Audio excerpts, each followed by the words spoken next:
Someone make it make sense. Probably a couple.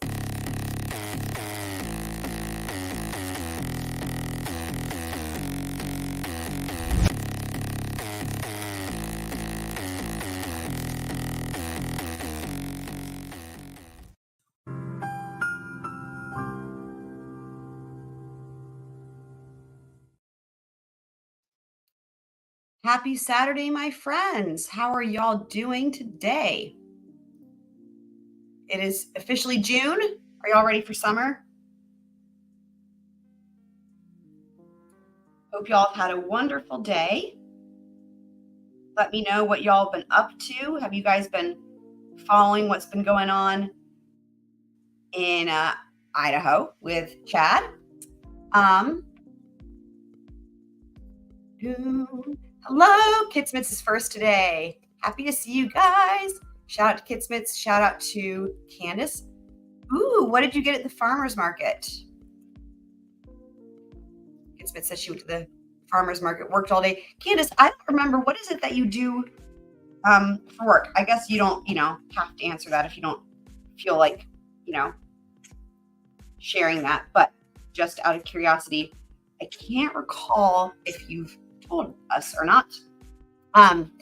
But I feel like we all know each other so well, for the most part. So,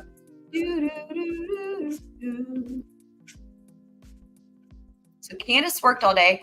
And also, for anyone who missed it, we did a live stream this morning with the latest in Idaho for BK as well, for anyone who missed that. And there's, of course, as always, there's timestamps there. We did part 1 of the hearing. We're going to do part 2 tomorrow night. Okay. Wow. That's awesome. Wow. I have never known anyone who worked at a heavy truck repair shop. So that is very interesting. Do you like your job? I hope you like your job.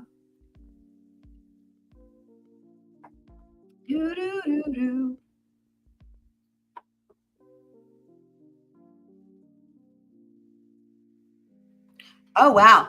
So Kitsmith says she got some really delicious hot sauce. Yum. Cool. I love hot sauce. I'm a huge hot sauce fan. So that's awesome.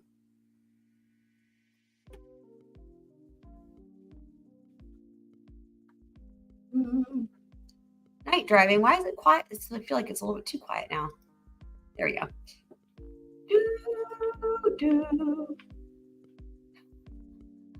Two nice shop cats. You got to have shop cats, right? That's crucial. Yeah, I feel like that farmers markets tend to be that way, don't they? But yeah, the free samples is where it's at for sure. Hopefully y'all's farmers market has a lot of free samples.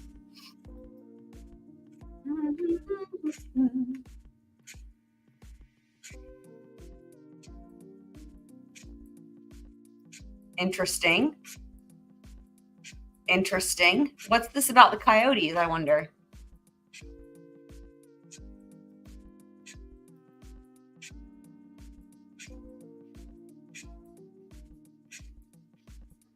Oh, so we haven't talked about Miss Becky. She has been, I guess at this point, just accused of a bunch of ethics violations. I can't remember how many, but it's a lot. Nothing criminal yet. These are ethics violations for being like a government employee, elected official rather. But that is interesting. If they produce documents on that, of course, we will definitely cover that too.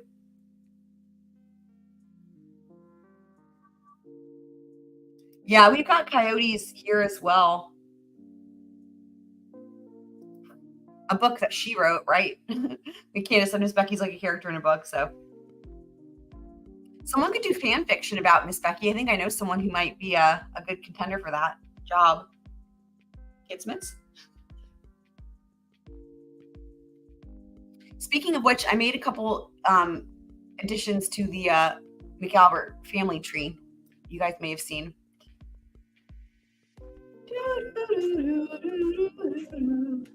Who do you guys think is going to take the stand on Monday?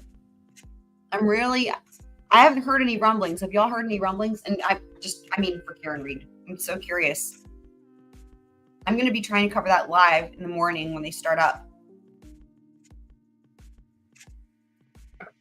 Right. Yeah. Oh, right. Real people. Right. Of course. See, I'm still getting used to this whole fanfic thing. I forgot. Right. Fictional. Of course. That makes sense.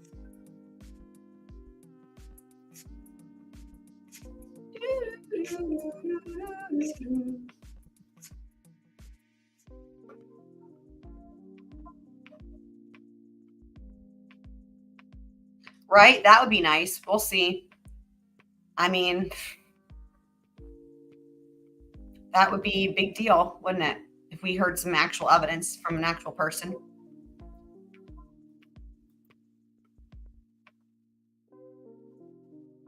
Oh, okay. So people do it. Okay. Yeah, no, that makes sense though. That does make sense. That would be kind of creepy.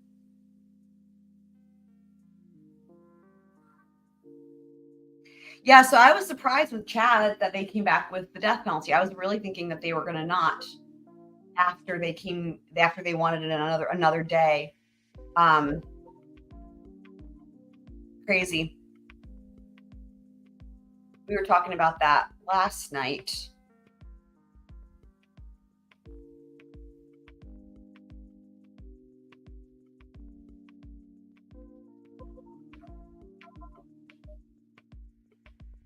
Yeah, we still need the car. I know, right? DSN's in the house. Hello, my friend. How was your day at karate with your son? Did you guys are you taking karate also? Are y'all doing like a karate class together?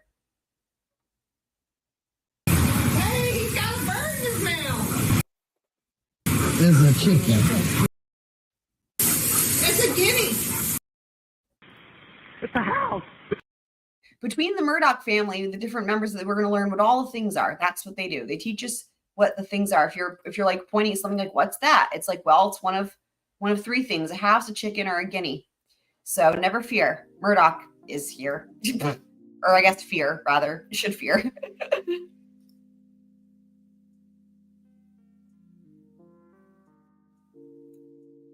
I've never heard of this series. Yeah, they did. They came back with the death penalty. They did.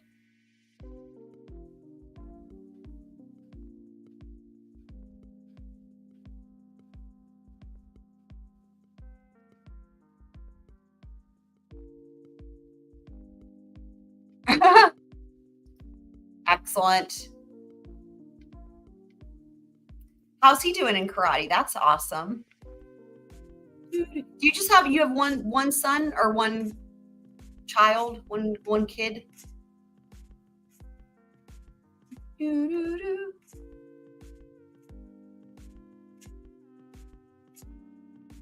I just have Frodo and my orchids, of course.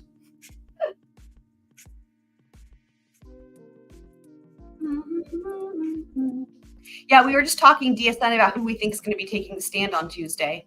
One and done. Yeah, heard that. Good plan. Or not Tuesday, sorry, Monday. Who's going to be taking the stand on Monday? And Karen Reed.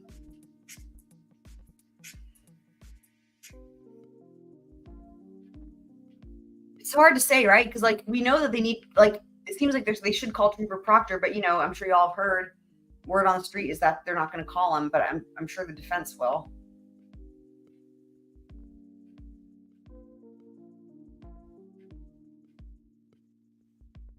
So we can talk a little bit about that. All right, of course, precious, cute. We can talk a little bit about this. So I'm curious. Let's talk about a little bit about the strategy here. Okay. If Lolly had strategy at all, okay, what will be the strategy for the prosecution in weighing the decision on whether or not to call Trooper Proctor? What do you guys think? Oh yeah, we need to hear from Yuri. So you think they're going to call Proctor? So what do you guys think? Do you guys think, like, what would be if you were, because Lolly doesn't have this ability, but if you were the prosecutor and you were weighing that decision out on calling Proctor or not, what would you guys be thinking? Pros and cons.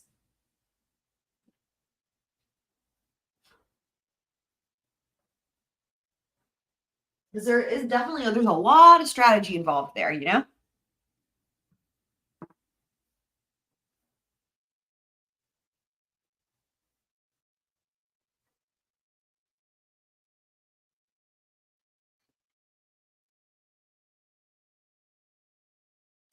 Yeah, you know, it wouldn't surprise me if he was related to the Salem witch trials, Proctor.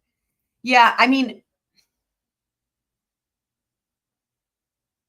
yeah, I would agree. Yep, definitely make it seem like you're. Yep. hmm I agree. Also, the jury has heard so much about him at this point. I mean, they know he was the lead investigator, lead detective on this case, right? I mean, you never hear that in a trial where the prosecution does not call the lead investigator or lead detective. It just never happens. They always call them. Correct. Yep. Yep. I agree.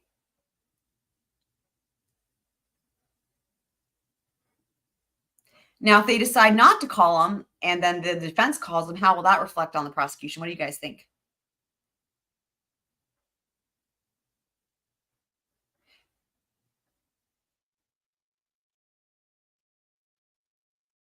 I mean, like, and the other thing is like, imagine Lolly on cross. I feel like it's going to be so pointless, right? It's going to be like, I guess because Lolly does everything backwards. I wonder if his cross examinations will feel more like direct examinations.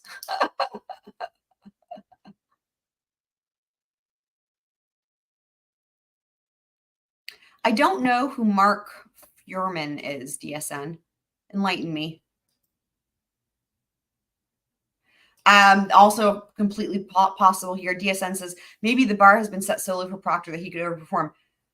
You know what? Honestly, it's not a bad idea. If you're, at this point, what do you have to lose, right? I mean, it's already fucked anyway, right? Yeah. Candace says, can anything reflect worse than it already has with prosecution? Great point.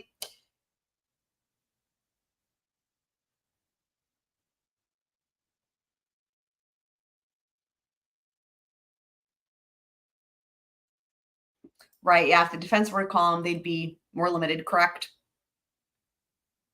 So if you're the defense, you would want the prosecution to call him for sure, because then you can cross examine. That's for sure. If you're the prosecution, I think you probably don't want to call him, and you also don't want the defense to call him. Like, I think if you're the prosecution, you don't want Proctor to come on the stand, right? Oh, OJ trial. Okay. Right.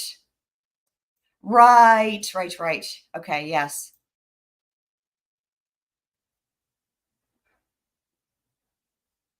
Yes, that's absolutely right. They would have been right because they can introduce exhibits, right? You remember how many things? Okay, here's an example. How many times have we heard this trial? I almost think that Lolly, well, this actually goes to part of my question in terms of strategy, right? Here's the thing. I was thinking about this. So, how many times have we heard witnesses on the stand with, for the prosecution's witnesses, obviously, say, I don't know, you'll have to ask Trooper Proctor that. How many times have we heard that? We've heard that a lot. And I almost have been wondering if they've been told to say that, which is interesting. And then the defense always says, oh, we will. Because they're like, you'll have to ask Trooper. And I've started to realize it's almost like a dare. And it's almost like a planned response of like almost to show that there's so much information that Trooper Proctor has that no one else has. But it's like a dare the way they say it. They're like, you'll have to ask Trooper Proctor that. He's like, we will. Um, it almost makes me wonder if that's in a way trying to bait the defense into calling him, which would mean the prosecution maybe isn't planning to. Um, cool. Happy. Hope you have a safe drive, Candace. Glad you're finally going home from work. That's awesome. Right. Yeah. Oh, I will. I know. Right. So that part of that also, when you think about that, so now they have to deliver, right? We've heard enough times. I think the defense has delivered on like all of their, promises so far for what they can do during the prosecution's case in chief. So I do feel like if the prosecution doesn't call him, the defense will have to, and I think they will. And I think that now, what would be the cons for the defense, like versus no one calling him? Like, let's say the prosecution doesn't call him, and the defense is weighing whether or not to call him. What are any cons that y'all could foresee for like if they call him? Because I have a lot of thoughts on all this with strategy and the pros and cons. Um, Because I think that the prosecution, if they're debating it, they might be trying to, place their bets on the fact that they're like, part of whether they're deciding to call him or not is probably them trying to figure out if the defense will, right? Because I think they're probably thinking if nobody calls him, that would be best for the prosecution in terms of for them, right?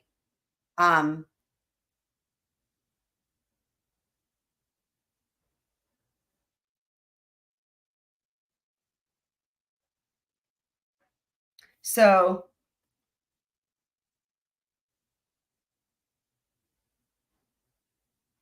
yeah, we very rarely see the hostile witness thing.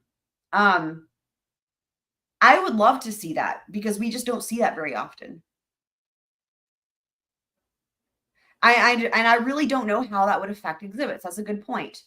I don't know that it would have any effect potentially. I think it's just they just need to lay the foundation either way. But I don't know for sure because we just very rarely see the hostile witness thing happen. But it would be interesting to see. So I think one of the cons for the defense. So here's the thing: Proctor is going to make the prosecution look really bad for a number of reasons, right? However, there's a way that they could also make the defense look bad. Whether this could be regardless of who calls him. This could be a reason why potentially, if the prosecution doesn't call him, this could be a reason why potentially the defense decides not to. Why? In other words, he could potentially be bad for both sides, and here's why. Well, the prosecution's pretty obvious, but as far as the defense goes, I think the defense is having to sort of weigh out what's more important, right? Because so far they've had all these witnesses come in for the prosecution and they've been impeaching them based on what Trooper Proctor wrote in his report. I mean, among other things, right? They've impeached them in a lot of different ways, but some of it is based on Trooper Proctor's report. And what do they all say? Oh, Trooper Proctor got it wrong. Trooper Proctor got it wrong. So at this point, if you're the defense, you probably want to go with one side or the other, which is, Trooper Proctor couldn't have gotten everything wrong, so all these people are lying, right? And if that's the way that the jury's going, and then Trooper Proctor gets on the stand and he looks like a total complete, mess, then it would be possible to go back and be like, well, hang on, maybe all those people were telling the truth and this one guy's lying, right? So that's the risk they would be taking, is that it could jeopardize the credibility. Well, I guess reinstate to a certain extent the credibility of all these witnesses that they've already obliterated, if that makes sense. Definitely, it's a con for the prosecution. Definitely, 100% there. Yeah.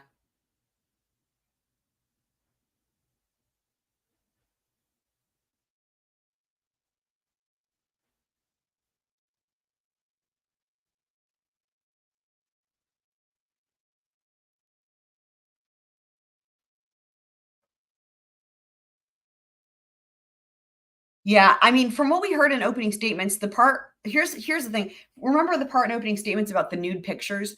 For that, I kind of forgot about that temporarily. For that reason alone, I think the defense is going to call them. I mean, because they can't, they have to deliver on that. And no matter what, however credible he seems, if that comes out the way that they talked about it in opening statements, he's done. He's done. I mean, and remember the other thing too, and they can't just make shit up, right? They can't make shit up. That's not true. So remember, prior to learning about the nude pictures was the fact that he was rifling through her phone without a search warrant. I mean, some of the shit it sounds like he did, it's like borderline criminal, in a way. At least he's probably could be held liable for, damages in a civil trial. I mean, honestly, I don't know. Some of it is just so bad. Yeah. And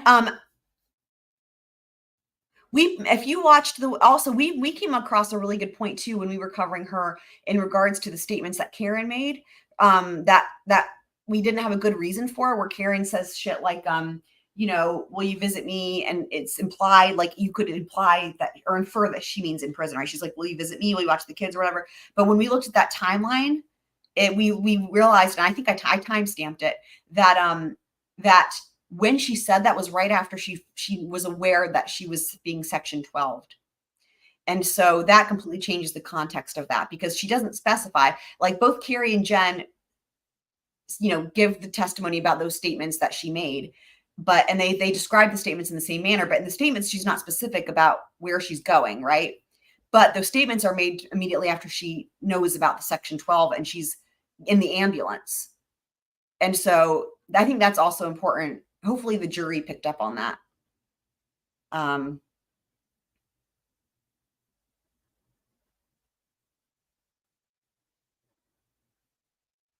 So it's almost like, I think it's almost like a game of chicken with Proctor, right? I think that the defense would rather the prosecution call him, and they could still call him. That's the other thing. They could still call him in their case in chief as well. But I know they're going to want to cross-examine him. And that would be better for them in terms of hopefully maintaining what they've built up so far as with the other witnesses too. If they call them on direct, it could be a little bit different for the, in terms of all the impeachment stuff. But the prosecution,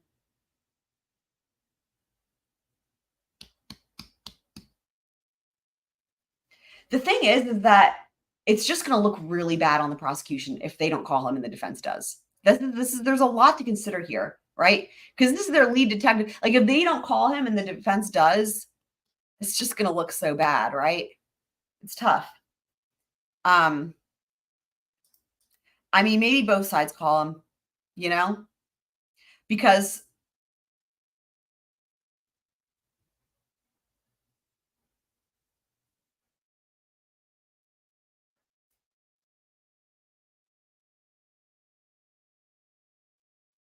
although having said that,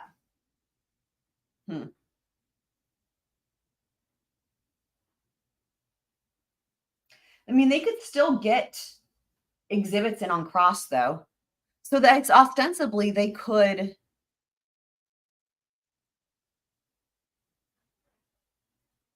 Ostensibly, they could achieve everything that they would hope to achieve fully on cross. They could get their exhibits in if they need him for exhibits. Yeah, they could do that on cross. So then maybe they wouldn't need to call him at all.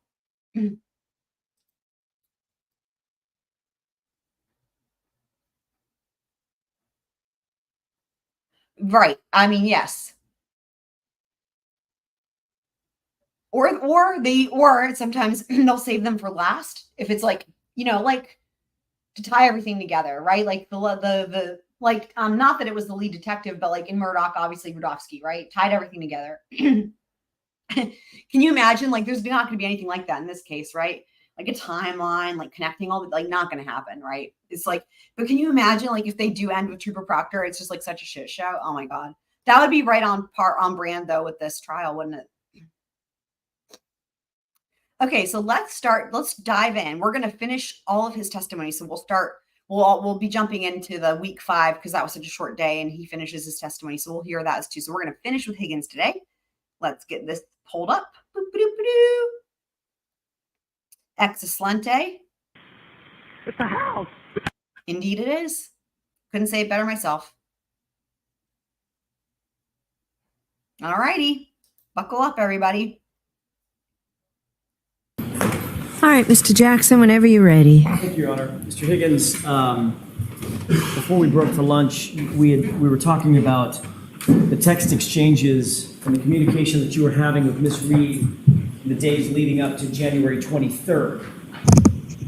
You recall that? Yes. It's fair to say that her text communications with you started to dwindle off in the days before the 23rd, correct? Oh, boy.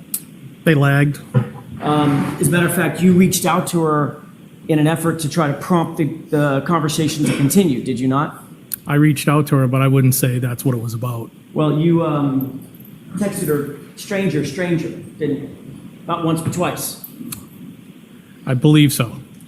Does that look like a fair representation of what you're looking at, the last page of that series of texts? Yes. At the very top, could you read what you write in the blue bubbles starting at the top?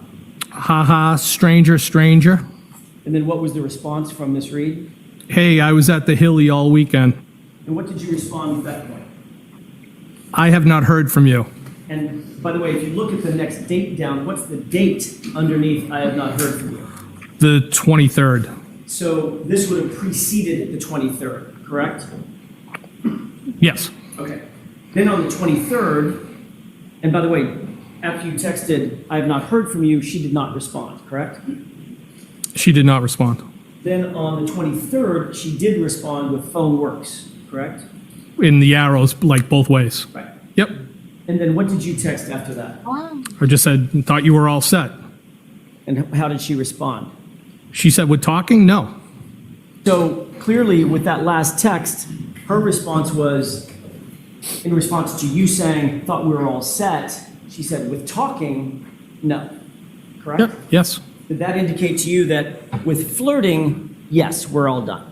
No, I didn't read anything into it. Okay. But you did read where she said, with talking, no, correct? Yes. And then you responded, how? I said, are you sure? God, Did she him with respond? Brian Higgins with the hmms is like Wally with the what if any's. No. As a matter of fact, the next time you saw or communicated with her, she was walking into the Waterfall Bar on the 29th, late night hours of the 28th, going into the early morning of the 29th, with her boyfriend, John O'Keefe, correct? Yes. Did you discuss your flirtatious relationship with Karen Reed with Brian Albert at any point? No. Never. No. So you were on a 4-hour drive in a snowstorm back from New York with Mr. Albert, and your interest in Karen Reed never came up, No. even though he's a good friend. Yes, just something I wouldn't talk about. You'd been drinking since about what time? What time? That's a bad way to ask it. What time did you start drinking?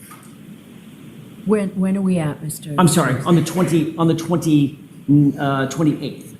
when you got back from New York. When did you start drinking? Well, it wasn't until I swapped out vehicles and I went up to the hillside. Okay.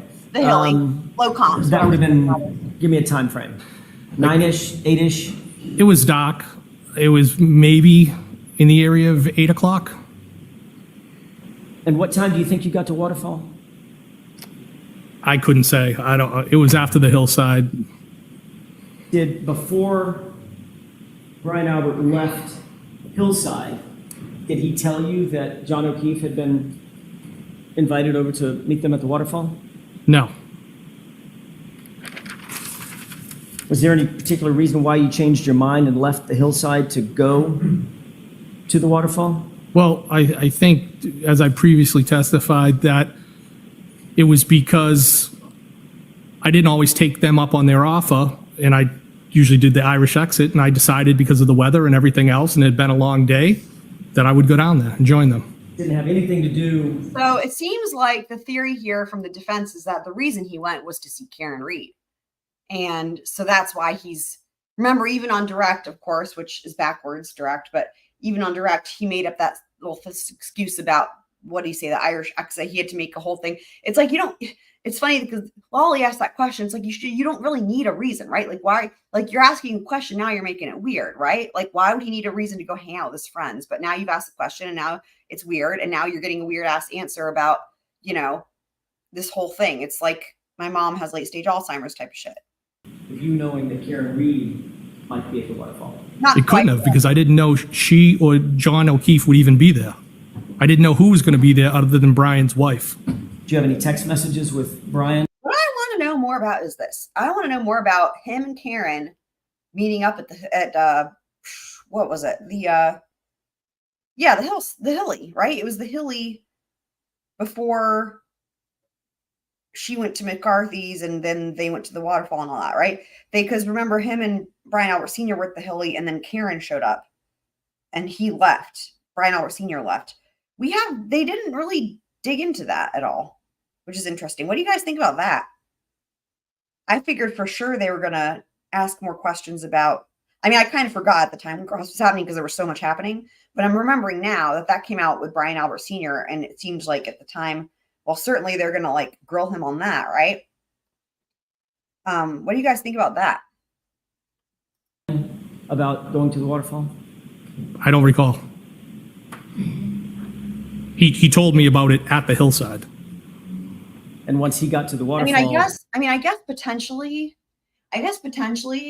for the prosecution, it would just make everything worse for them. And then for the defense, potentially, it could make things look worse for them, depending on what he says. But also maybe they just felt like they didn't need it, so it wasn't worth the risk. Like they were, their theory being that Karen ghosted him. I guess they were thinking they could prove that better with the text messages. And it would kind of make sense, right? If she hung out with him at the bar at the Hilly that night, that would kind of go against that theory, right? However, having said that, they were the ones that elicited that testimony from Brian Albert Sr. about Karen meeting up with him. Interesting. So I wonder if they were kind of hoping that the jury would forget about that by this point. Like, I wonder if they were hoping that the jury would hear that testimony about him and Karen meeting up and be like, oh, he must have had a thing for Karen. Maybe he could be potentially involved. And then by the time it gets around to these text messages on Brian Higgins' direct, then maybe the jury has forgotten about that part because, again, they want it to be like Karen ghosted him and she wasn't interested because her relationship with John O'Keefe was better. I don't know, I'm curious what y'all's thoughts are on that. He got to the waterfall, obviously, before you did. He did, I think shortly before, yes. Any text communications between you and Brian Albert about who was at the waterfall or who was expected to come to the waterfall? No, not that I recall. Now, I don't recall. you've already indicated, and I don't think we need to go into a lot of detail about this, but I want to ask you just in general, the mood at the waterfall was good spirits, correct? It was great. Band was playing. You did We not know see about any the sort of band. tension between John and Karen? I did not. Nobody seemed overly intoxicated? No. I mean, you had several drinks before Everybody you was got to the Uber, waterfall, apparently, right? or not. I think it was 3 to 4. Did you drink additionally at the waterfall? I did, yes. Did you drink whiskey or beer or what? He Whiskey. had 2 million drinks. How many do you think you had? I couldn't put a number on it. At least a couple. And ultimately, you Yeah, left from there in that's your personal vehicle and definitely drove over to, that's the Jeep, drove The Jeep, over to yes. the waterfall. Wild. Just I drove wild. over to the waterfall. I'm I sorry. was at the No, waterfall. left Here's what I have to say. Let's just point something out real quick. If there's anything that maybe is potentially more dangerous than someone driving while intoxicated, I would wager it's someone driving while intoxicated when they have a snowplow on their vehicle. All right. the waterfall, drove over to 34 Fairview. I did, yes. When John walked in to the waterfall, were you already there? Yes. He greeted you, you indicated, correct? Yes, I believe so. Karen walked in with him, Yes. but she did not greet you, did she? I think they kind of went like that in different directions. Right. Yes. Did she greet you? No. Right. So she walked over toward the corner of the bar, and John came over and greeted you, and then walked over and joined her, correct? Yes. Karen didn't stop what she was doing once she was over in the corner of the bar and come over and say hi to you. I didn't have any interaction with her that night, no. So safe to say that throughout that evening, once she was sidled up next to John O'Keefe or the friends that she was with, she never turned back around and came over and even acknowledged you, correct? That's correct. So she basically ignored you the entire evening. That's not how I interpret it, no. I didn't ask you how you interpreted it. I asked you what she did. Did she ignore you or did she pay attention to you? Objection. You can go ahead and answer that. Did she ignore you? No. So she paid attention to you. Came over and said hello, shook your hand, gave you a hug. Well, just because somebody didn't come over doesn't mean they ignored you. Did she do those three things? Hug? What was the other She thing? say hello, shake your hand, give you a hug? No, she did not. No, she didn't do any of those things, did she? No. It was like you didn't even exist. I think that's dramatic. No, I don't look at it that way. Y'all, I freaking love Did she that. ignore you or I not? freaking love that. I think that's dramatic. Oh my God, I love it. No, she did not ignore me. So what did she do to not ignore you? She was What's work. her interaction with you? Can I answer now? Sure. I will say that on this one, I will say, I freaking love Jackson. I love Yanetti. Love them both. I will say here, I think Jackson's pushing a little bit hard because I think what Higgins is trying to say is it was neutral. It was neither. She didn't go out of her way to snub him. She didn't go out of her way to do anything. She was just, it was neutral, which is fair. Like, it doesn't have to be one or the other. Like, so I get where he's pushing back here. However, I will say this might be one of the only times, if not the only time, in any of his cross where I feel like his pushback is actually warranted. So, In my opinion, she was working the room, talking to people, saying hello, catching up. Right. The one person she didn't come over to talk to and say hello to and catch up with is you. Well, I don't know that I was the only person, but I was one of the people that she didn't say hello to, yes. Treated you sort of like a stranger. I don't feel that way, no. She actually positioned herself away from you at the other end of the table on the opposite side in the corner. Isn't that right? I don't know where she was all night, no.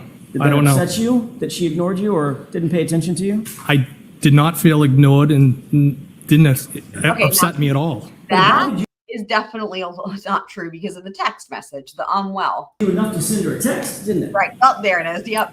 No, it was a flirtatious text. It was just, No. that was it. It bothered you No. enough. The well, I'm sorry. It was funny enough when he said it on direct, but like that's the opposite of flirtatious. That's like the middle finger. To send her a text that said, Yeah. with 6 M's behind it. Okay. And, M's. He counted the M's. well, Oh my God, y'all. correct. He counted the M's. That is amazing. He counted the 6 M's. Well, it wasn't like that. It was, well, it. that's it. Just, well, like a well in the ground. I think you know what I mean. A well in the ground. Oh my God. I think you do too, sir. You meant, well, when are you going to pay attention to me? No, Right. that's not correct. Well, why are you ignoring me? I not he's- correct. I think Jackson. Well, am I chopped liver? Objection. All right, that's sustained, Mr. I also love the chopped liver. I love the chopped liver. That's a phrase that I use sometimes. I love the Jackson. Let's move on.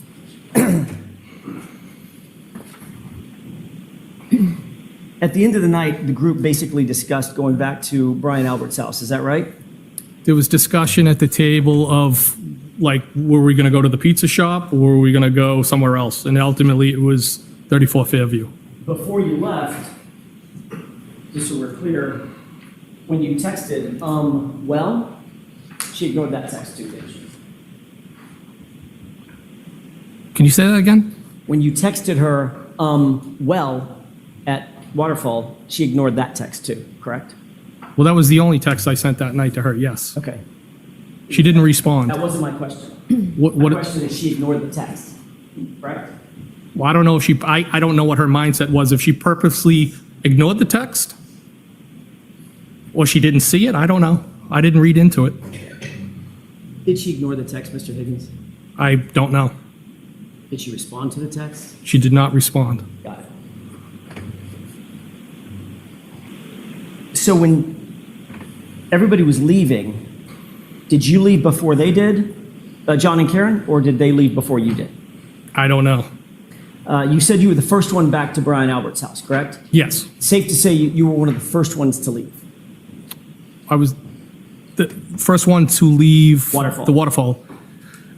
Probably. I mean, if you're if everybody's herding out and you're the first one to get there, you're probably among the first to leave, correct? Most likely. Okay. You never personally discussed going to 34 Fairview with, certainly not with Karen Reed, did you? No, And you never discussed it with John O'Keefe either, did you? no, You didn't say goodbye or walk over and give John a big hug or anything like that? An No. acknowledgement, did you? no. You just left. Well, that's what everybody was doing, just leaving. Okay. You too, correct? I did leave, yes. And all you knew that, at that point, all you knew was that you were going over to 34 Fairview. You did not know who else was invited over to 34 Fairview. My impression was that it was an open invitation, and I planned on heading over there. But you did not know who else was coming. I had no idea who was coming. And you didn't say goodbye to John, correct? I don't think I said goodbye to anybody. And you didn't talk to him about coming over to 34 Fairview. No, Yet at 2:20 in the morning, you texted John O'Keefe, you coming here, correct? at 2:20, Sorry, 12:20. I did. And that had 3 question marks behind it, correct? Yes, Did you text Karen about coming over to 34 Fairview? no, So at 12:20 a.m., after you left the waterfall and made your way over to 34 Fairview, you were more interested in getting John to come to 34 Fairview than you were to getting Karen to come to 34 Fairview. no, that's not how I would describe that. But you didn't text Karen, correct? No, I didn't. But you did text John. Yes, You've indicated that you took your Jeep, your personal vehicle with the plow on it, over to 34 Fairview, correct? yes, And you were among the first to arrive because you were doing that thing with the sort of playing around by plowing his driveway. It was a sweep of the driveway, yes. And then you indicated that you parked in front of the house, correct? I did. I know you've been over this before, but I'm going to ask you one final time so that it's completely clear. Exactly where was your Jeep in front of that house? By the mailbox. Okay. This is a graphic representation of 34 Fairview, not a photograph. Just to orient you, do you see what's depicted in Exhibit 66? Yes, Do you recognize it? I do. Do you see the mailbox, which is Right out there, right mailbox. there? Yes. Okay. Where was your Died. Jeep in relation to that mailbox? So the back end of the Jeep, the rear, would have been about The rear, the loaf. around equal with the mailbox, and I was not blocking the driveway. Okay, so you would have been about there, correct? If the right edge of that highlight is the mailbox being right there, you'd have been about right there on the street, correct? Well, that would have been the front of the Jeep. Where a laser pointer is, it would be the front. Okay, so the front of the Jeep was facing the flagpole, Towards Chapman Street, correct. and the rear of the Jeep Yeah, but then was the rear would be basically even with blocking the the- mailbox strut or I feel like- stanchion. It was definitely past the driveway, yes. Okay. So it would be blocking the driveway. You indicated the right? plow was a 6-foot. Isn't that what he's saying? It would be blocking the driveway because everybody else said it wasn't blocking the driveway. Hold on, let's listen to that one more time because that's actually really important. Because didn't everybody else say he wasn't blocked? Because remember, Allie McCabe says she pulls into the driveway. Even with the mailbox strut or stanchion. It was definitely past the driveway, yes. Okay. Okay. Well, You there indicated go. the plow was a 6-foot, what inch plow? I think it was a 6'8", 6 foot, Meaning the width. meaning the width, yes. How deep is That's that what she plow? said. That's what she said. How deep? Like, 2 my God. feet, 3 feet, 6 inches? I mean, it's Y'all, probably a few inches. y'all, let me back this up. This is some good shit right here. Oh man. Oh man. You indicated the plow was a 6-foot, what inch plow? I think it was a 6'8", Oh my 6 God. foot, Meaning the width. meaning the width. Y'all, Brian Albert Sr., if he ever goes back and watches this footage, he's going to be blushing so much right now. Yes. How deep is that plow? How deep? Like, 2 foot, 3 feet, 6 inches? I mean, it's Oh my God. probably a few inches. Okay, It's light duty. It's on a Jeep. okay. And it's It's obviously not that curved big, he's saying. and Curved. canted to the right? It's curved. No, it Oh was, my God. it wasn't canted at all. It was straight Oh, down. Oh, Okay, so boy. it's not like I guess Y'all. I'm picturing in my mind. I don't know. if Don't- I've ever don't seen do this, that the front of the Jeep Oh. is Danger. not parallel to the plow. In other words, it Oh, plows boy. stuff off to the right. Is that not right? I'm not understanding what you're trying to communicate to me. How is the plow wondering- positioned? Yeah, I think is it getting lost in translation because, you know, Higgins is thinking they're talking about sex and Jackson's thinking they're talking about an actual snowplow. Is that really confusing? As it relates to the front end of the Jeep? Is it perfectly parallel to the front end, or is it canted one way or another? So when you're driving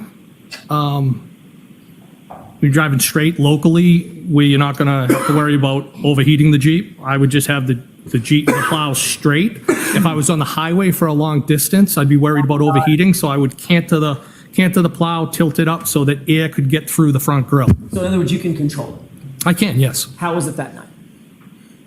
So How was it canted that night? Was it straight or canted? it was straight and straight on. All right.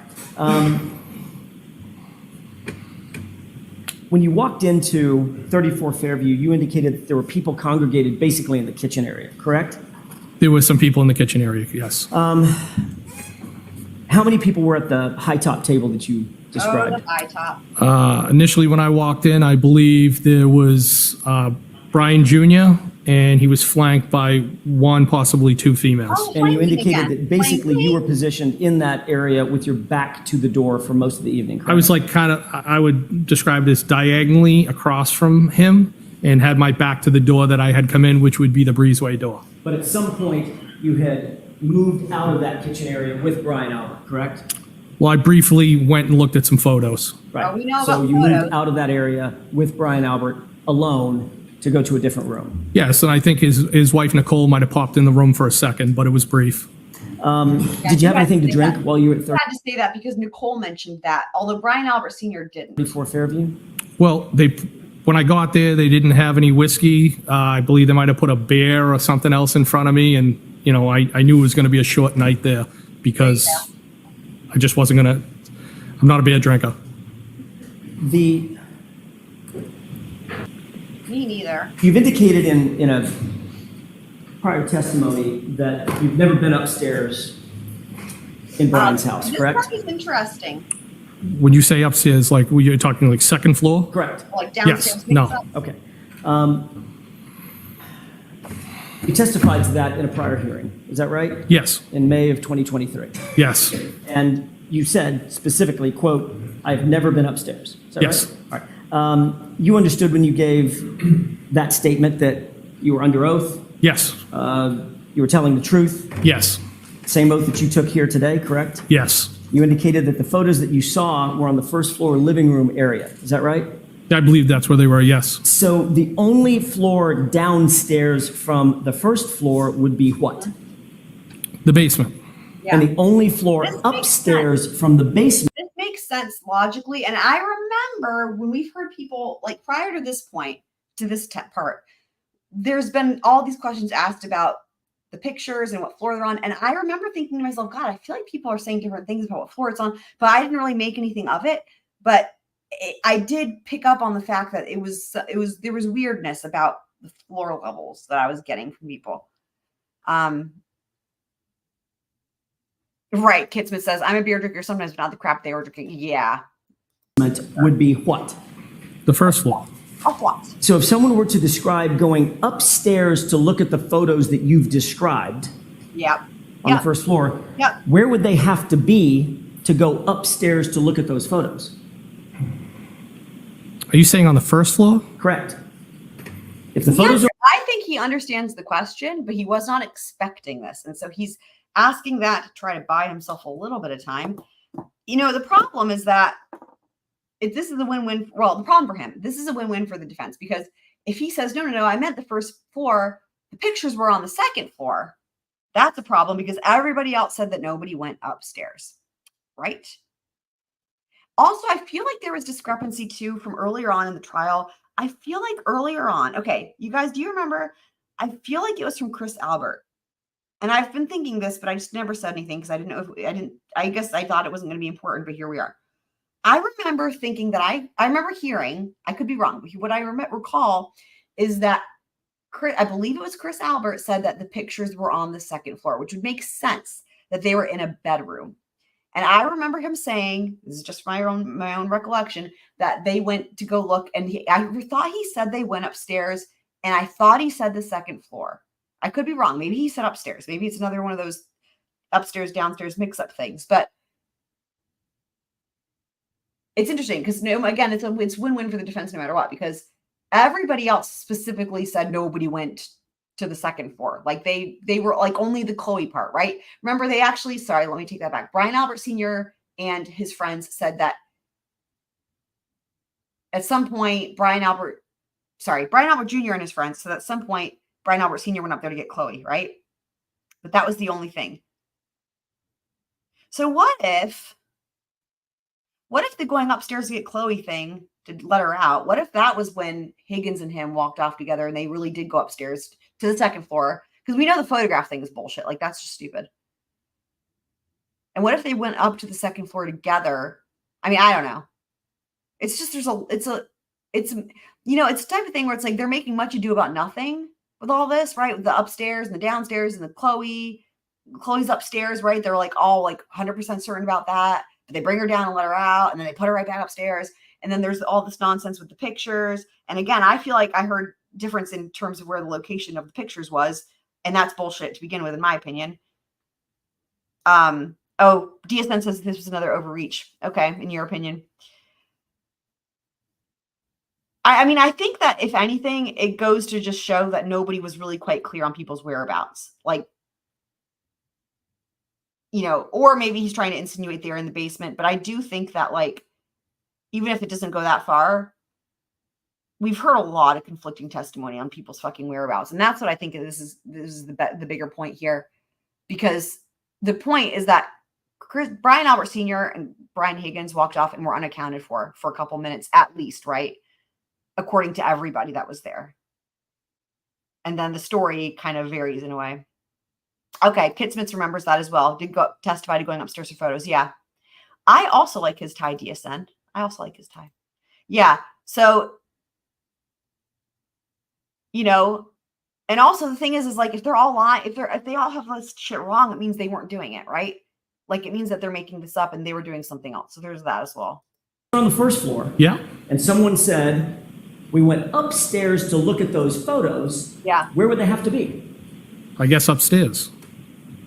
The people would have to be upstairs? Well, the photos would be upstairs. Is that what you're saying? Where are the people? Where would the people have to be to go upstairs to the living room? I want to be where the people are. I want to see those pictures. To look at the Of the photos. sun, the green sun. I'm not understanding the question. If the photos are on the first floor, Mr. Higgins, Yes. the only floor beneath it is the basement. Yeah. Okay. I feel And you. someone says, we went upstairs to look at the photos, where would they have to be? Well, who said they went upstairs? Yeah. All right, so Mr. Jackson, you can Other save this people. for argument. Next Other people question, did. please. If Yeah, Brian other Albert people did. said you went upstairs to look at the photos. There it is. Okay. Where I would you think have to be? Chris did as Objection. well. Sustained. Now, Brian Albert had a weight room someplace in the house, right? Yes. And a gym. I guess he called it a home gym Where was that? in the basement. Had you ever been down to that basement before? Yes, one time. When was that? That was during the twins' graduation party, Oh, the 12. summertime. Summertime before Sometime before. Yes. summer of 2021? Maybe. So if Brian Albert testified Or that could you've it- never been in the basement, that would not be accurate. Objection. Sustained. Now, you do recall giving testimony at another proceeding on June 1st, 2023, correct? Yes. And of course, the same thing applied. You were under oath. Is that right? Yes. You knew that it was a crime to lie under oath Yes. in that proceeding.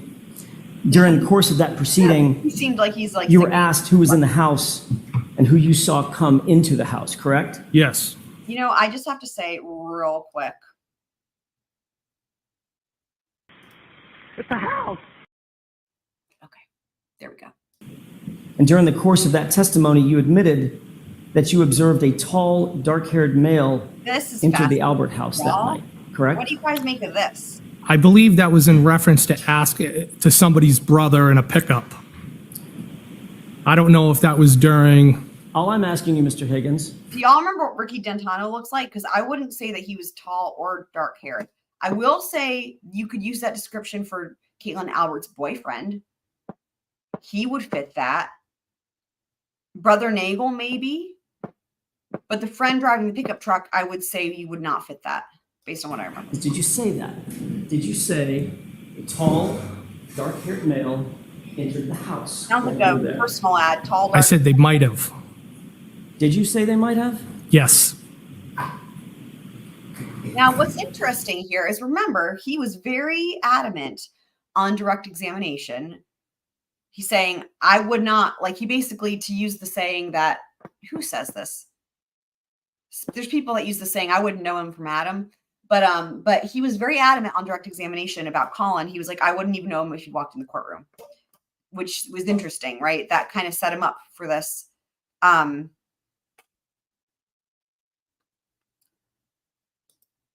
John. I mean, yeah, I suppose he could be, I mean, he would have recognized John, but he could be saying that to be like, I don't know. But yeah, he was trying to say it was Ricky Dentano because he said it was like the person driving the truck, I think. And remember, I had a whole theory. Remember, well, like a theory. I don't know if it's even a theory. I think it's plausible, really. But there seems to be, from my opinion of what we've heard, with people wanting to invite Brother Nagel and co. in, like maybe potentially there was motivation there to get them to be, one of them to be like a fall guy, right? And to quote Michael Scott, an scapegoat. So I wonder if this testimony too, it could be that he was making this up and they hadn't gotten their story straight. Maybe I'm just speculating here, right? Like, and that he was saying this because he was still kind of thinking that they were going to try to throw Brother Nagel or Ricky Dentano under the bus, maybe. I mean, he knew John, right? So this would only be if he was lying on purpose. So either he knows the person and he's lying on purpose saying that it's dark haired and like as if he doesn't recognize them, or it's someone he doesn't know. But yeah, John had lighter hair. So did Ricky Dentano. And that was in reference to somebody's brother. Your Honor. Yes. Somebody's brother. So that would have to be Brother Nagel. Isn't it true that Okay. you indicated that a male showed up Although Colin is also somebody's brother. who may have been Julie Nagel's brother, correct? I said might have, yes. Right. But there was no question in your mind that a male did in fact show up, and you described him as tall and dark-haired, right? Yes. You were asked, a male showed up where? And you answered, quote, showed up at the house that I didn't know. I think he was there very briefly. I was half paying attention to it. Question, did that male come inside the house? Answer, I believe he did. Do you remember that? Yes. So a male did come in the house that night, correct? No, I said I believe he did. I wasn't sure. Well, Ricky's hair is lighter colored. when you testified at the prior hearing, you were asked, so you saw someone else come? Question. Answer, somebody else. Yes. End quote. That's what you testified to under oath, wasn't it? Is that in reference to that? What page are you on, Mr. Jackson? You were asked the question, quote, did that male come inside the house? You answered, I believe he did. Question, so you saw someone else come? Answer. So again, so I've got on the screen here, dark hairs are these fellows, Tristan, Brother Nagel, and Colin, in my opinion. But he's just testified to him saying that he was referring to somebody's brother. So he's trying to say it was Brother Nagel, which would make sense because, again, remember, this is what's interesting, right? Because we heard from all these other people testifying that they were going to they tried to invite him in, right? They tried to invite Brother Nagel in and he didn't want to come in.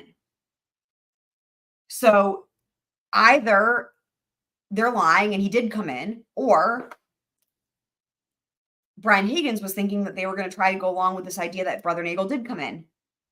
And he got it kind of wrong with their story or whatever, and said that he saw him based on maybe what they had already discussed or whatever.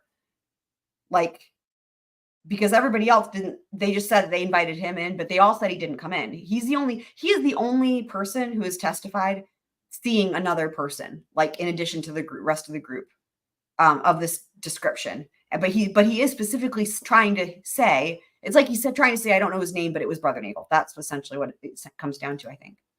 Somebody else. Yes. Correct? Yes, but I also said that I wasn't paying attention. I realize that you want to explain your answer. I've asked you a very simple question. Was that your testimony in front of another proceeding? Yes, it was. At another proceeding, which you were under oath? Yes, it was. Okay. You also said that you only remember seeing that person come in briefly.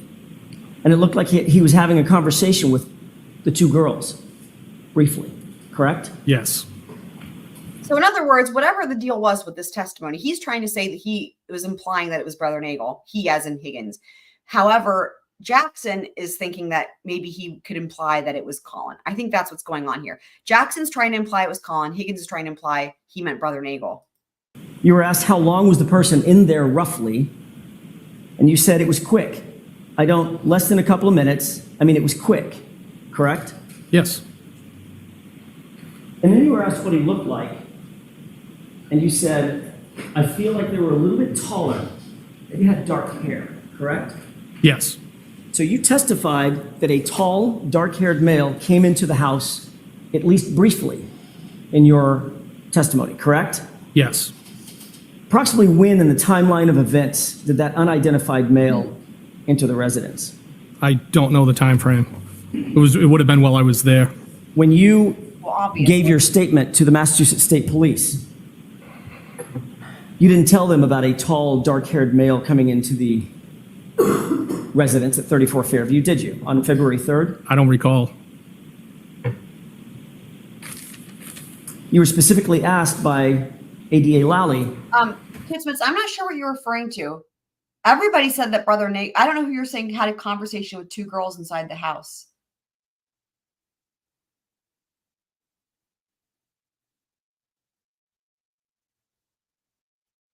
Jackson's trying to imply it was Colin, Albert. Brother Nagel did not. Because remember, Colin Albert was there really briefly, and everybody's really fuzzy on his timeline. That's what Jackson's implying. Okay, hold on. Let me rewind that. I didn't catch the part with the two girls, but everybody else said that Brother Nagel didn't You come. had dark hair, correct? Yes. So you testified that a tall, dark-haired male came into the house, at least briefly, in your testimony, correct? Yes. Approximately when in the timeline of events did that unidentified male I don't think into I the went back far residence? enough. Hold on. I don't know the time frame. In there roughly, and you said it was quick. Less than a couple of minutes. I mean, it was quick, correct? Yes. And then you were asked what he looked My like, fender? and you said, I feel like they were a little bit taller. They had dark hair, correct? Yes. Defender. So you testified that a tall, dark-haired male came into the house, at least briefly, in your testimony, correct? Yes. Approximately when in the timeline of events did that unidentified male enter the residence? I don't know the time. Right. That's what I'm saying, Kitsmits. That's what I think he means. I think that's what Jackson's saying, because we know that Colin was talking to the girls. We know that. Like that what everybody else said. And by the way, their timelines of when they would have showed up between the truck and then the Colin are like, of course, nobody knows any exact time, but they're in the same window. But everybody was like, really like, no one ever saw Colin leave. No one really saw him arrive and all that. Right. But everybody did see him there talking with the girls and then like leaving or whatever. So that's what I think Jackson is saying. I think Jackson's trying to suggest this was Colin, but Higgins is trying to suggest it's Brother Nagel. Frame. It would have been while I was there. When you gave your statement to the Massachusetts State Police, you didn't tell them about a tall, dark-haired male coming into the residence at 34 Fairview, did you, on February 3rd? I don't recall. You were specifically asked by ADA Lally when you testified before the state court grand jury on April 28th, 2022, who else was present, correct? Okay. Yes. And you never mentioned a tall, dark-haired male coming into the house, did you? No. And I think the point of this is that in terms of what the jury has heard that Brian Higgins sound directly, he would not recognize Colin Albert. He does not know him even today if he walked in the room. The jury has also heard from every other witness that Colin was there and that Brother Nagel never came inside. However, on June 1st, 2023, at this other proceeding, you were specifically instructed at the start of your testimony that it was a crime to give materially false statements in that proceeding, correct? Yes. And that's the proceeding in which you admitted that there was a tall, dark-haired male who came in the house. Yes or no? Yes or no? It was that proceeding. Can you answer that, yes or no? No, I can't, Your Honor. Next question, Mr. Jackson. The quotations or the quotes that I just read you and that you just looked at, Yes. that was from the June 1, 2023 hearing, wasn't it? I don't know. What's the date, sir? June 1st? 2023? Yes. How long did you stay at the Albert residence in total? From the time you got there till the time you left? Maybe like a half hour.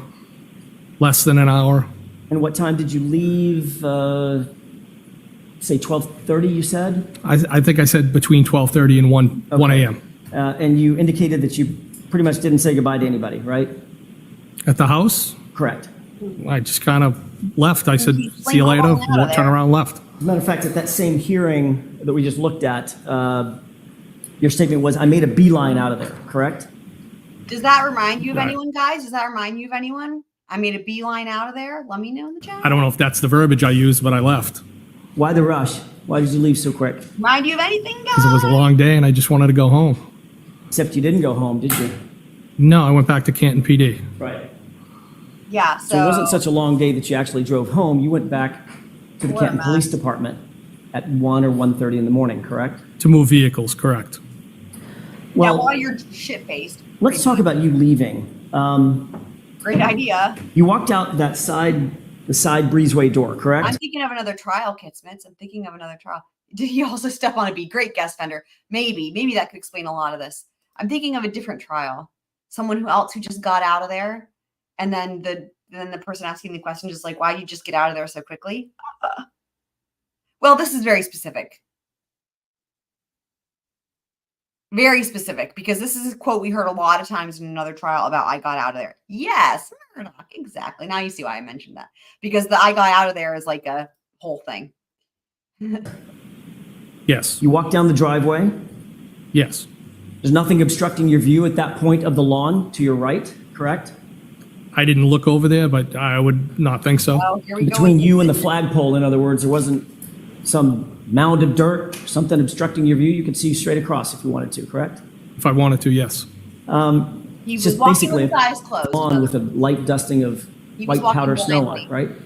I don't know how much snow was, but there was snow there. Yeah, you indicated that it wasn't even enough to stick to the pavement at that point. Well, that's when I got there, yes. Well, you only stayed less than an hour, right? That's correct. So I'm assuming it didn't dump 3 feet in an hour, correct? I think we can both agree that it's not free, it wouldn't have been 3 feet, no. Oh, Right, boy. so it would have been a light dusting of snow. More snow than there was there. Yeah, this is just, I was referring to Alex when he's on both direct and cross, when he's on the stand, and probably redirect and recross about that's what he says about the kennels. He's like, I got out of there.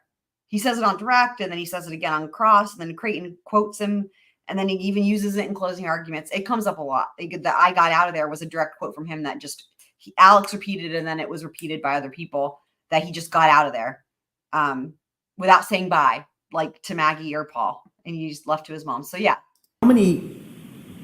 How far would you say it was from the edge of the driveway over to your Jeep?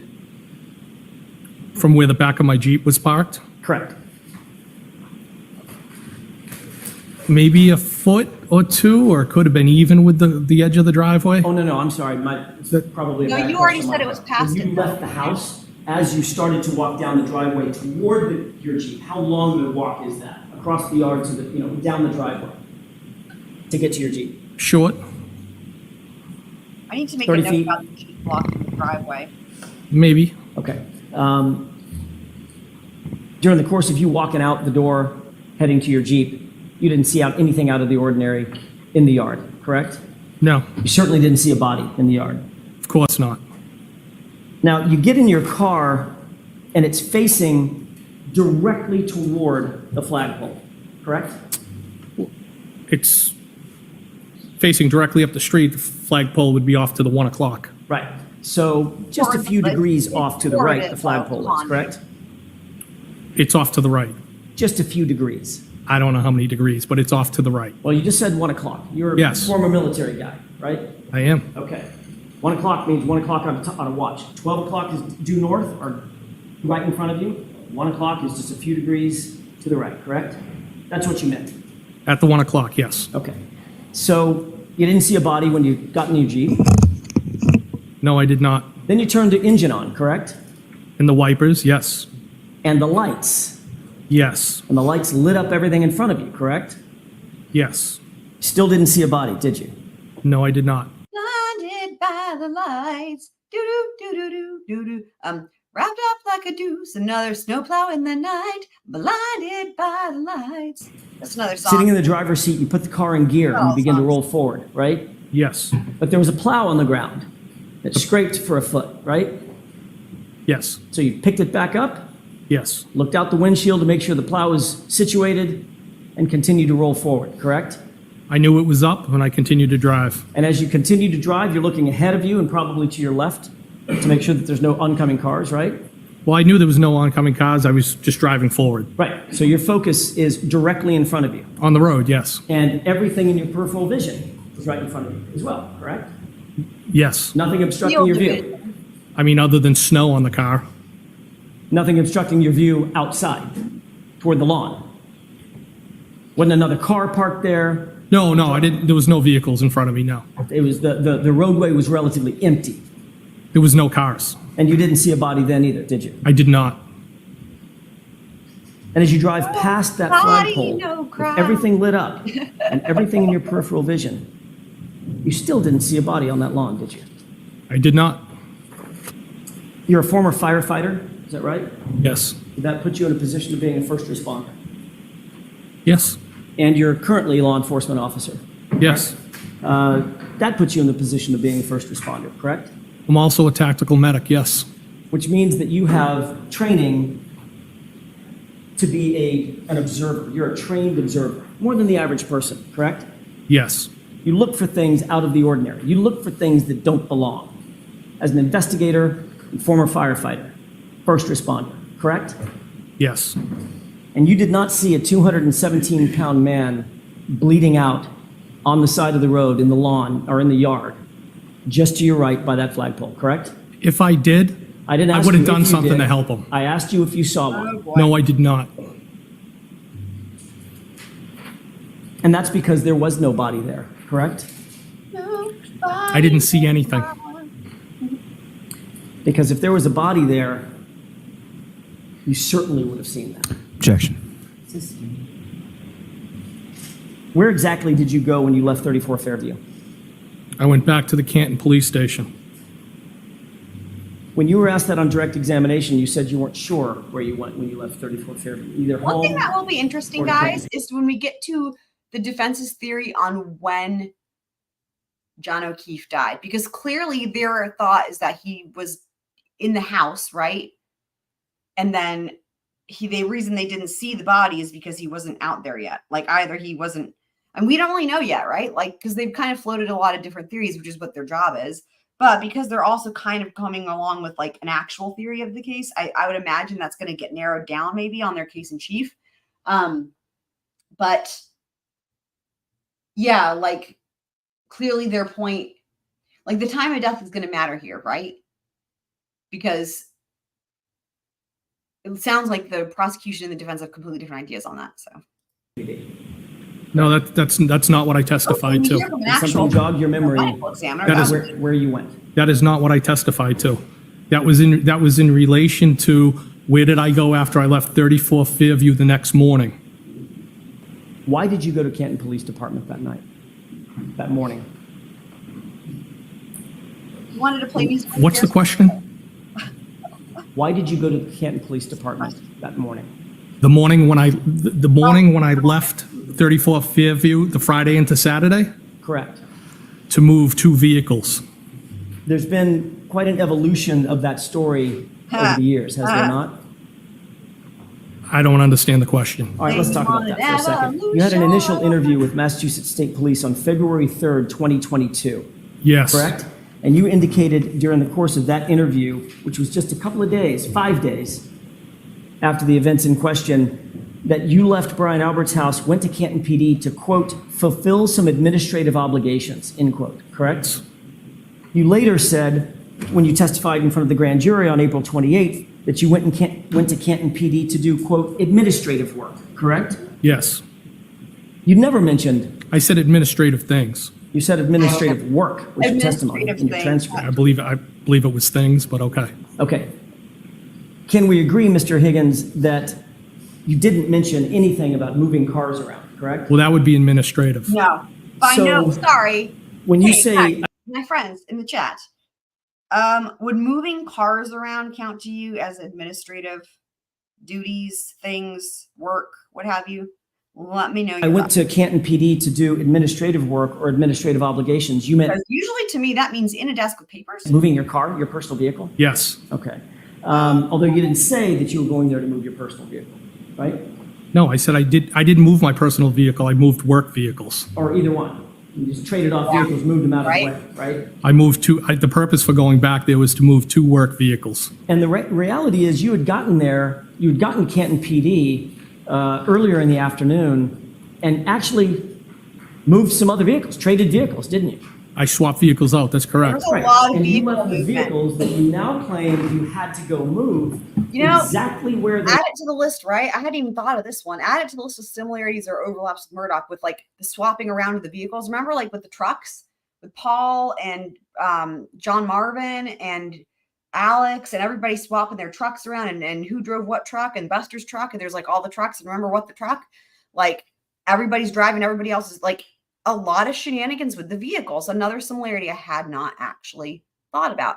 Yeah, I agree with you guys. Absolutely. Not admin. Admin involves paperwork. Yeah, absolutely. Cars aren't admin in any world that I know. Correct. were, I agree with y'all. even though you knew a blizzard was coming, correct? That is correct, yes. So you didn't move the cars a few hours earlier, knowing that you just have to come back and move those cars a few hours later. I was more concerned to go eat and have a drink because it had. And here's the thing.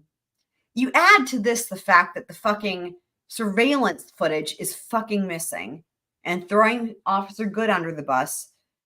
And the fact that the fucking red Solo cups and shit are found. I mean, it's just, you need something better than the moving of the cars around. Been a long day. But I don't. So wouldn't you want to move those cars early on so you wouldn't have to go all the way back to Canton and play, parking lot with these cars in the middle of the night? Musical cars, that's what I'm calling it.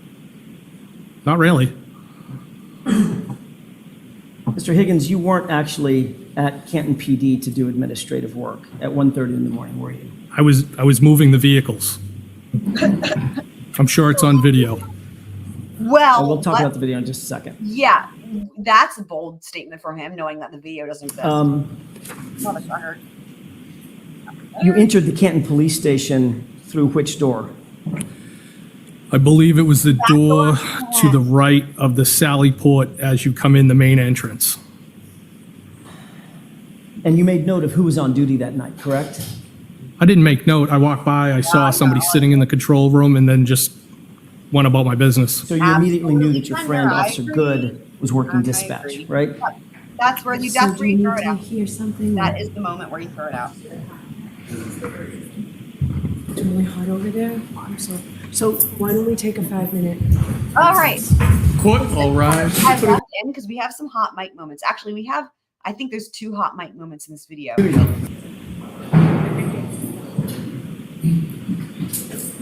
I remember the old days when we had the ACs on, you'd have to turn the ACs off, the room would get incredibly hot.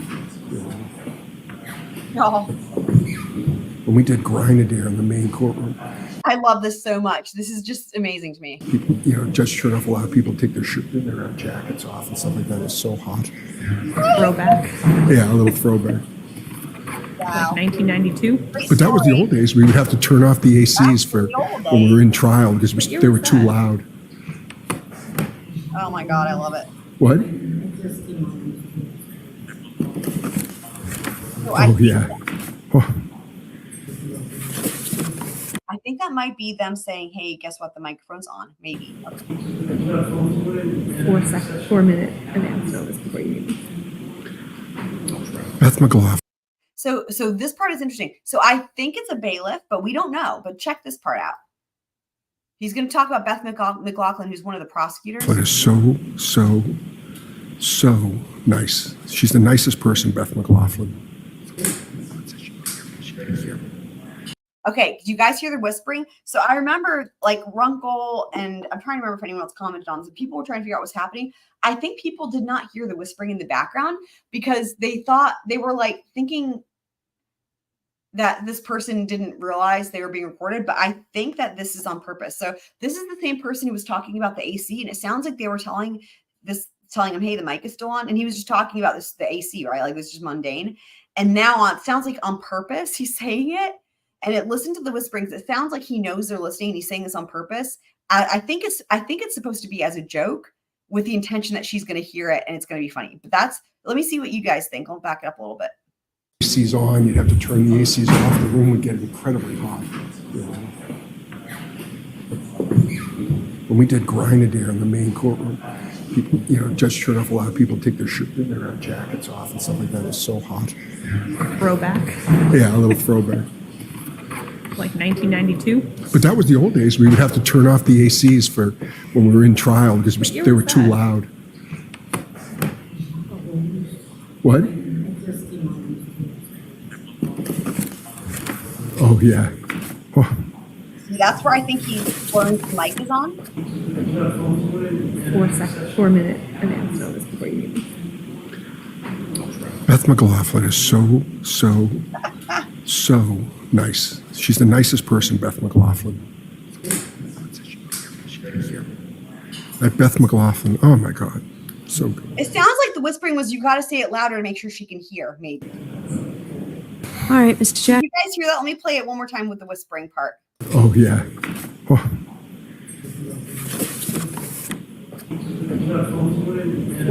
4 minute advance notice before you need me. Beth McLaughlin is so nice. She's the nicest person, Beth McLaughlin. That Beth McLaughlin, oh my God, so good. All right, Mr. Jackson. Thank you. Mr. Higgins, if you went back What to do you all think? I think it was supposed to be funny because he was hoping she would hear it, maybe. Canton PD at 1 o'clock, 1:30 in the morning, you would certainly be in a position to monitor anything that was happening at Canton PD at the time that at least you were there, correct? No. I mean, you would be inside the building, correct?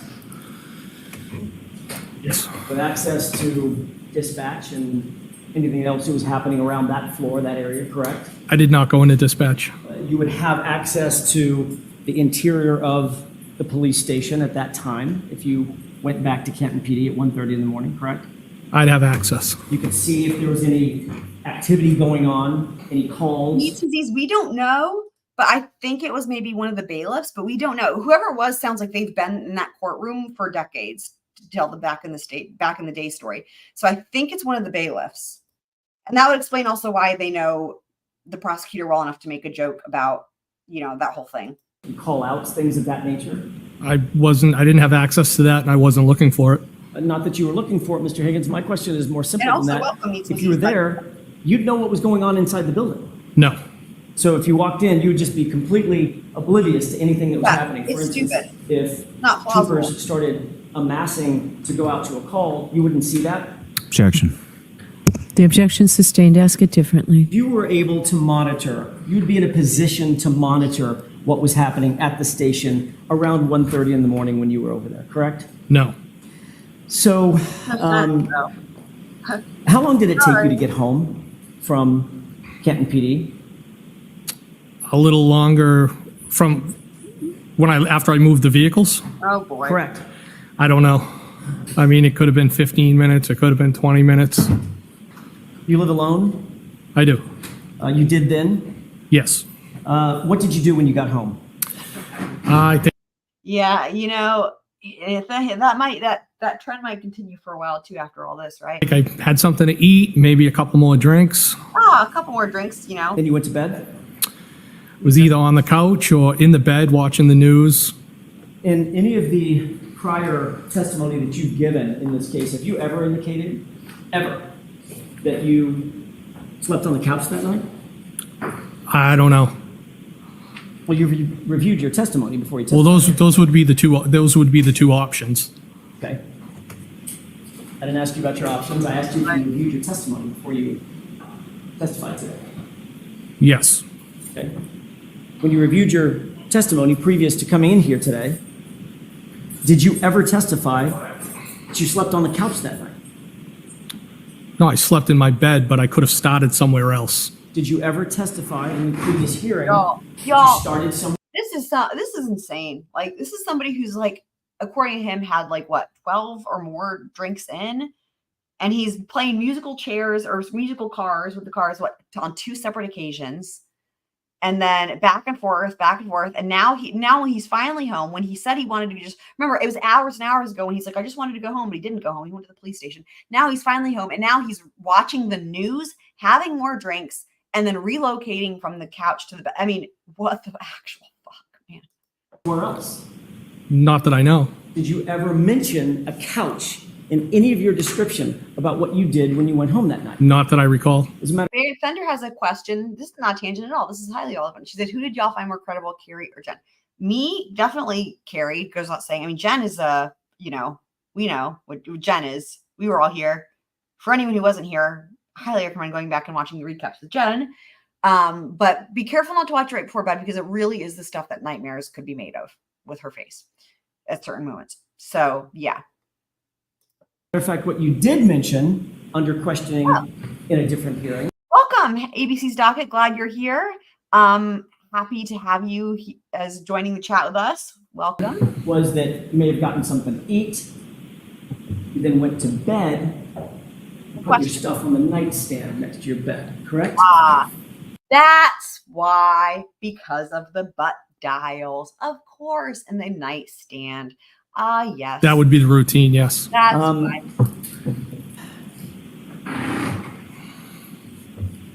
You did not make or receive any calls after returning home that night. No.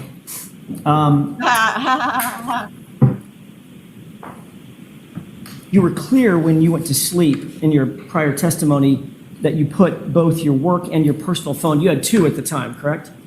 Yes. A personal and a work cell phone, right? Yes. You put them both on your bedside table because that's what you do every night. Is that right? Most often, yes.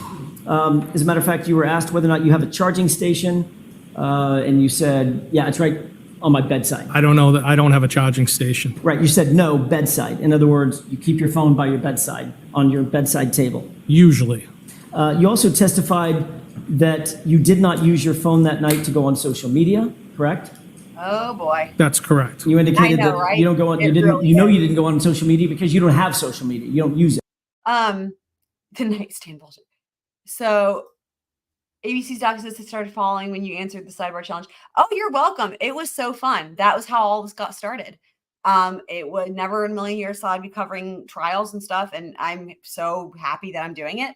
And yeah, it really. I'm glad you saw that because that was all. You know, it was just kind of in a way to be kind of funny in responding to that challenge. But I was like, well, someone's got to do it, right? But I'm glad you enjoyed those. Yeah. So we, you know, we've also done a really big deep dive on the Murdoch trial. And I'm covering currently, I'm covering Brian Kohberger and this Karen Reed trial. And then also I've got a side project going on, a deep dive with Gloria Satterfield. So lots of stuff. Yeah, but 100%. It's really, it would have been more plausible in like the early 2000s, back when it was like the different times of phone, like the cell phones were like the kinds with buttons, you know, remember the old school dumb phones? I still have one actually, where it didn't have an unlock thing. It was just like a regular, like it was almost like a landline, like just buttons, right? Where you actually could call somebody with it in your pocket. Like that could happen easily. There was nothing stopping it. It would just, you could press, you know, especially if you have people on speed dial. But with smartphones, it's just not a thing, you know, because you have to unlock it and all that. That much. I don't. You said I don't have the Like, gram. I'm guessing now, that means let me- Instagram, correct? Caveat. Now, if the phone's already unlocked because you were using it for something else, and then you put it in your pocket without locking it, that could potentially explain it. However, what's the problem here? The problem here is that both of these fellas say they are asleep. So there you go. That is correct. And you don't use Snapchat and you quote, don't do those things, correct? That's correct. All right. So you testified that the first call you received after returning home on the 29th was a call from Chief Berkowitz just before 7 a.m., which woke you up. Is that right? It was around 6:30-ish, I think. Okay. Your testimony previously was at some point before 7 a.m., that call was the one that woke you up. Yes. And it turns out, Mr. Higgins, that was a lie, wasn't it? No, it wasn't a lie. When you were asked that question at a previous hearing, you didn't know that the person questioning you had your phone records, did you? I assume they did. And you were thereafter confronted with those phone records, correct? I was asked about them, yes.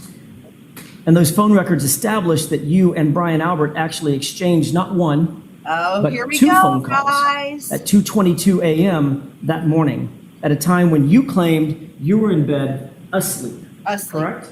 I have no recollection of any phone calls. Take a look at the one that's marked with the QQ. I see it. All right, just because we have to. Hold on, real quick, like, do-do-do, doodly-dee. That call is actually from Brian Higgins to you, isn't it? Yes. Obviously, you know how long 22 seconds is. What's that? You know how long 22 seconds lasts. Yes. Look how cute Nightbot is. Nightbot, I love you. Thank you for being so cute with your little hands. You've seen that document before, correct? I think I've seen it maybe on a screen, not in my hand. That was these were the records that were shown to you at a prior hearing? Yes. Okay. And you acknowledge that at least the one marked QQ is a record of your calls, correct? It has my name, my telephone number, correct? And it indicates that on January 29th, 2022, It's crazy. at 2:22 and 35 seconds, you received a call from Brian Albert, duration of 1 second, correct?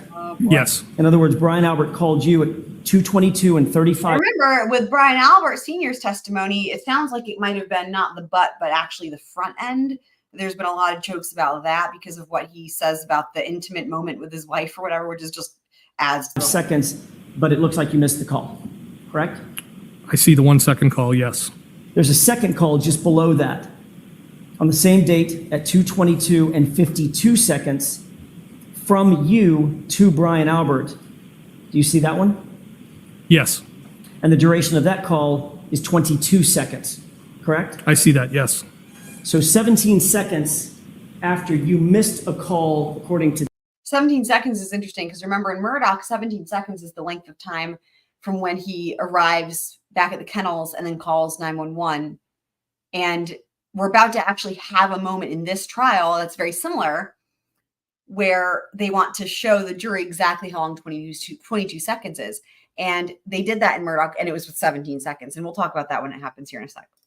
these records from Brian Albert, you called him back and there was a call lasting 22 seconds. Is that right? That's what the records say. So the fact is, you were speaking to Brian Albert in the middle of the night, Absolutely. Yes. approximately 3 hours before. Right. He had all that shit in bed with him. I love the glasses. Why the glasses, right? That's the funniest part. It's like, did he just add that in? Like, why did he? Oh my God, I forgot about the glasses. Runkle was really funny about that because he was like, he was like, this bed is a garbage heap. Mr. O'Keefe's body was found in his yard, correct? No, that's not correct. And that was 5 minutes before 2:27 a.m. when there was a Google search for how long to die in the cold, correct? Objection. Sustained.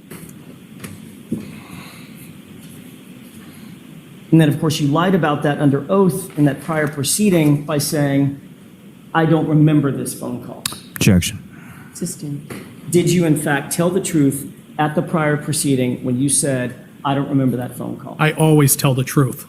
Did you lie under oath? sir? Yeah, that's No, I did not. Sorry, but that's a lie. Let's hear that lie again. That's a good one. I don't remember that phone call. I always tell the truth. Lie. That's a lie. Literally, no one can say that. Did you lie under oath, sir? No, I did not. Would you tell us if you did? Objection, Your Honor. Sustained. That You laugh. acknowledge that there's a 22-second phone call in your phone records, correct? That's what's reflected by the record. And 22 seconds is quite an amount of time. Would you agree? It's 22 seconds. As a matter of fact, it's about this long, with the court's permission. The court does not give permission. That's argument, Mr. Jackson. If we were to count off 22 seconds, that's an uncomfortably long time, is it not? No, It's long enough to have a conversation, isn't it? I didn't have a conversation. Is 22 seconds long enough to have a conversation? No. A human being can't have a conversation in 22 seconds?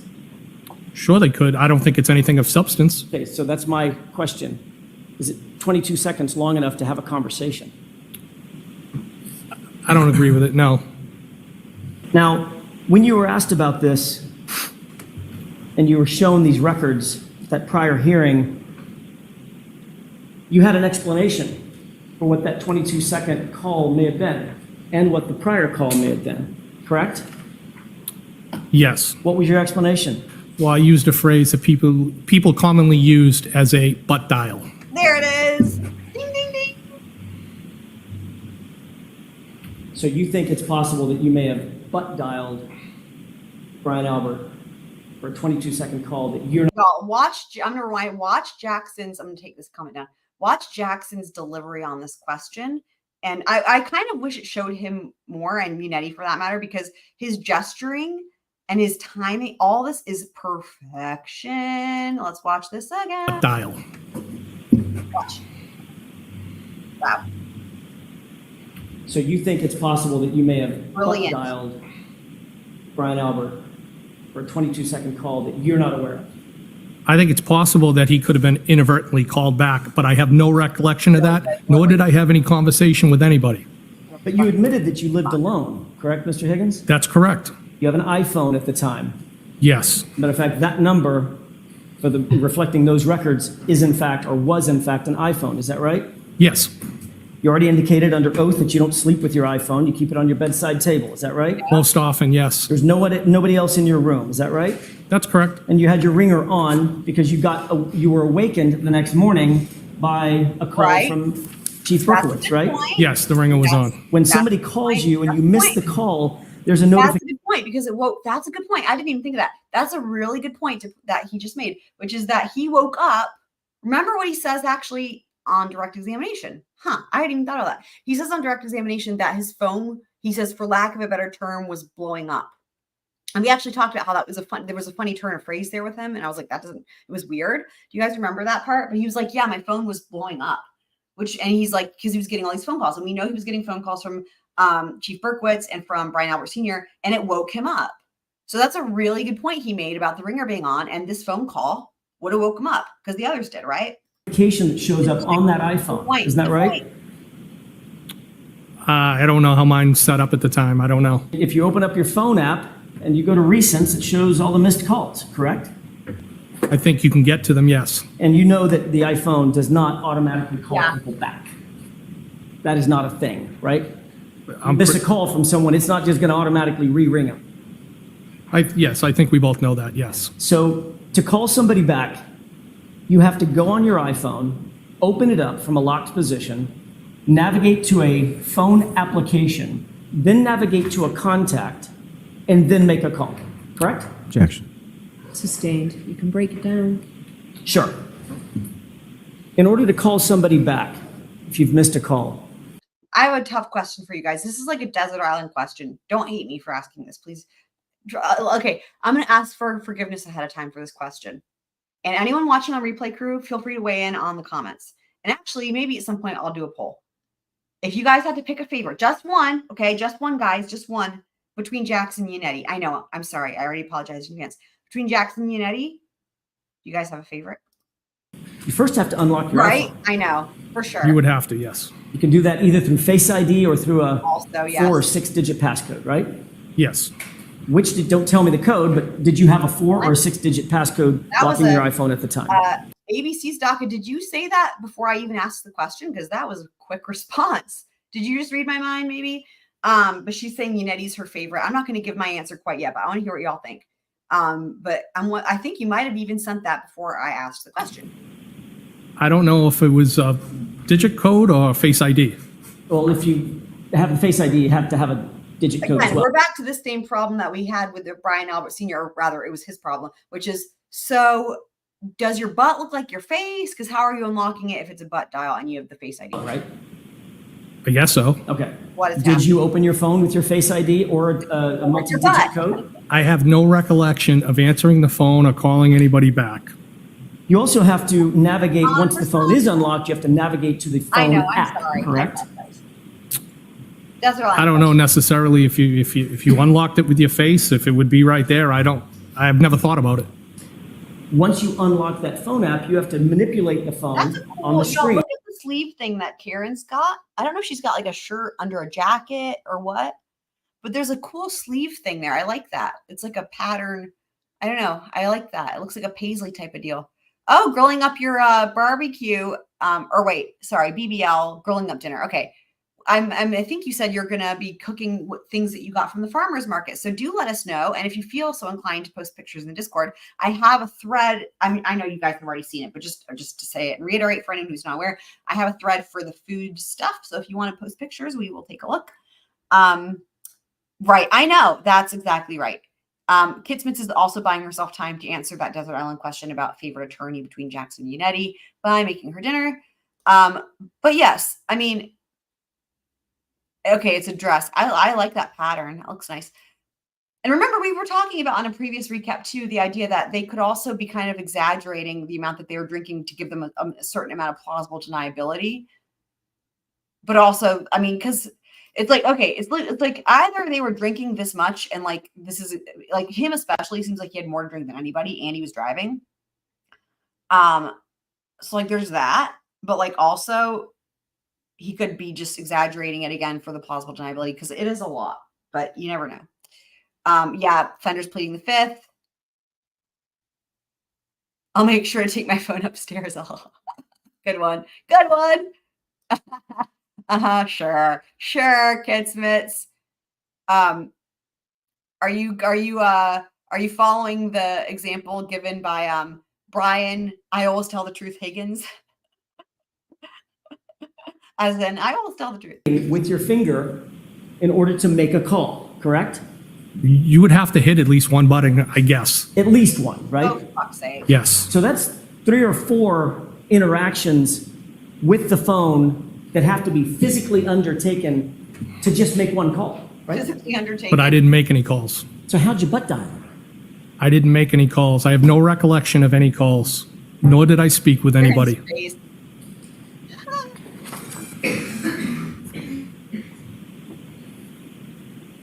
After you were shown these phone records at that prior hearing, in that hearing at least, you finally admitted that you did in fact call Brian Albert back, but this time you claimed the two of you just sort of sat in silence. Isn't that right? Objection.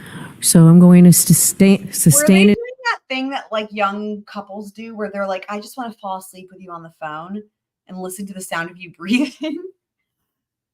I'm just saying they could just be honest about their love for each other, right? And they could clear this whole thing up in just a second. In that form, you can ask it appropriately, Mr. Jackson. Did you ever previously testify that you did in fact make the call, but you did not have a conversation during the course of the call? What I think I testified was something must have happened, but I didn't have any phone call. Do you remember being asked, quote, did you call him back, end quote, and you answered yes.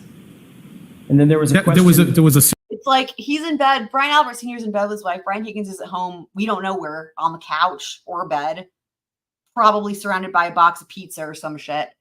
And they're like, we just want to be with each other. Let's just listen to each other breathing on the phone. Right. I mean, in a more realistic sense, here comes Fender saying they could even say that Brian Higgins got sentimental and called his best friend. Yep, you're right. That's a much more logical way to put it. But however, what if they were having a secret love affair? Just saying. series of questions there. That's only a fragment of what I said. I'm not done yet, Mr. Higgins. Can you answer my question? Yes. To the question, that reminds me of another quote from the other attorney regarding being done. Where is it? Aha. We're done here. I love that. He sounds like a mafia boss. We're done here. I love the shit out of that. It's my favorite thing. Did you call him back? Your answer was yes, correct? I think it was kind of I must have. Oh. Then you were asked, well, the answer was I wonder where that name came from. That's interesting. yes. And then there was a colloquy back and forth where you spoke over each other's words, right? It was dialogue back and forth about this whole thing, yes. You see the pink highlighted question and the pink highlighted answer. Yes. What's the question? Please read it for me. Did you call him back? What's the answer? Yes. Thank you. You then said a little bit further in that same conversation, I did not have a conversation, correct? I did not have a conversation with. Burn. Hold on. I was looking down to write a note down. Hold on. I think I might have missed the sick burn. I found out I could do this new thing where if it's a sick burn, I add the burn. Hold on. You see the pink highlighted question and the pink highlighted answer. Yes. What's the question? Please read it for me. Did you call him back? What's the answer? Yes. Thank you. Aha. You then said, That's the burn. That's the sick burn. Did you guys see it? Yay. I just discovered that was when I had first discovered I could do that. Let's watch one more time for fun because it's festive. It's festive to celebrate the sick burn. me see if I. Correct? I did not have a conversation with anybody. And the question following that was, you just listened to the phone what someone was telling you? Answer, it's possible that the phone picked up on the other end and nobody said anything, and then I terminated the call. End quote. That's what you said at the other hearing under oath, correct? Yes or no? Can I see it? Sure. Oh, I think I didn't go back far enough. Hold on. Call him back. What's the answer? Yes. Thank you. There it is. You then said a little bit further in that same conversation, I did not have a conversation, correct? I did not have a conversation with anybody. And the question following that was, you just listened to the phone what someone was telling you? Answer, You're just listening to the breathing. it's possible that the phone picked up on the other end and nobody said anything, and then I terminated the call. End quote. That's what you said at the other hearing under oath, correct? Oh my Yes or no? God, y'all. Can I see it? Sure. Oh boy, it's not gonna. Does that refresh your recollection about how you answered that question? Yes. And your answer was, it's possible that the phone picked up on the other end and nobody said anything, and then I terminated the call. That's the only thing. Meaning it's possible it could have happened. It's possible it could have happened that you had a 22-second call with Brian Albert, I correct? did not have a 22-second call with Brian Albert. There was no conversation. You've had some time to think about this 2:22 a.m. call, correct? Since that last testimony. Some time to think about it? Yeah. Wait, that's interesting. Is the call at 2:22 a.m. and also 22 seconds? Because that's a lot of twos. I haven't really thought about it, no.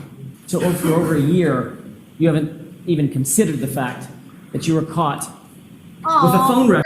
I love that you said Davy, because that's a shout out to Super Planner Girls Orchid, and Super Planner Girl's not here tonight. I think she said she had some plans. I just saw a notification come through. She had sent me a text, but shout out to Super Planner Girl, who will probably hear this on replay crew, and shout out to her orchid Davy, named after David Yanetti. Record, lying about not having a conversation with Brian Albert at 2:22 in the morning. Objection. Mr. Higgins, what was so important that you and Brian Albert needed to discuss Close him something at again. 2:22 in Yeah. the morning? Look at that. There was no discussion. I never talked to Brian Albert. Then why the 22-second phone call, sir? It was a 22-second call at 2:22 a.m. What the fuck? Objection. Sustained. I want to talk about what you did after you woke up on January 29th, 2022. That was obviously a memorable day in your mind, correct? It was a sad day. The very first person you spoke to after waking up was who? Well, I believe I said I got the call from Chief Berkowitz. That's not my question. Say that again? Who's the first person you spoke to on the phone that morning when you woke up? Yeah, Brian Albert. that was a bit much on that one for sure. Whose idea was it for you to drive to Brian Albert's house that morning? It was my idea. Was it important to you to speak with Brian Albert in person rather than over text or phone call? No, it was important to support the people that were there.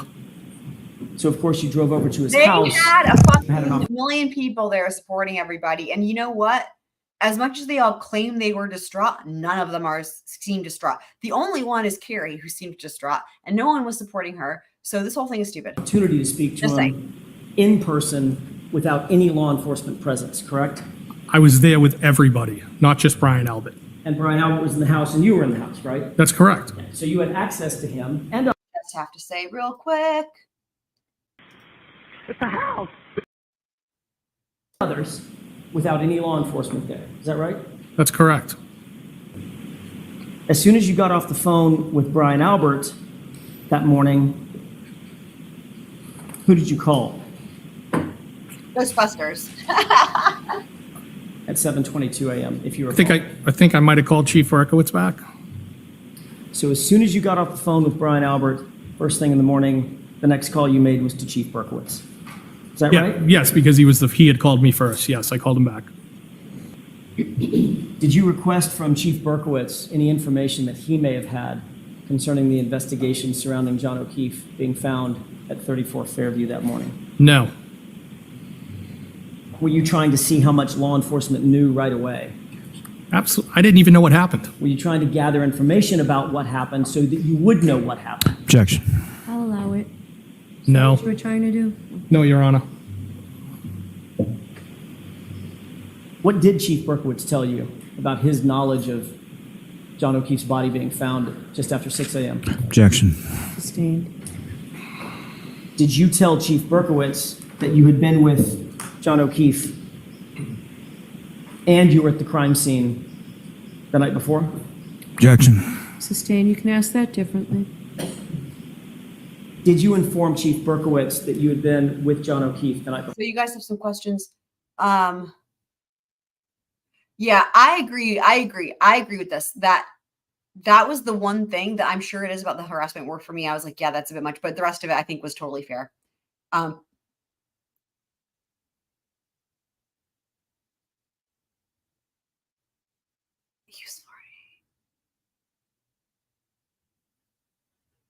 That's a good point. That's a good point. Yeah. I mean, that's a good point. Yeah. I mean, definitely, clearly there was, she was going to be thrown under the bus, it seems like. Yeah.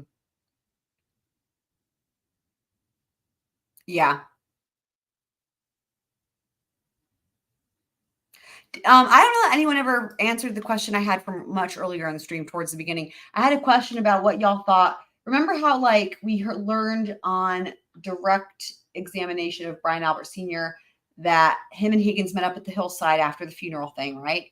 And then Brian Albert Sr. left and Higgins met with Karen Reed at the hillside, the Hilly. So this is before the rest of the things of that night. And they were at the bar together. And then that never came up in Brian Higgins' testimony at all. Him meeting with Karen at the bar. I was curious what y'all made of that, because I kind of had forgotten about it until tonight. Objection. I'll allow it. I believe I may have told him at some point that I saw John at the waterfall. Did you tell Chief Berkowitz that you had been at 34 Fairview? I believe I did. Did you tell him that your vehicle was parked just feet away from where John's body was discovered? No, because I didn't know where he was discovered. Did you tell Chief Berkowitz that you and Brian Albert had a call at 2:22 in the morning? Objection. Sustained. Did you tell Chief Berkowitz that you had been flirting with John O'Keefe's girlfriend in the weeks prior to his death? No.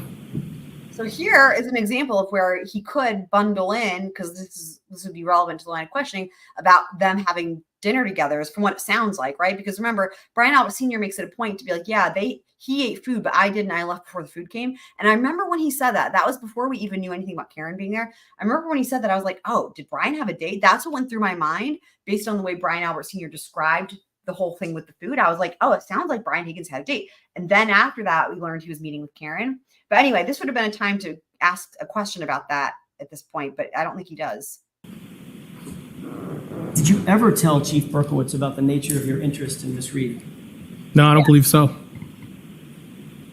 Did you tell Chief Berkowitz that you had seen Mr. O'Keefe and Miss Reed the night before, and that Miss Reed had ignored you? Objection. Sustained. You can break that down, Mr. Jackson.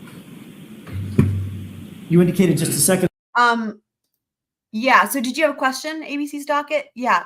About the bar. Yeah. So that was the same night. What happened was they came back from the funeral. That was the same night. They came back from the funeral. Yeah. That's why it's a big deal to me. And I don't know why it doesn't come up more, because this is the same night. They get back from this funeral, right? And then they go to the Hilly, him and Brian Albert Sr. And then Brian Albert Sr. leaves just shortly before, when Brian Higgins is about to order food. And that's when he meets with Karen there. And they don't really get into it much further than that. They don't talk about it with him at all. No one does. I mean, I've listened to this testimony a lot from direct, cross, direct. I mean, I completely had even forgotten about it until tonight. And I was like, wow, they didn't even bring that up at all. So yeah, that proves my point, right? Because I think y'all forgot about it as well. Because it's pretty crazy that no one brings it up. And I'm curious what y'all's thoughts are. I think earlier in the stream, I offered a couple of my ideas as to why that perhaps it's not going to help the prosecution, because it just gives him, again, it shows more like that he had interest in her, potential motive that way. And then I was wondering if maybe for the defense, they felt like, well, this shows that Karen was still interested in him. And they're kind of going with the idea that she was ghosting him, and that would contradict that. And that maybe also they felt like they didn't actually need that. But also I was remembering that they actually pushed him about that. By him, I mean Brian Elwood Sr. They pushed him about this whole thing with Brian Higgins and Karen meeting on Cross, and they elicited some of that testimony on Cross, I think at the time, because they thought, yeah, it's going to make it look like Brian Higgins was really into Karen and had motive. And then I think that they were hoping potentially that people would kind of forget about that, because that does actually, Karen meeting up with him there does contradict the rest of these theories about her ghosting him at that time. So it's interesting, right? The strategy there, but I'm curious what y'all think. Fender says it could be motive for Brian Higgins that she was in the same room.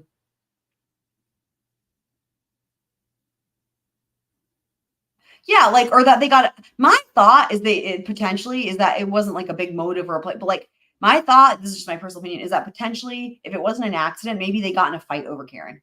You know, just like a dude fight because they're both drunk, but especially this dude, because we know Brian Higgins gets belligerent because of the story about the video game controller, right? He threw and broke John O'Keefe's nephew's video game controller. And he was like, I don't even remember that. I was blackout drunk. I'm paraphrasing. But that was a huge moment where it's like, oh, so he gets like shit faced and like throws shit and doesn't. And he's a big bulk. He's a big dude. I think he's much bigger than John O'Keefe. So it could be that it was something like that. And maybe Karen had a vibe that had a feeling that something was like, there was some like weird vibes between them. And maybe that's why she didn't want to go. I don't know. I mean, it would make sense, right? Like if it were me, I would feel awkward in that situation. And if you've been at the bar with a big group and they've been drinking, but like, okay, then like everything's okay. Like everybody was fine. But then you know that they're going to go to a house and continue drinking. She might know these dudes well enough to know like, okay, like it might get weird. I don't want to be involved. I don't want guys, maybe that's part of it. ABC's docket says, makes me think McAlbert's plan is for Higgins to be blamed if blaming Karen doesn't work. Interesting. Like you think that was the McAlbert's plan. Okay. That's an interesting thought. I had not thought of that. Huh. That seems possible though. That definitely seems possible.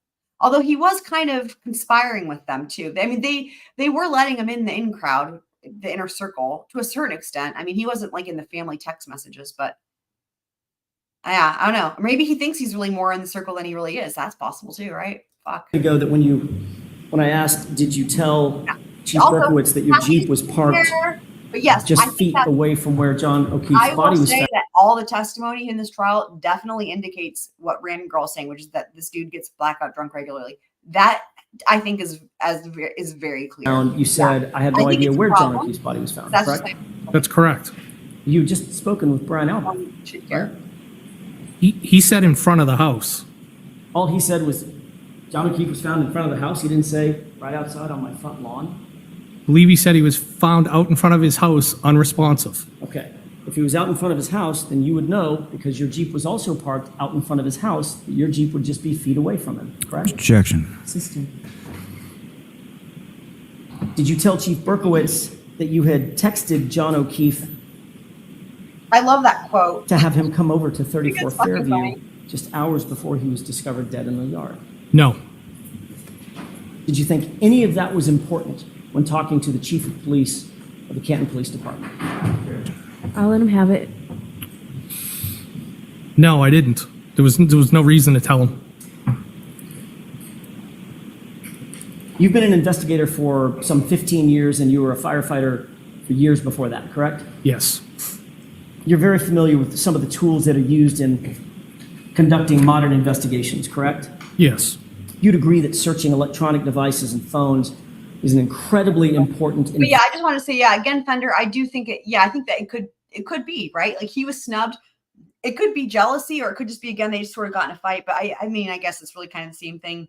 But I mean, that's the thing, is like, we will learn potentially more about what the defense's specific theory is. And, if they do present a case in chief, again, in my opinion, there's something really wrong if this makes it past the motion for a directed verdict. There's something wrong. Investigative tool that modern investigators use, correct? Objection. In that form, I'll sustain it. Are you aware that searching electronic devices is an important part of investigations? Objection. Are you aware of that, sir? Do you agree with that? I hate I've all- utilized phone data during the course of my investigations at times, yes. This is so weird. Okay, so another way to put that is obviously phone data and electronic data is an important part of investigation. Objection. Sustain. Oh, for fuck's sake. What time do you believe you got to Brian Albert's house that morning when after you received the phone calls and woke up? What time did you make your way back over to Brian Albert's house? Maybe around 7:15 in that area. Was there any law enforcement presence there when you arrived? I can't recall specifically. There could have been one police car. I'm not positive. Did any officer ever ask you to take a look at your vehicle? At what time? That time? But actually at any time? No, not to my knowledge, nobody from law enforcement Your knowledge. associated with the investigation had ever asked to take a look at my vehicle. So they certainly didn't ask that day, correct? On the 20... What I'm saying is, to my knowledge, nobody has ever asked me that. Right. So that's my point. I'm just trying to break it down. You want to tell me every instance when somebody could have asked me. Correct. Okay. On the 29th, were you asked whether or not your vehicle could be searched? Searched or inspected? What do you mean? Either one. Well, I would consider a search the inside of the vehicle more so than the outside. I would consider the outside more of an inspection. I would have been happy to show them it. I'm sure you would have. I'm asking, did they ask? No, They didn't ask to search Show it, they didn't them. ask to inspect it. no. When you met with troopers, who was it that you met with on the 3rd of February? Trooper Proctor and Trooper Buchanan. Did either Trooper Proctor or Trooper Buchanan ask to inspect your vehicle, otherwise search it? Not to my recollection. And to this day, nobody from Massachusetts State Police has ever indicated that they want to inspect your vehicle. No. When you entered the house that morning, Brian Albert was there, Nicole Albert, Jen McCabe, Matt McCabe, Brian Albert Jr., and Julie Albert were all there. I'm sorry, had Julie Albert gotten there yet?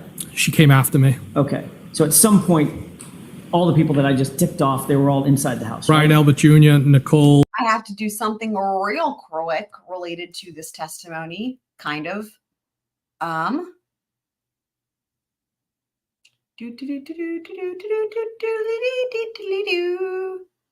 Waiting for there it is. Hold on. Road trip, gang's all here. Whenever I think of is because he's like naming everybody. I'm like, oh yep, gang's all here, and then of course road trip crew. Shout out to the road trip crew. So ABC's Doc says, I would like to know if he drove the Plow vehicle. Right. Okay. So he kind of is evasive about that detail on direct. That's a good question. So on direct, Lolly asks him time and time again, and you continue driving the Jeep Wrangler. And he asks him that not in reference to driving, God, I sound like Lolly, not when he's driving to Brian Albert's house in the morning, but other times. And I think he does that because of the fuck up where Higgins accidentally says Jeep Cherokee, which is Caitlin Albert's car. And so then Lolly is very specific and says Jeep Wrangler and not just Jeep. He doesn't, he leads, he doesn't make it open-ended basically. But he doesn't ever ask him specifically about driving over to Brian Albert's house in the morning. And nobody mentions, right, of all the people that are there, think about it, guys, of all the people, I'm glad you mentioned this because this is a good point. All the people that are there that morning, nobody mentions the snowplow. Nobody even mentions the Jeep, period, right?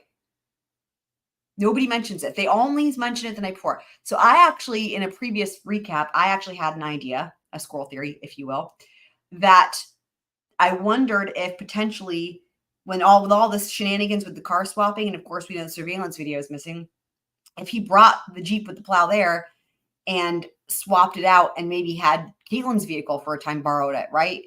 And that could explain the maybe Freudian slip or whatever with the Jeep Cherokee. But it could also explain why nobody testified to seeing the Jeep the next day and nobody testified to seeing the snowplow.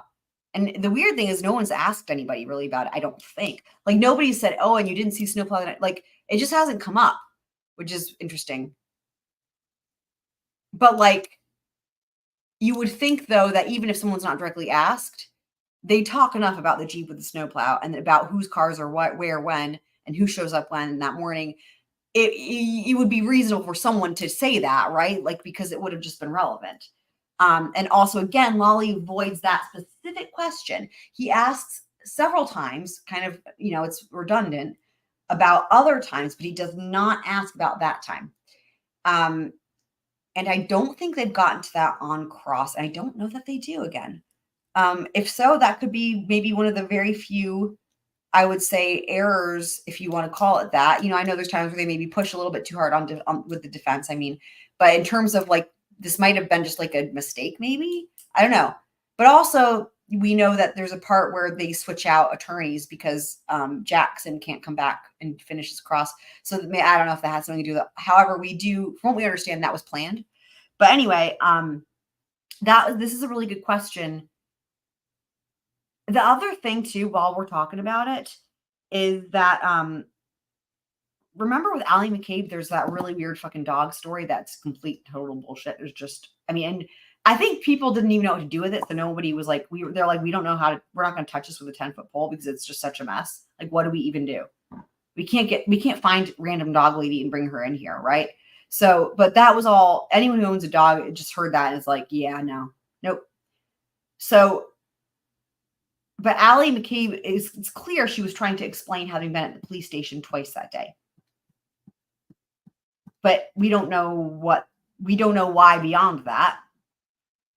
But we do know there's a lot. And then the other thing with the white Jeep Cherokee is, remember, there's the whole thing with the boyfriend. Now, remember the story with her boyfriend, Tristan Morris, and they make the story about him coming back and, he says he drives her Jeep Cherokee. This was the other thought I had. That could be when a swap happens, that he drives her Jeep Cherokee out there. And maybe it's not to go to work because that whole story didn't make any fucking sense, or rather not to pick her up. But maybe it's to swap vehicles, or maybe he leaves maybe the Jeep Wrangler is left at the station. Maybe there's some evidence that needs to be, collected in a red Solo cup. Cough, cough, if you know what I mean. So I don't know. Hopefully that gives you some food for thought in terms of your question. But it's a really good question. It's a question that I certainly have. Yeah. Brian, Matt, and Jen. You all discussed the incident together, correct? I wouldn't describe it that way, no.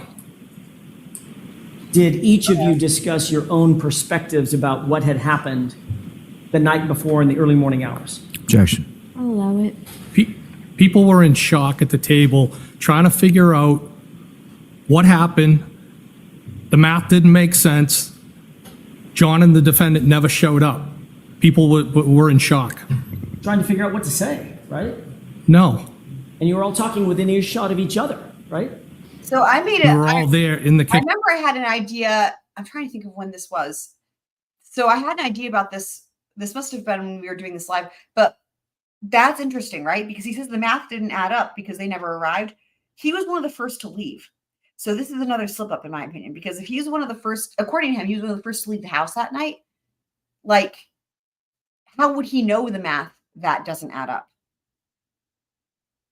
He can't, even if he finds out after the fact that they didn't show up, that's because the other people told him. And that's not correct. You can't testify. Like, he has to testify to what he knows, right? So if he says, yeah, they never showed up, something's fishy there. Either he's relying on what other people have told him, but that's not what he's supposed to be doing. He's testifying. He's supposed to be testifying to his knowledge and his memory. Or, he's just saying that. But like, essentially, he actually does not have the ability to say that for a fact because he says he was one of the first to leave. And so how would he know the math? How would he know the timeline? How would he even know what happens after he's gone? He can't testify to that, right? Because it's just what people have told him otherwise. And we've already heard from those people in this trial. Talking together. At this meeting, and these were friends and family, correct? Excuse me? These were friends and family amongst themselves, and you being a friend. these are friends and family inside that house discussing this incident, correct? Yes. So at this meeting, you Part of what I'm wondering, I think I mentioned this earlier in the stream, is I'm wondering if the defense's theory is actually that, like, it could be either way. It could be that John O'Keefe was there and they're all lying. Or I'm wondering if their other theory could be that John O'Keefe wasn't actually dead yet because he was in the house. Like, that's why they didn't see him. But, like, they knew something was up. Like, because I wonder if there's going to be dispute here over the time of death when it gets to that. If it gets to that, I mean, obviously it's going to have to get to that by somebody. But in terms of, like, the prosecution's theory, I was wondering if maybe the prosecution's going to say the time of death was in that time frame, aka the body had to be on the lawn. And I'm wondering if the defense is going to go the route of, no, the time of death is actually, you know, bringing a different expert, right? Say the time of death was actually later, and it would have been after everybody testified that the black SUV was gone. And so therefore John must have been in the house and something happened in the house. I wonder but it could go either way. That's a good point, that it could just be that they're trying to prove that everybody's lying about the body and the body was there. So we'll see. actually instructed Jennifer McCabe to call Canton PD and ask someone to come back. Objection. Sustained as to that form, you can ask it differently. At some point, did an officer come back to re-interview Jen McCabe? Yes. Jen McCabe had told you. Well, it could have been like if I'm going off of what I know from the defense's insinuations, right? Like they aren't going to be able to, well, it'll be different if they get to their case in chief, and then we'll see more specifically. But basically, it seems like there's a lot of things that are plausible, right? I think one situation that could be plausible is he goes inside and they get into some sort of a fight, right? And then he's like beaten up or whatever. And then, maybe he's beaten up pretty badly, maybe got out of hand. And then maybe he goes in the front yard and, I think that regardless, I still think that the gash on his head had something to do with either the snowplow or the fire hydrant, just from the looks of it. And again, it could be that if he was really injured and like drunk and like maybe he has had, he'd been hit in the head, he could have just maybe he fell and hit his head and that caused the gash. In other words, it's possible that there's a lot of things that are possible here because we don't have any evidence, right? Again, well, hold on just real quick because it's relevant right now. There's no evidence of anything in this case. Right. That therein lies the problem. Like it's possible that there was just a fight that got out of hand and then potentially he was injured and then, he fell on the lawn and died. I mean, that's possible. We still don't really know what the cause of death is. And from what I've heard, it's actually kind of listed as undetermined, but we're going to wait to see what we get for evidence, if any of that. But I remember the first responders when they testified saying if 911 had been called earlier, if he'd been found earlier, he probably could have been saved because he was still alive. Remember, guys, he was still alive when they came. He was still alive. He didn't die until the hospital. So it seems like he maybe would have been survived had it not been for the hypothermia, but maybe the hypothermia only happened because he was so injured, if that makes sense. So like it could have been a number of different things, right? It could have been something happened in the house and then he went to leave, and he walked out on his own volition, or it could be they knocked him out unconscious and therefore the head injury, the gash would have had to happen inside the house and then they put him out in the front lawn. There's a lot of possibilities here. Or it could even be that there was an altercation in the front yard and near and around the snowplow or near and around the fire hydrant. And that maybe he didn't actually go in. Like, I feel like there's so many possibilities. I don't have enough information to say to that. From basically all we know is it sounds like he could have survived and had 911 been called sooner. Like,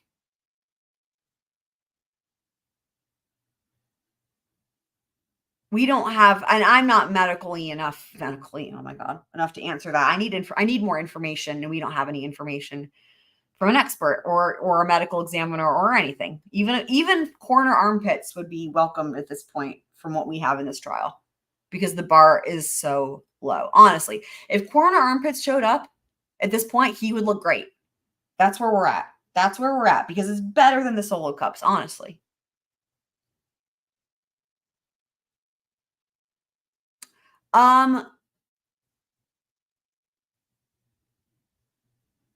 That I'm trying to fucking remember.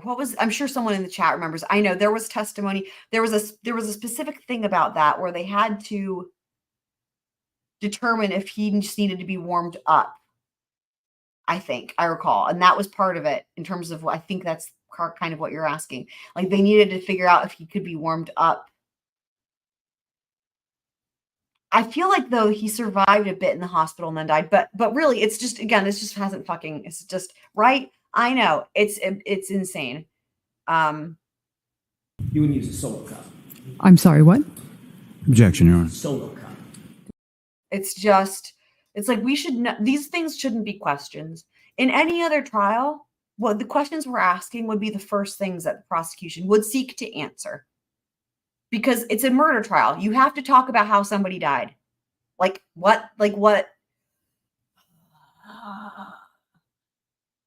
Yeah, it's correct. I remember hearing that. You're saying that and better than I did because I don't know medical things.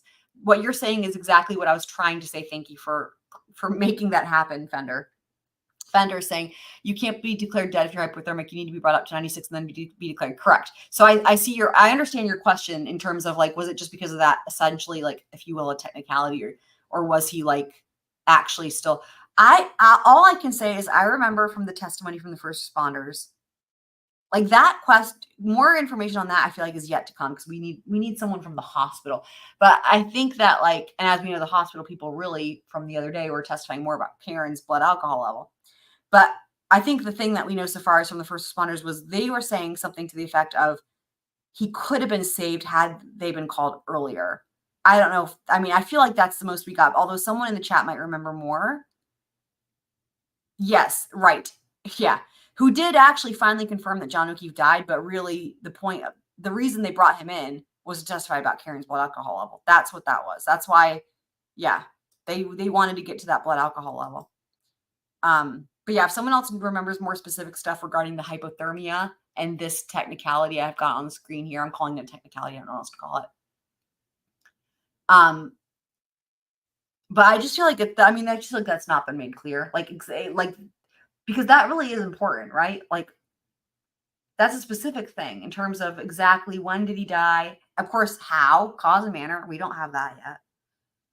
And the exact this is a very specific thing because it can actually speak to a difference in the cause, right? So, it's just, how do we not?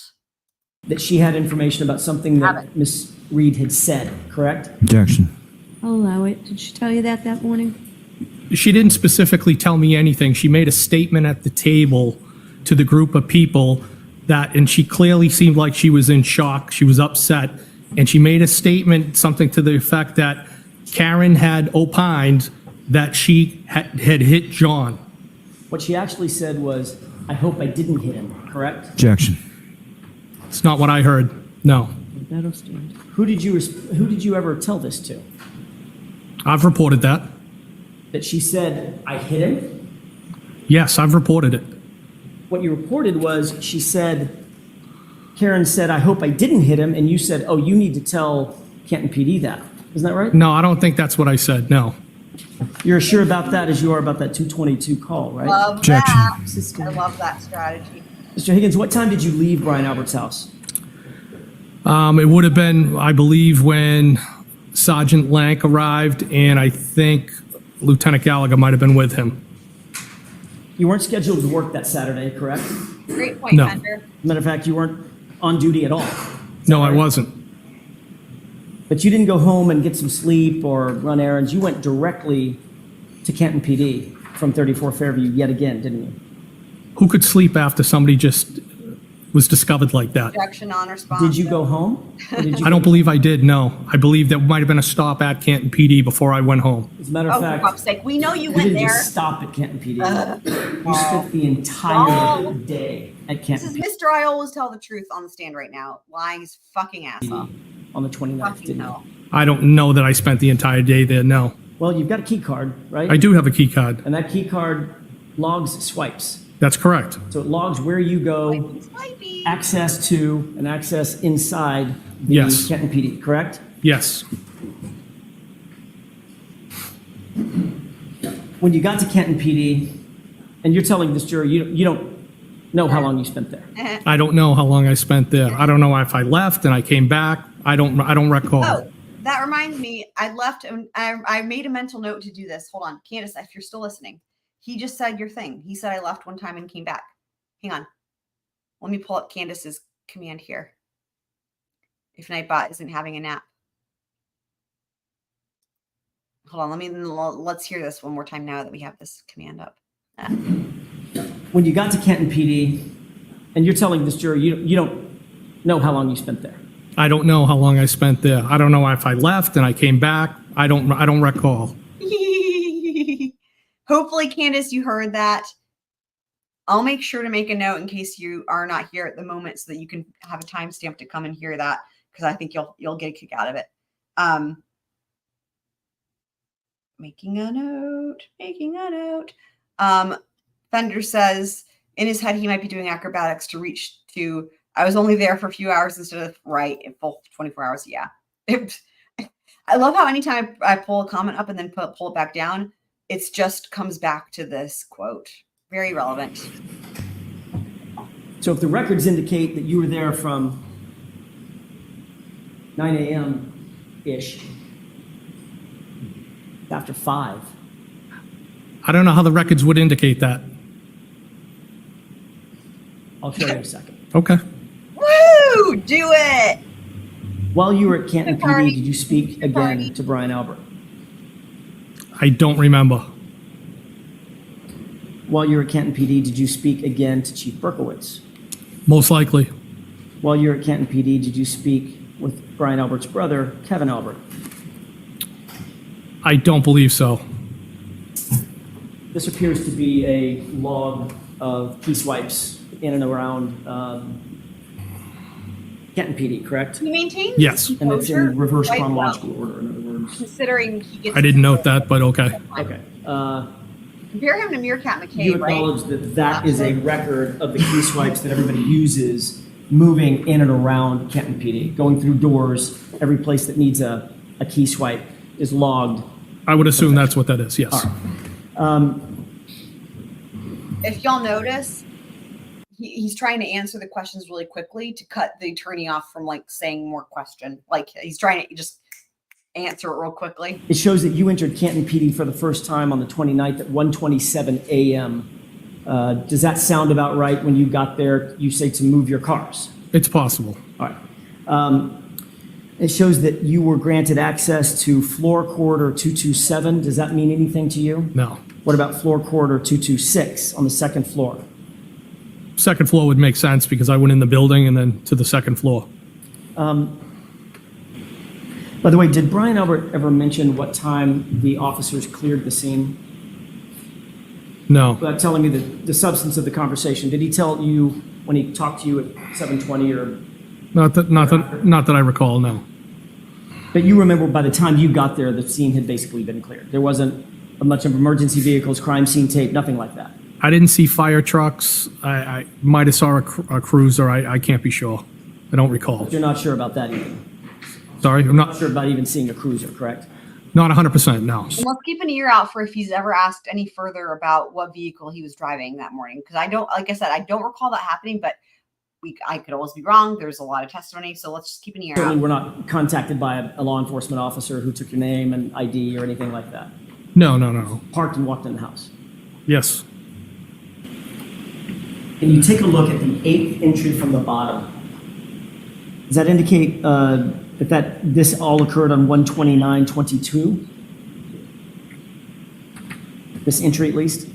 Well, I mean, I only on that 8th entry, I see that that's associated with my name. I don't know what the other ones are associated with. Right. It would be other individuals in Canton PD. I mean, this is the entire log for 129, right? Okay, but what all I'm saying is that just my name is next to that. I don't see any other names. So Right. okay. So on 1/29/2022, I'm just trying to orient you. At 1:27 and 52 seconds, I see it. access granted, Brian Higgins, rear entry to secure corridor, rear entry to secure corridor, correct? Yes. All right, so that appears to be what the the log entry or the key swipe entry looks like when it's logged, correct? Yes. At 9:23:39, I'm sorry, if you got that in mind? I do. I see it. It's highlighted. At 9:23:39, that shows that you were granted access to the Sally Port to front exit, front entry to Sally Port, correct? Yes. There's only one Sally Port at Canton PD, correct? Yes, and there's a door on each side of the Sally Port. Two Yes. bay doors, right? 2 bay doors on each side, And yes. then there's a Pass through. personal pass-through door as well. Yes. I want to try to speed this up just a bit because it's small print, reverse chronological order. On page 2976, there's also an entry, same page, should be right above that, 92350, showing that you were granted access from booking to Sally Port as well, correct? 2976, and what was the time? Page, Yes. it's about maybe 6 entries above, 6 entries up. You'll look for time 9:23 and 50 seconds. I see. Yes. All right, and that shows that you were granted access to the Sally Port and then from Sally Port to booking, correct? Says booking to Sally Port to booking. Okay, so that's a key swipe. You either entering into the Sally Port from booking or from booking into the Sally Port. Yes. Could you repeat the Love the sirens. Shout out to the sirens.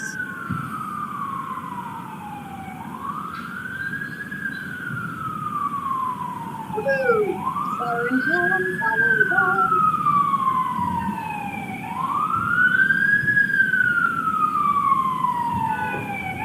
Oh yeah.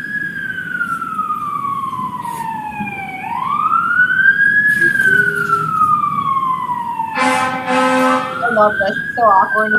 It's great. Oh, hilarious. Okay. Sirens are even louder here than they were in Murdoch.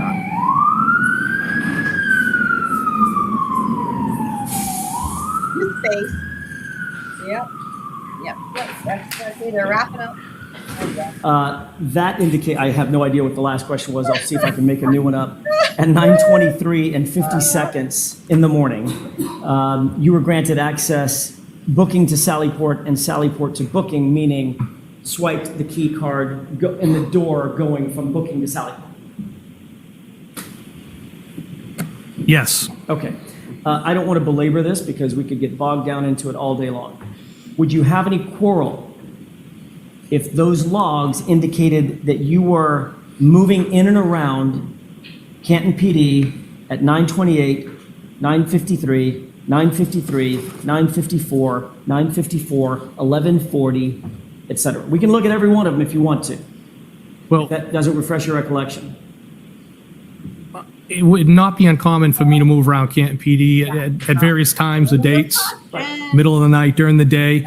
But just because I swiped in somewhere and then you have a swipe at the end of the day doesn't mean I was there the whole day. I could have left, I could have come back, and I truly don't have a recollection, but I'm pretty sure I wasn't there all day. Fair enough. If we moved from 11:40 to 11:44, 11:45, 11:47, 11:51, 11:52, and then jump to 2:05, would that be an explanation where you might have gone out for lunch, 11:52? Could have. Okay, come back. If Yes. there's a 2:05 and 56 entry, then obviously you're there, right? If the card was swiped, I was there. I mean, you're not giving that card to anybody else. No, I'm not. No way, right? Let's just look at 2905, because I want you to be comfortable. Page 2905, and let's look at that 2:05 and I think we're about to 56 have another entry. burn coming up here next. I see it. Okay, so that would indicate that you were back at Canton PD at least 2:05:56, and you were granted access Sally Port to front door, correct? That's what it says, yes. Okay. At 3:10 p.m., you called Brian Albert's brother, Kevin Albert, correct? I don't know. It's possible. Okay. I mean, I don't remember every phone call I made that day. Understood. Do you remember talking to Kevin Albert? I don't. So you don't remember what you discussed with him? No. Do you remember that it was a 12-minute phone call? No, I don't remember having any phone call, but I'm sure it's possible that we spoke. Do you remember Kevin Albert providing you any information about the ongoing investigation into John O'Keefe's death? No. Did you ask him about additional information concerning John O'Keefe's death? No. Were you providing details back to Brian Albert that you were receiving while at Canton PD? Absolutely not, no. Do you recall that 2 minutes after you cleared the call with Kevin Albert, you then called Brian Albert? It's possible. So I think the question was, do you remember? Do you remember that? Your Honor, there was a lot of phone calls made that day. It was an upsetting day. I spoke to multiple people at multiple times. I don't have a recollection. I'm sorry. Just to close this loop, that appears to be your phone record, correct? Yes. And it appears that you made a call at 3:10 for 12 minutes with Kevin Albert, correct? Yes. 3:10 plus 12 was 3:22, correct? Yes. You had cleared the call about 3:22, is that right? Yes. And then it shows a 3:24 phone call to Brian, Brian Albert then calls you at 3:24, correct? Yes. And you two speak for 6 minutes, is that right? 6 minutes, 5 seconds, yes. May I approach? Yes. Does that refresh your recollection that you made those calls? Based on the record, yes. Was that just a coincidence that you were talking to Brian Albert and Kevin Albert within minutes of one another? Yeah, I mean, there was a lot going on that day. People were upset. And I don't remember the phone calls. I don't deny making the phone calls. I just don't remember them. Do you remember providing information that you were learning from Kevin Albert to Brian Albert? Absolutely not. If you look just below those phone calls to Kevin Albert and Brian Albert, there's 2 additional phone calls that you had with Chief Berkowitz and then Brian Albert again, correct? Yes. Mr. Higgins, it looks an awful lot like you're gleaning information from Canton PD. Were you doing that? Objection. So I sustain the objection in that form. You can ask one part of that question. Sure. Were you getting any information from Canton PD? No, I wasn't. Did you provide any information to Brian Albert No, I did not. based on any conversations or conduct at Canton PD? No. May I approach? Yes. But you were, in fact, on the phone with all of those interested parties throughout the day, you'll agree. I was. Answer that. Okay. There's Yes, no Your Honor. objection. You can answer it. Yes, they're friends, and I was on the phone with them. Yes. And sir, you were not on duty that day, correct? No, You are not a Canton police officer, correct? that's correct. You were not assigned to this investigation in any formal capacity, were you? I was not. As a matter of fact, you're a witness in a homicide investigation. That's your only role in this, correct? Yeah. That's correct, but they're still my friends. And Yes. yet you're still having conversations with Kevin Albert at Canton PD while you're at Canton PD, correct? Not about this. And you're having conversations with Chief Berkowitz of Canton PD while you're at Canton PD, correct? I had conversations with them, but not about this. And No. you're consistently Not through right. the day It's not. calling Brian Albert, aren't you? I had conversations with Brian Albert. John was found on his lawn. Yes, of course, I had phone conversations with him. I want to take you back for a second to a couple of other entries, including one at 3:57, As DSN calls it, the Lally one at Court. 3:58, and one at 4:07. And I'm going to draw your attention to 2885 and 2886. Look at 6 entries below at 3:57:36. 35736. I see it. Access granted. Brian Higgins. Booking to Sallyport. Sallyport to booking. Burn, I was thinking of. Then there's one more on page 2885. Look for 40747.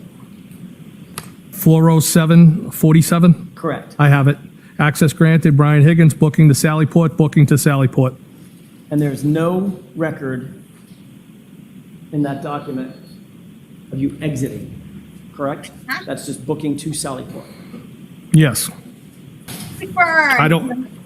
Yeah, there's no record. I don't know if it That's all- records you that's all going I- up. you That's answered my fine. question. My new There's thing. no record of it, correct? Oh my God, y'all. Not that I can see here, no. You guys, he gets all flustery. That's my new thing, the sick burn. Hope you guys like it. Let's watch it again, and I'm gonna be quiet so y'all can hear his disaster reaction here. In that document of you exiting, correct? That's just booking to Sallyport. Yes. I don't, yeah, there's no record. I don't know if it That's all- records you that's all going I- up. you That's answered my fine. question. There's no record of it, correct? Not that I can see here, no. I'm sorry. And you're aware that that's about 90 minutes So that was before crazy. Karen He Reed's SUV. starts getting nervous and like just fucking with some shit on the witness stand.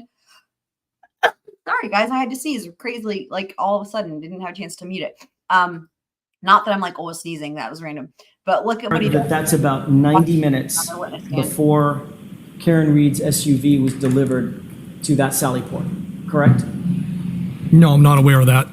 Oh wait, I didn't go back. You're aware that her car ended up in that Messed everything Sallyport? up. Okay. I don't, yeah, There you there's no record. I don't know if it That's all- records you that's all going I- up. you That's answered my fine. question. There's no record of it, He correct? starts, wait, let me. Not that I can see here, no. There. I'm sorry. There, yeah, sorry, my banner was in the way. One more time. And you're Okay, so you guys can in see that this. document of you exiting, correct? That's just booking to Sallyport. Yes. I don't, Watch him get in yeah, trouble. there's no record. I don't know if it That's all- records you that's all going I- up. you That's answered my fine. question. There's no record of it, correct? Not that I can see here, no. I'm sorry. And you're aware that that's about 90 minutes So good. before Karen Reed's SUV was delivered to that Sallyport, correct? No, I'm not aware of that. You're aware that her car ended up in that Sallyport where you were at 5:36. I'm aware her car ended up there, yes. Are you aware that there was other evidence that was also being held in the Sallyport? Objection. Sustained. Did you see any other evidence in the Sallyport related to this case? No. Did you see a bag, grocery bag with 6 solo cups there? Objection. Did you see anything that seemed out of the ordinary there?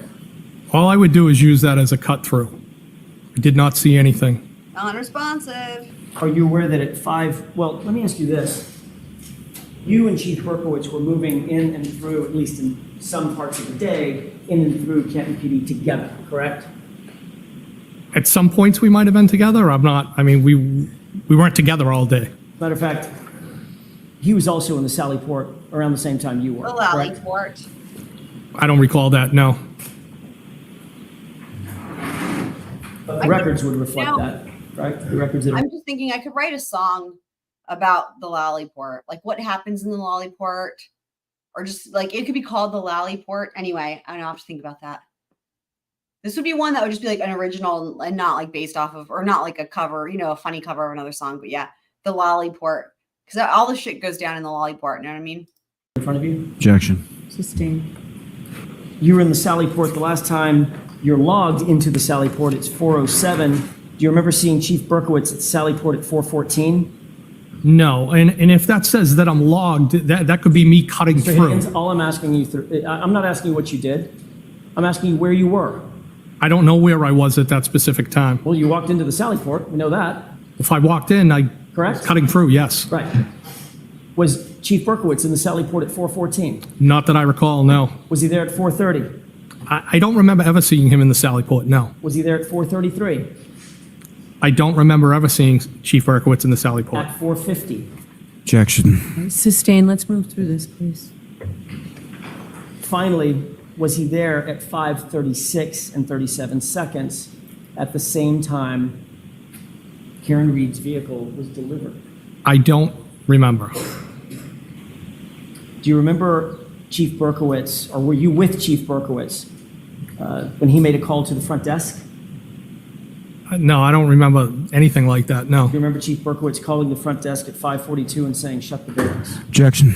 Sustained. Do you remember any kind of call shutting the barracks, meaning shutting the Sallyport?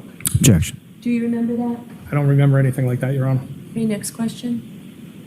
You didn't leave Canton PD until close to 6 p.m., isn't that right? I don't know what time I left. Could it have been 5:50, 6 o'clock? I don't recall what time I left. You're aware that there's video surveillance feeds in the Sallyport garage, correct? That's correct, yes. Around the building. Were you in the Sallyport at 5:36 when the car was delivered? I don't have any recollection of that, no. It's one thing to say I don't remember, it's another thing to say, no, I was not there. I don't remember being there, no. Is it possible that you could have been there when that car was delivered? I don't believe I was, no. You don't believe you were? I don't believe I was, no. You're aware that the video surveillance feed from the Sallyport garage at or around 5:36, the precise time when the car was delivered, it's just missing, right?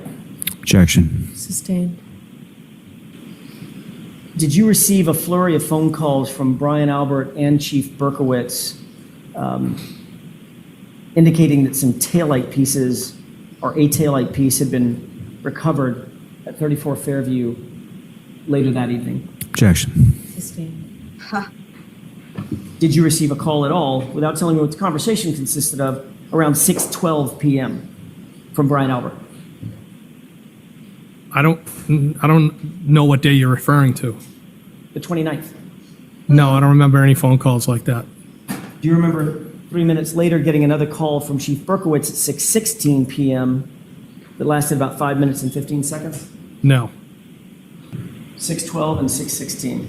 Okay, I see those, yes. There was a call at 6:12 that Brian Albert made to you for a duration of 1 minute and 7 seconds, correct? Yes. And right after that, there was a call from Chief Berkowitz to you at 6:16 that lasted 5 minutes and 15 seconds, correct? Yes. May I approach? Yes. They telling you that taillight pieces had been found at the location. This is a big deal. Objection. Y'all. So, may I inquire? Yes. Your testimony is that you don't recall the substance of those conversations at 6:12 and 6:16. I don't, no. Isn't it true that you were asked about those phone calls at another hearing?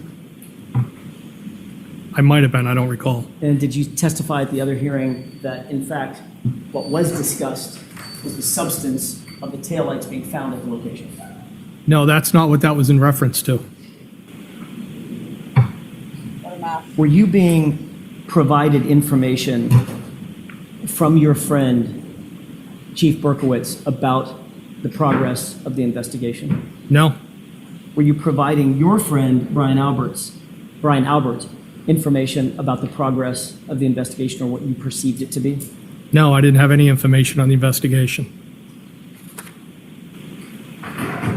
You were not interviewed about this case in any formal capacity until 5 days later, correct? That sounds about right. February 1st, Trooper Proctor? I'm not exactly sure the date, but it was several days after, yes. I'm sorry, I said February 1st, maybe it's I don't- February 3rd. I don't know the date, but we were into February. Where did that interview take place? Sharon, Mass. I'm sorry? Sharon, Mass. At what location? Sorry? What location? Objection. The interview was not at the police station. It was not, no.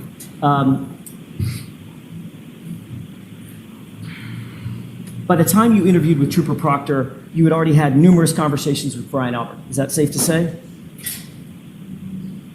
Well, the interview was with both Trooper Proctor, Sergeant Buchanan, and of course I've talked to Brian Albert because of what took Mr. place. Higgins, that was a yes or no question. Yeah, of course I've talked to him, yes. Okay, and the answer is yes, right? Can we Right? agree? I know. It The answer is doesn't yes. Thank you.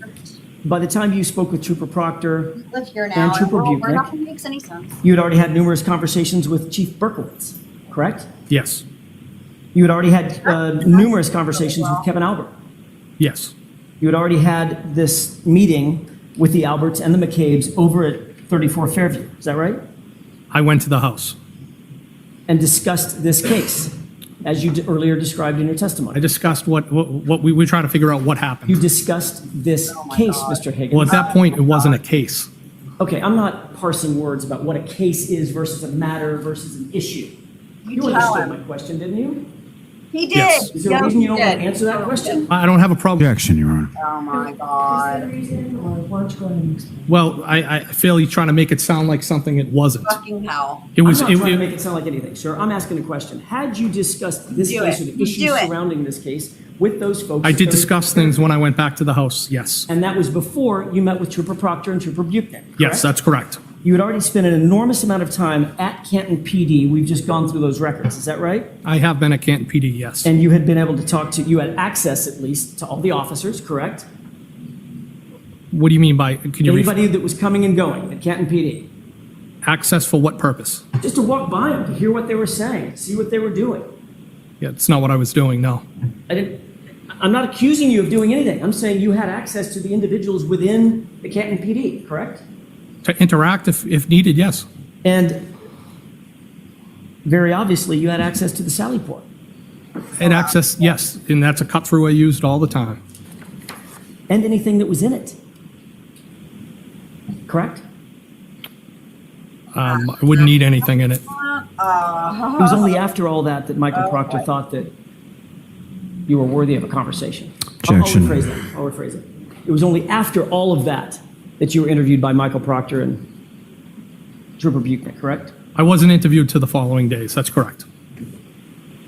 At some point on February 4th, Chief Berkowitz called you to personally inform you that he had personally found Taillight at 34 Fairview. Is that right? He did tell me that, yes. And to be clear, that's the same Ken Berkowitz that you were with in the Sally Port. I don't recall being in the Sally Port with him, no. What did you do with that information when you learned from Chief Berkowitz that he personally saw a taillight piece as he drove by? I didn't do anything with the information. Did you call Brian Albert? No, Brian Albert called me. You were asked this specific question in the other proceeding in June of 2023, correct? I don't know if it was the specific question. I was asked a series of questions on how the phone calls came in. That's what I was asked. And your answer was, it's 100% probable that I told him about that, meaning I told Brian Albert about my conversation with Ken Berkowitz, correct? It's possible. Was that your statement or not? It was my statement then, but I've thought about it, yes. And you've changed your statement somehow? I don't know if I changed my statement, but I think the way the phone calls came in is Brian Albert told me, you're not going to believe what was found on the front lawn. And then I believe Ken Berkowitz told me he found the taillight, and I'm referring to the taillight from the both of them. I didn't provide any information to anybody. Information was provided to me. What you actually said was, it's 100% probable that I told him about that. Yes, 100%. I'm not hiding that fact. But you're asking me if I recollect specifically. I know I called him after that. Objection, Your Honor. All right, so too many facts. Both sides. Sure. You said, yes, 100%, correct? In that testimony, I did, yes. And then in that testimony, you went on to say, I'm not hiding that fact, but you're asking me if I recollect specifically, correct? Well, I don't have it in front of me. That's what you're telling me. Well, he'll provide. You went on to say, I know I called him after that phone call, correct? I don't know. And you went on to say, if that's when Chief Berkowitz told me listen, I didn't do anything wrong in this, end quote. That was your statement. Objection. Prior hearing, That correct? statement reminds I'm me a gonna strike lot. the end. You said you don't recall that entire It's a testimony, right? statement. Not, Listen, I didn't do anything wrong, and this reminds me a lot of this quote here on the screen. I always tell the truth. Brian Higgins. not that portion, but I know I was asked about how the phone calls came in and what was said. Do you think it would refresh your recollection to see a transcript of your answer? Is this it right here? That's it. I'm going to read it. Does that refresh your recollection to what your testimony was under oath in June of 2023? I do. And you said, if that's what Chief Berkowitz told me, I didn't do anything wrong in this, correct? That was the statement I made, yes. Why did you say, listen, I didn't do anything wrong in this? Objection. Why'd you say that? because I felt they were being accusatory, and I was trying to explain what was going on. And what I had said over that was, I believe what I said, something to the effect, I can't be 100% positive. And then when I went on to say, it's probable. But I felt like they were being accusatory, and I was trying to explain how the phone calls came in. I've had time to reflect about it after that, since that testimony, and that information about the taillight that was found was provided by each person. I didn't provide any information to anybody. Next question. Thank you. Wow. You said, look, I didn't do anything wrong in this because it looks like you and Ken Berkowitz were colluding to provide information to Brian Albert, correct? Objection. Well, I would say. Absolutely not correct. That's You wrong. knew that was going to look like collusion, which is why you said, look, I didn't do anything wrong in this. Objection. Objection sustained. I mean, but that's. Mr. Higgins, if you wanted to get rid of, and you've dealt with cell phones and electronic devices in your career many, many times, correct? Oh, Over my boy. career, yes. You've probably even written search warrants for them, things of that nature, right? Yes. If you wanted to destroy evidence on your cell phone, what kind of steps might you take to do that? Objection. Oh, just, good old military. If you based wanted to stuff. just get That's rid the of first thing that would information come to on my your mind. cell phone that would be unrecoverable, what steps might you take? Objection. Sustained. Do you know how to get rid of information on your cell phone? Objection. That's allowed. You can answer that. Do I know how to get rid of information? I mean, I think there's different ways. You could wipe your phone. Anything else? You could wipe your phone. Good. Factory reset. Factory reset might be one, wiping your phone, taking the SIM card out. I don't know that the SIM card's going to take information that's on the phone out. So that might be right. one avenue. You could break the SIM card in half or It snap could. it, correct? It could. Yes. You know that the SIM card stores an enormous amount of data. The phone's just a brick, right?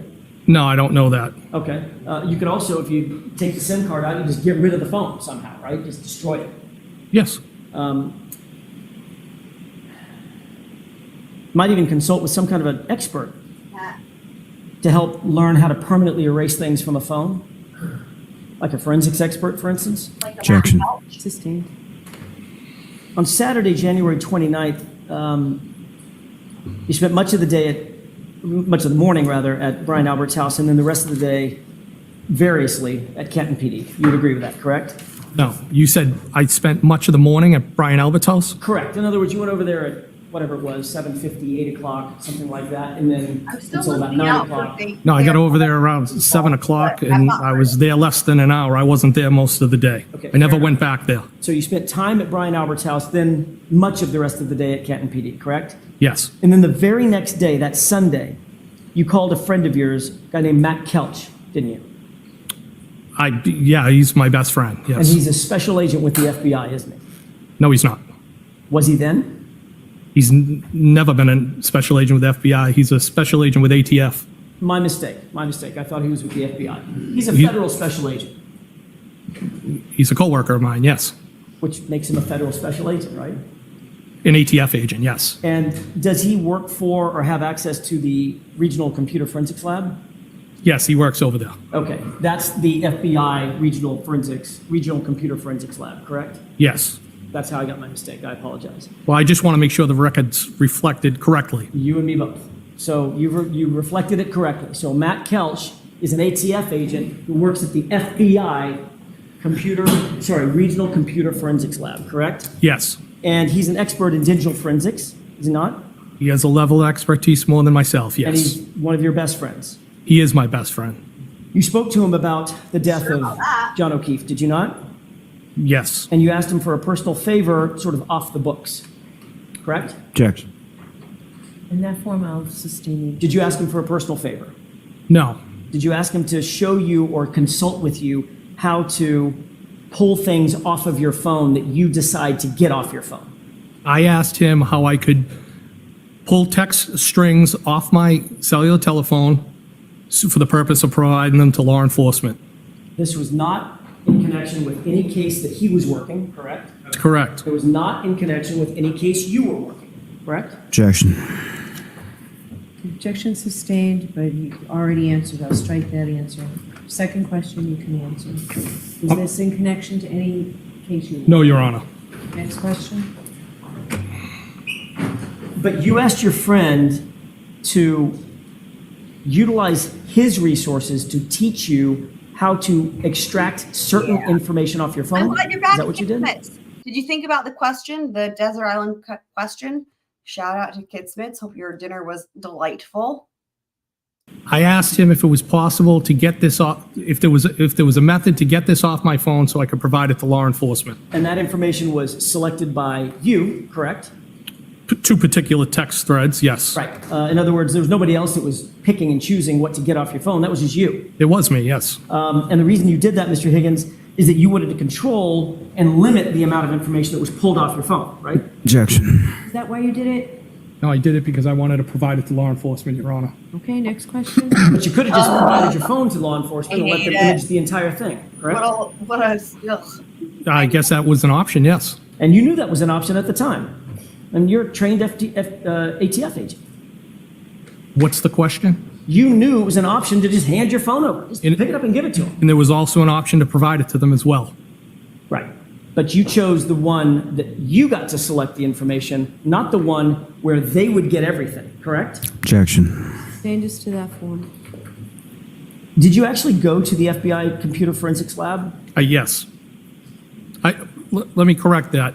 I didn't go to the lab itself. I went to a kiosk, what they refer to as a kiosk on the first floor over at FBI. Okay. And all local PDs, law enforcement have access to that. And that's obviously, It's an unrestricted area. You can be in there, as I understand it, unaccompanied if you're local law enforcement. It's on the first floor. that is a federal facility, however. Yes, it is. Did you utilize any computer or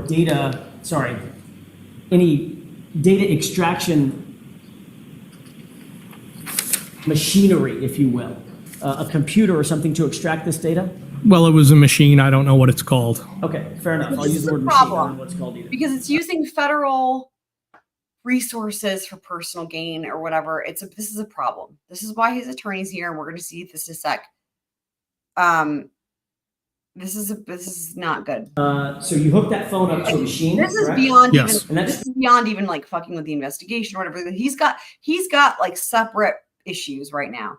Like he's got additional issues that even the other folks like the McAlberts don't have, I would say, because of the way he used the federal resources for like the personal gain. The machine belonged to the FBI. It didn't belong to you. Is that right? That's correct. So that was a federal resource, not for anything having to do with any official case that you were working. Isn't that right? Objection. Advocate to. Thank you. I was trying to He's figure out how right we to have can. a fucking Is that attorney. in reference to the That's key fair. swipes? Yeah, I don't know. Oh, this is the other hot mic moment, guys. Yes, this is where his attorney comes in, but there's a hot mic moment in here. Counsel, why don't you come on over, please? Mr. Conley?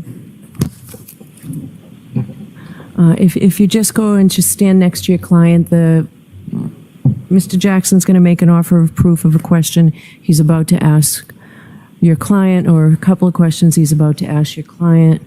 Doesn't make any sense to me that somebody has counsel and the counsel is not aware of a potential issue. So you'll hear the offer of proof. I'll let you speak to Mr. Higgins before this actually happens before the jury. Could I just have him identify? Yes, I was just going to ask you to identify yourself. Sure, my name is William Connolly, spelled C-O-N-N-O-L-L-Y. All right.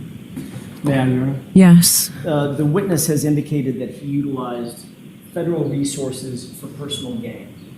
The specifics of that testimony have been as follows. He indicated that he contacted Matt Kelch, a federal agent. He indicated that he utilized a federal facility that was, he called it an unsecure facility, but it's a federal facility notwithstanding. Right. And that the two of them, That's he where I have and you Agent speak, my Kelch, friend. utilized federal resources in the form of some kind of a machine, as the witness indicated, for his own personal gain, so that he could, as a witness, in no official capacity, working any official case, and in Matt Kelch's capacity as an individual rather than an agent, they both worked together to download certain information from the witness's Matt phone Couch. I feel so bad in for Matt Couch. anticipation of turning that highly selected, highly curated information over to law enforcement so that he could later ultimately destroy his phone, which this witness in fact did. Okay, so it's not entire, I disagree with you. I don't think it's reached that level.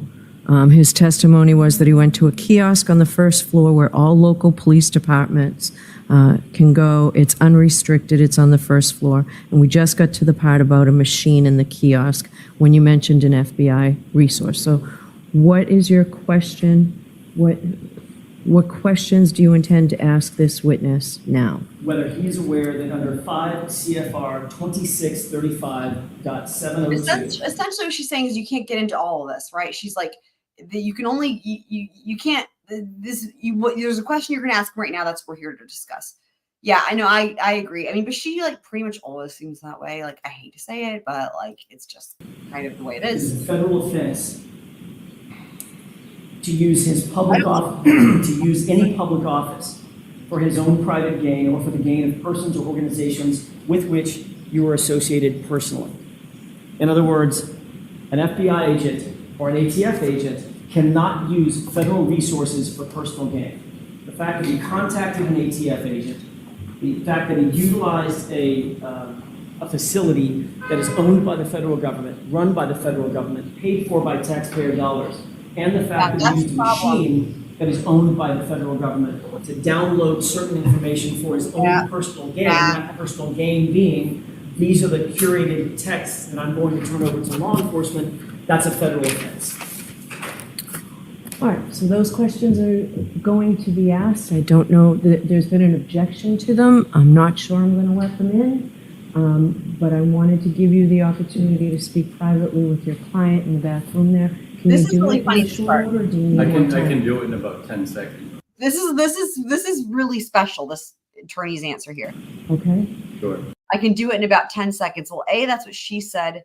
B, maybe you need to talk to Brian Albert. 10 seconds. I mean, I'm trying to get back to her question and his whole answer because this is like really funny. But I wanted to give you the opportunity to speak privately with your client in the bathroom there. Can you do it in short order, or do you need more time? I can do it in about 10 seconds. It's like, Sure. no All right. need for that answer. So why don't you go back and talk to him? I'll stop bringing the jury, or getting the jury lined up to come back. Mr. Higgins, you indicated that the phone was hooked up to some sort of machine at the FBI kiosk, correct? Yes. You're aware, sir, that under 5 CFR 2635.702, you may not use your public office for your own personal or private gain or for the gain of persons or organizations with which you are associated personally under pain of a federal offense, correct? Objection. There it is. You can hear him sighing No, Your Honor. ahead of time into the mic. Are you aware that under 5 CFR 2634.704, it's a felony to quote... Objection, Your Honor, as to quote, reading. Oh, for fuck's sake. Go ahead and finish the question. For an employee, an employee has a duty to preserve and conserve government property and shall not use such property or allow its use for other than authorized purposes. Were you aware of that federal regulation? That objection sustained. Sir, notwithstanding those regulations, you utilized the services of Matt Kelch as a friend and a colleague, but utilizing federal resources to pull information off your phone, correct? Objection. Sustained as to that form. In fact, you were successful in getting information off your phone, which is the text that you turn over to the Commonwealth, correct? Objection. In that form, you're almost there, Mr. Jackson.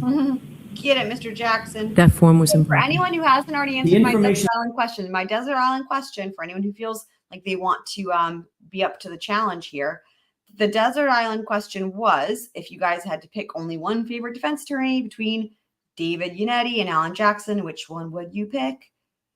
Good luck. Choice That is was yours. ultimately pulled Super off. planner girl, glad you're here. We gave a shout out to Davey earlier, actually, your orchid, because we were just talking about this Desert Island question, which in case you missed it was, if you have to pick a favorite between Davey and Alan, who would you pick? I think we've only had one person answer so far. Your phone was the information that you selected and you and Matt Kelch worked together to get off your phone, correct? Objection. Is that correct? No, Your Honor, if I could explain. Sure. Don't let him. He walked me through on how I could pull the text string with John O'Keefe and the defendant. He walked me through the I know, process, right? how to Though? use the Like, he machine. just talks to his And then you attorney. did that. I did do that. That's And that's what correct. you turned over to the police. That's correct. And any other information would still be on your phone ending in 5421, correct? Well, that information stayed on my phone. I just took those strings off and provided them to the Mass State Right, Police. so where's your phone? I do not have that phone anymore. In a dumpster. You destroyed that phone, haven't you? No, I threw the phone away. Oh, for Well, fuck's that's sake, destroying man. the phone, isn't it? Oh. I had every right to do that. I didn't ask you about your rights. I asked you what you did. Objection. Sustained. You destroyed the phone by removing the SIM card. Correct? Objection. Sustained. Did you do that? Did you pull the SIM card out? Objection. Did you pull the SIM card out of your phone? Oh, I hate Honor to the, Your Honor, to the best of my recollection, if Oh I my God. did take the SIM card out, Oh I my would God. have, if I was, when I threw it away, if I Wow. was going to take it out, Wow, this is a mess, and I cannot believe the judge is even listening to this drivel because he's not. This is like objection non-responsive. Let me back it up again. Holy shit! when I threw it away, if I was going to take it out, I would break it or cut it. But I did not wipe the phone. I did not take anything else off it. But if I was going to throw the phone away, that's what I would have done. Okay. You know, Would have. ATF You already did. Oh my electronic data god. experience. When you pull the SIM card out, break it, and then throw the phone away and the SIM card away, you don't need to All wipe you the can phone. object. Objection. There it is. Sustained. God, y'all. Jackson, that's Do you guys it. hear it? Do you guys hear it? He goes like that into the microphone like 2 minutes before an objection. It's so gross. I know. It's a mess. Look at his face. Look at his face. Ah, oh God. Yeah. Your Honor, One more question. I can do this in 30 seconds. That's what she said. I think.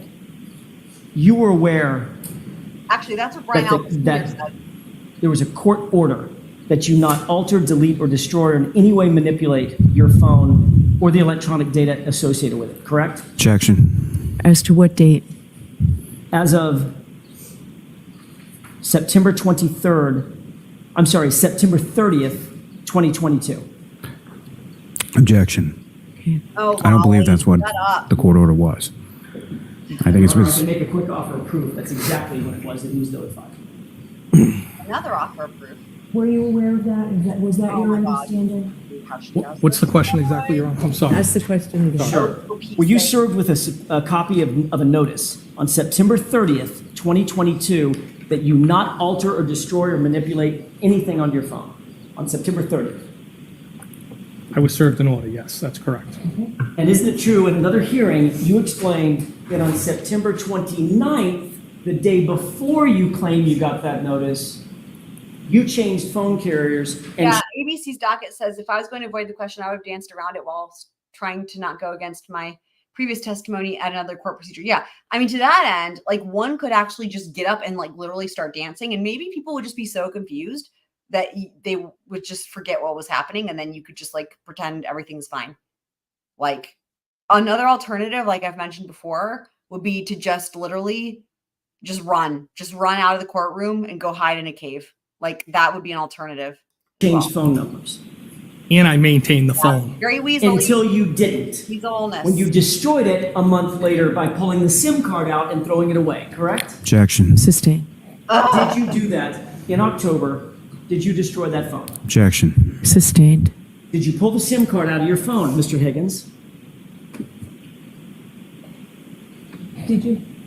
It's possible that I. You see how he keeps looking at the judge because he's like he's realized Lolly can't save him. He keeps looking at the judge in between all of these questions. I'm gonna rewind it so we can watch it again. This is extreme weasel. He keeps looking at the judge like for the judge to save him. Like that is not her job. And you know what?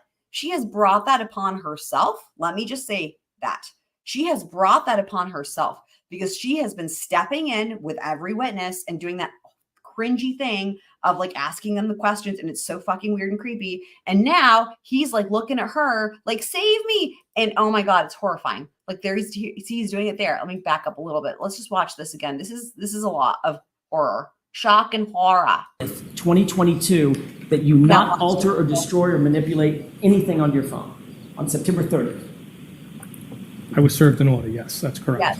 He's And is looking it at true the in judge. another hearing, you This is the problem. He's looking at the judge to answer the question. This is for the jury, yo. Like, what the hell? explained that on September 29th, the day before you claim you got that notice, He probably can't bear to you look at the changed jury in phone the eyes, carriers actually. and changed phone numbers And I maintained the phone. until you didn't. Right. And you destroyed it a month later by pulling the SIM card out and throwing it away, correct? Objection. Sustained. Did you do that in October? Did you destroy that phone? Objection. Sustained. Did you pull the SIM card out of your phone, Mr. Higgins? Look at- there he's looking at It's it. possible that I did. I believe that's how I've testified, yes. You testified It's at a previous- possible that if I took it out, that it was either cut or broken. It's not just possible. So that, And that would have been after the date the order was already denied. Mr. Higgins, I have one question left. One question. Did you, Mr. Lowley's already standing. I haven't even started. have a seat, Mr. Lally. Go ahead. Last question, Mr. Jackson. Quiet, please. Quiet. Oh, fucking Mr. hell. Higgins, very simply, and then we're done. Fucking hell. Did you remove the SIM card for Right. that phone, Right. drive onto a military base, throw the SIM card in one dumpster and the phone in a different dumpster? That is not correct. Did you testify that? Was your one question, Mr. Jackson? Fucking hell, why? I hate y'all. Okay, let me pause this real quick. Ooh, that's cool. Look at that. Let me pull my banner. This is just, it's just, y'all, I am a female, but I tell you what, when she cut him off there, I was like, I got blue balls. Judge Bev, like, that is not okay, man. Like, hello. Isn't there a word for it? They call it the lady blue balls or something. I don't know. Yes, well, they discuss this more coming up in a second when Yanetti takes over. Because it comes out that like what Kitsmith said is accurate, that they were all warned and did it right ahead of time or whatever to make it look like they didn't do it after. But it's like fishy as fuck. And yeah, lobster weasel. All right, let's go. Squirrel crew, get it. We're gonna finish with him. You know what? You know what's gonna happen is we're gonna finish with him and then we're gonna say this. Where is it? We're done here. That's what we're gonna do. Let's do it, guys. Proceed, Your Honor. Yes. Yeah, it's horrible. Like, really? Sir, you provided to investigators what you claim were the complete text exchanges between yourself and Karen Reed and yourself and John O'Keefe, correct? What I provided was the complete, I let them know that it was a complete exchange between myself and the defendant. And I said that I may have had other text strings at other times with Mr. O'Keefe. I'm going to proceed to ask you a series of questions which call for a yes or no answer. Listen to him. He's like, oh my God. I love Yanetti. I love that he's like, okay, alrighty, your first answer was way too easily for my taste. So I'm going to give you an instruction as I would a 2-year-old. Here we go. Are you ready? Here's my instruction as I would give a 2-year-old. Can we agree that you'll answer yes or no to those questions? Wow. I love it. If I can answer yes or no to the best of love my it so ability, I will. much. I'm going to keep the questioning very simple, sir. Right? You did not provide to investigators any other text messages between you and anyone else. Yes, y'all. That's correct. Yes. Actually, In September- guys, I want to hear it again. Let's hear it again because it's so It's so fabulous, you guys. Ah, it's so good. Right. Okay, we're getting some more votes for Yanetti now. Proceed, Your Honor. Yes. Oh. Yeah. Sir, you provided to investigators Love what you Yanetti. claim were the complete text exchanges between yourself and Karen Reed and yourself and John O'Keefe, correct? What I provided was the complete, I let them know that it was a complete exchange between myself and the defendant. And I said that I may have had other text strings at other times with Mr. O'Keefe. I'm going to proceed to ask you a series of questions which call for a yes or no answer. Can we agree that you'll answer yes or no to those questions? If I can answer yes or no to the best of my ability, I will. All right, I'm going to keep the questioning very simple, sir. Y'all, follows it, but I'm gonna keep it because he's like, I'll try the best of my ability, and he's like, oh, don't worry, I'll keep it very simple, y'all. Oh my god, honestly, like that alone for me is like Yanetti is gonna be like, might take the cake for like my favorite attorney of all time, which is saying a lot. I love his fucking attitude. I love it. I love it. I just love it. Now, having said that, if it was like some innocent person on the stand, it would maybe be a bit different. But all these fuckers fucking deserve it. And they are weaselly as fuck. And so it's the only way. Right. I know. Oh, it's so good. Okay? You did not provide to investigators any other text messages between you and anyone else. That's correct. In September of 2022, you were served with a preservation order for your phone, were you not? Yes. After September of 2022, you never received anything in writing that canceled or lifted that preservation order, correct? That's correct. After September of 2022, I will say, you made the decision. so far, he's doing a very good job of asking questions that really make it to where he's actually answering yes or no. The questions are very clear. And I will say, I also love Jackson, but I think where Jackson might have ended up eliciting these answers from Brian Higgins that are so weaselly, because sometimes Jackson's questions were like, okay, how to say this? Verbose. He has a great vocabulary and he's very elaborate and very descriptive, which is awesome. But it definitely gives room for a more weaselly answer. Whereas this is so direct and to the point, and that's why I just love it. It's just blunt. You know what I mean? Yeah, exactly. Good approach with this idiot for sure. To dispose of your phone More sirens, without consulting anybody about the decision to throw out your phone, correct? Yes. Before you threw the phone away, you did a factory reset of it, did you not? No, I did not. Well, you've previously testified that you testified in another proceeding on June 1st, correct, of 2023? Yes.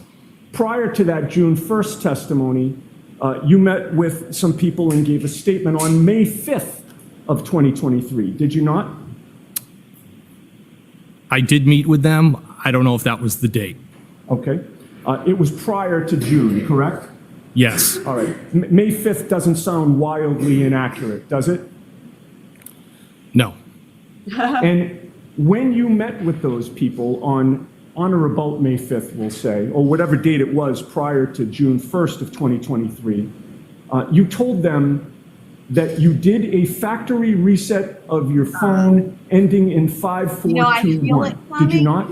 I don't recall that. No, I don't recall making that statement. You don't recall what you said about the factory reset during that interview, we'll call it, in May of you know what it is like the difference. That's a good point. They both have theatrics, and that's why I think why I love them.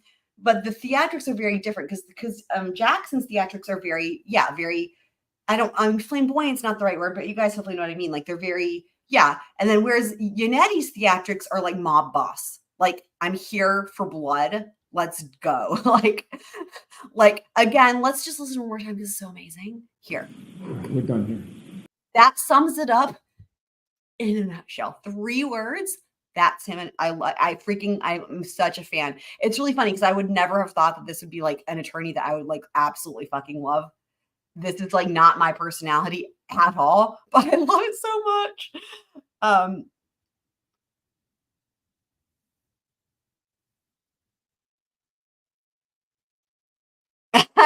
Super planner girl. Chelsea, not like you have a ton else to do. We should go back and examine some of those pre-trial hearings. Okay, I remember hearing rumblings about, well, maybe after the trial.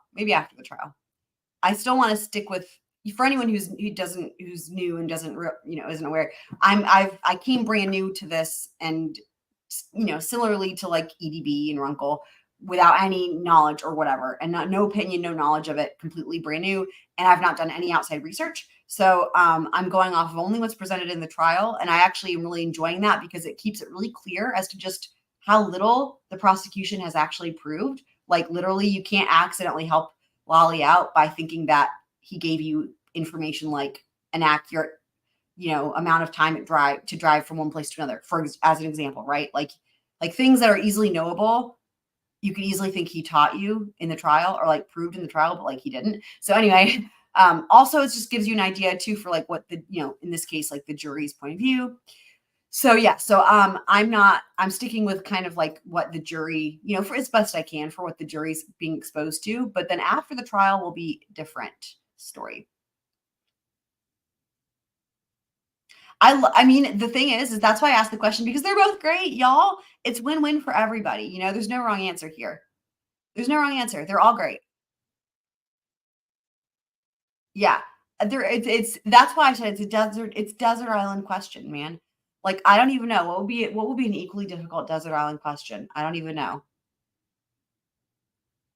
Like, even like chocolate or vanilla, like most people are going to feel strongly in one or the other. I feel like this question is way more difficult than that one. I don't know. If you guys can think of an equally difficult desert island question, pop it in the chat. 23, correct? That's correct. May I approach, Your Honor? Yes. Approach. Having read that document, sir, does that refresh your memory about telling those people in May of 2023 that you did do a factory reset of your phone? That's not accurate. I did not tell them that. And I also didn't tell them that I saved texts with my father. All right, so your like what the testimony is that was so out of left field. I love how Yanetti just ignores it. He's like, I also didn't tell them I saved text with my father. It's like, what? What the like, what? He just ignores it. I freaking love that. That they got it wrong, correct? My testimony is I didn't make those statements. Your testimony is that they got it wrong, yes or no? Objection. Sustained. Well, in any case, you took the SIM card out of your phone, correct? No, what I testified to was that it's... Did you take the SIM card out of your phone, yes or no? I don't know. Did you testify that that's what you do when you get rid of phones, sir? What I said was that might have been the extent of it if I was to have done that. And you either cut up the SIM card or ripped it up, correct? I believe what I testified to was I would have... I'm not asking you what you testified to. I'm asking you today, That's right, did you Yanetti. either cut up Put the him in SIM his card place, or rip yo. it up? cut it up or broke it. Yanetti gets me excited. And you will agree with me that cutting up or breaking the SIM card... I have half a mind to follow whatever trial Yanetti does next and just always cover his trials. You know what I mean? ABC's docket says you should definitely cover Shannon Gardner. Yeah, I know what's going on in that case. I mean, I've not been covering it. I think they're kind of a ways out from trial.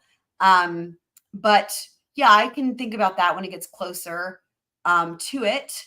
I think there are plenty of channels covering it. Super Planner Girl says, here's my best, worst, right. Yeah. Sorry. Worst, best desert island question. Every time I think I can choose, I change my mind. Completely blind or completely deaf. Oh, that's easy for me, but I'm a musician. So, I would rather be blind. No question about it. I couldn't survive being deaf. There's just no way.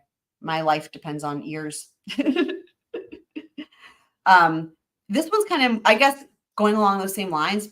This is maybe not the direction we wanted to go in, possibly, but like, yeah, no, I don't want to. I was going to ask a question. Yeah, I'm not going to go there. I'm not going to ask that question. We can think of other things.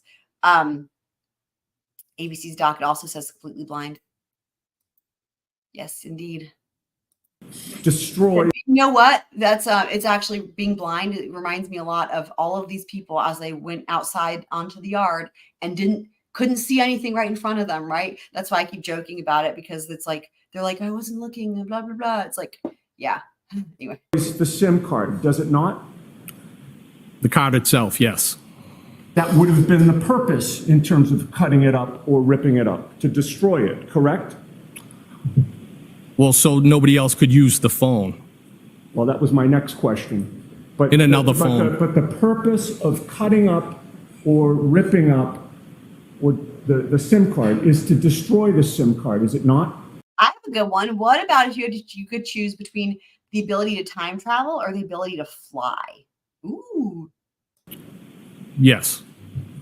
And you wanted to make sure that somebody couldn't put that SIM card in their phone and potentially access your data, correct? No, that wouldn't be the reason why. Okay. Well, we already talked about the fact that you testified under oath on June 1st of 2023, correct? Yes. And you were under oath when you were testifying on June 1st of 2023, correct? Yes. You swore to tell the truth. Yes. You raised your right hand. That's correct. And June of 2023, June 1st of 2023 was about a year ago, correct? Yes. It was about a Y'all are awesome. I love the different answers. These are great.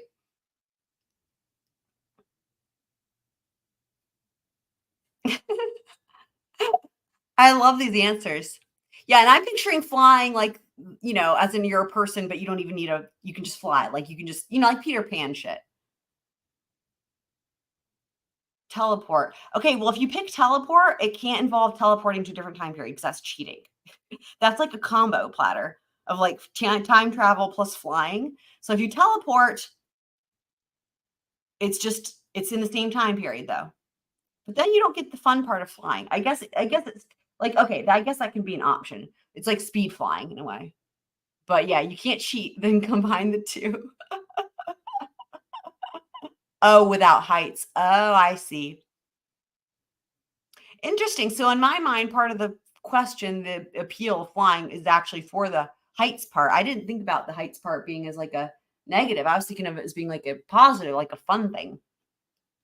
Yeah, I figured, yeah, you're right. Yeah, she's streamlining it.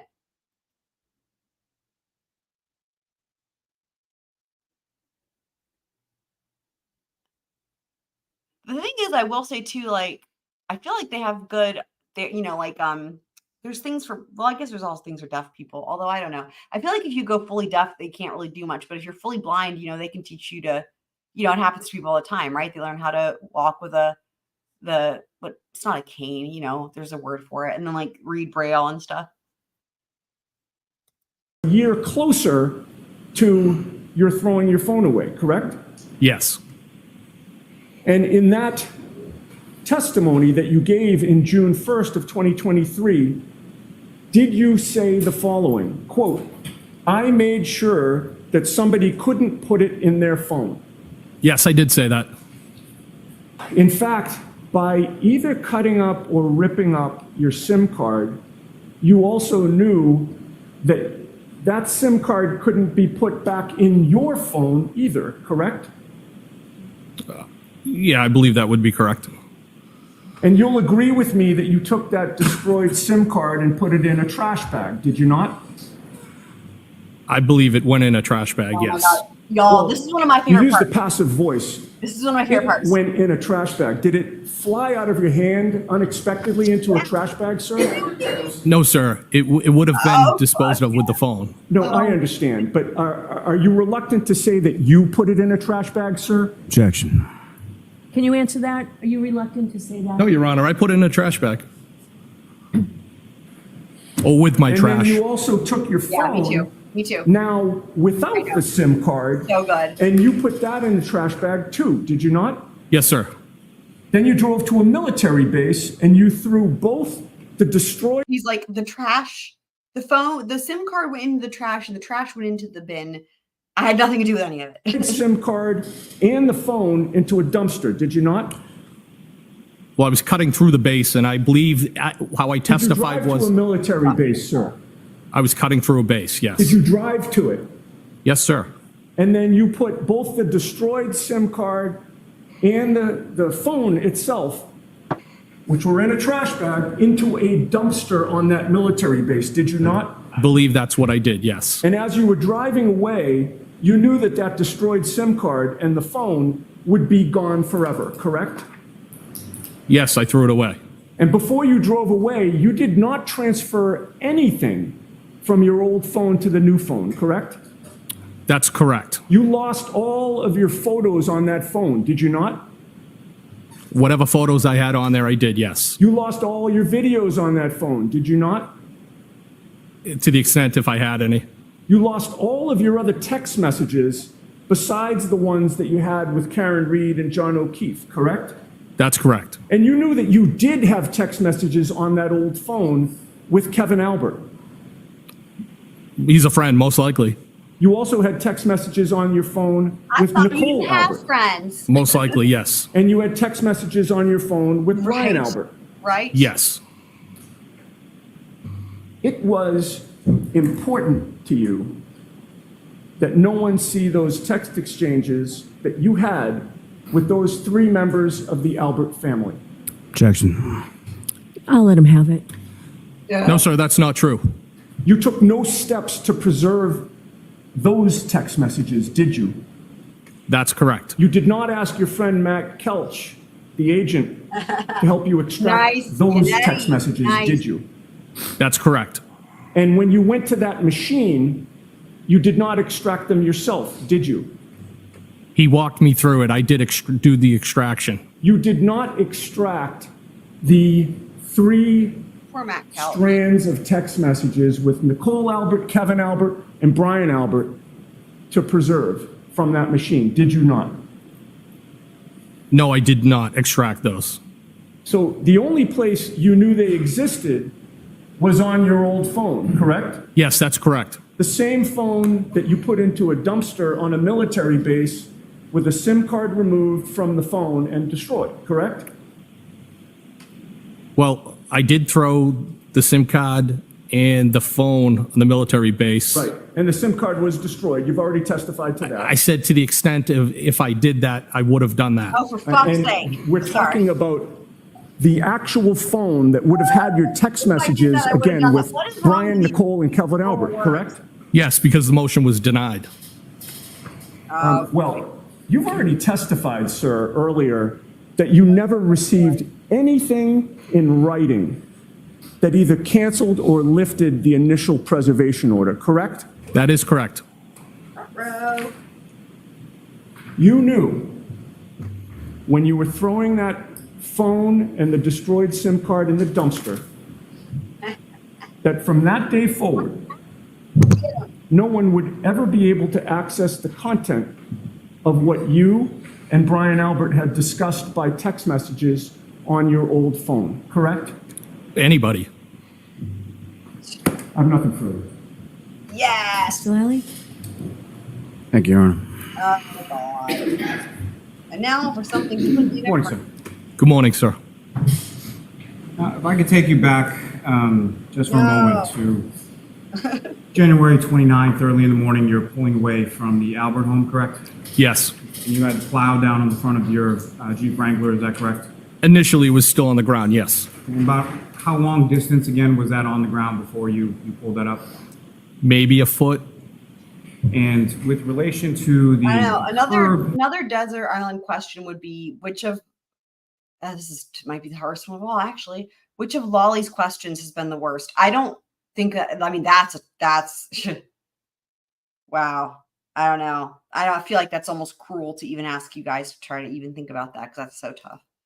specifically in front of the area with the flagpole and the fire hydrant, how close to the curb were you when you were pulling away from the Albert house?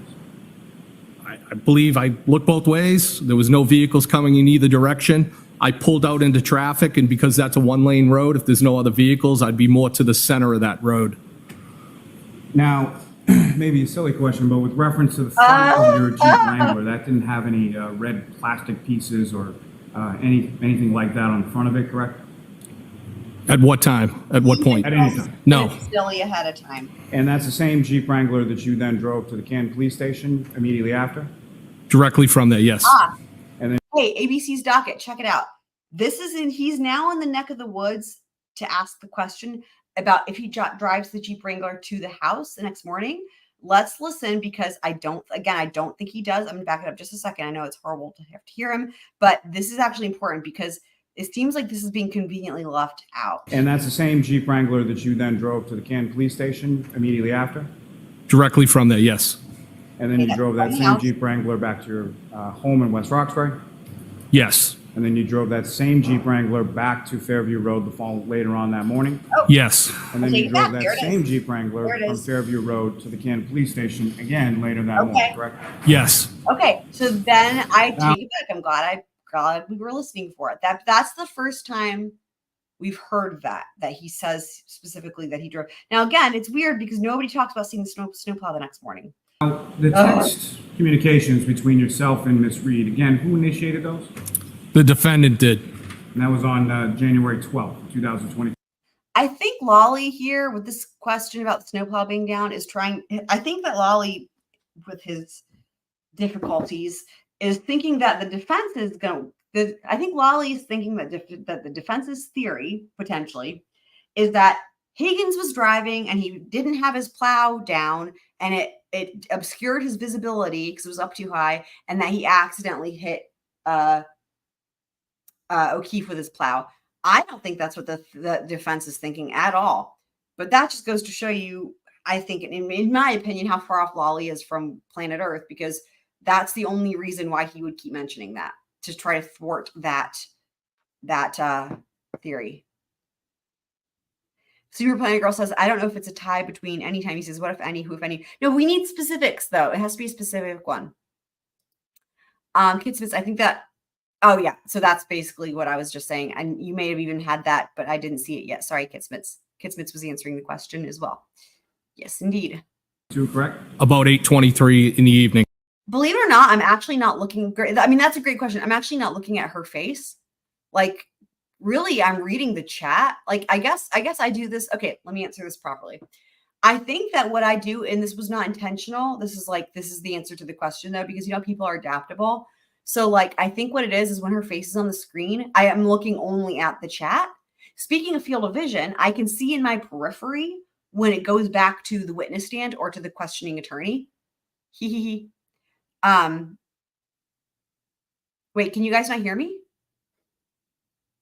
Can you guys not hear me? What's happening? Can you not hear me?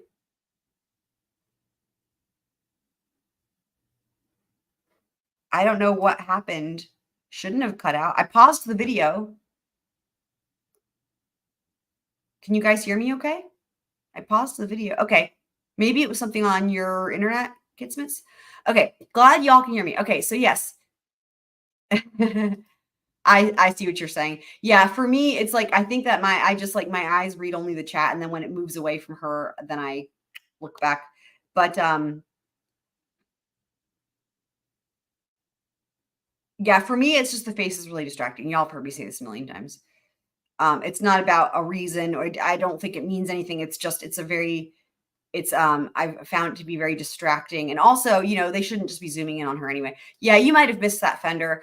Initially, when I started covering this, I was saying to everybody how because I wasn't following this trial, right?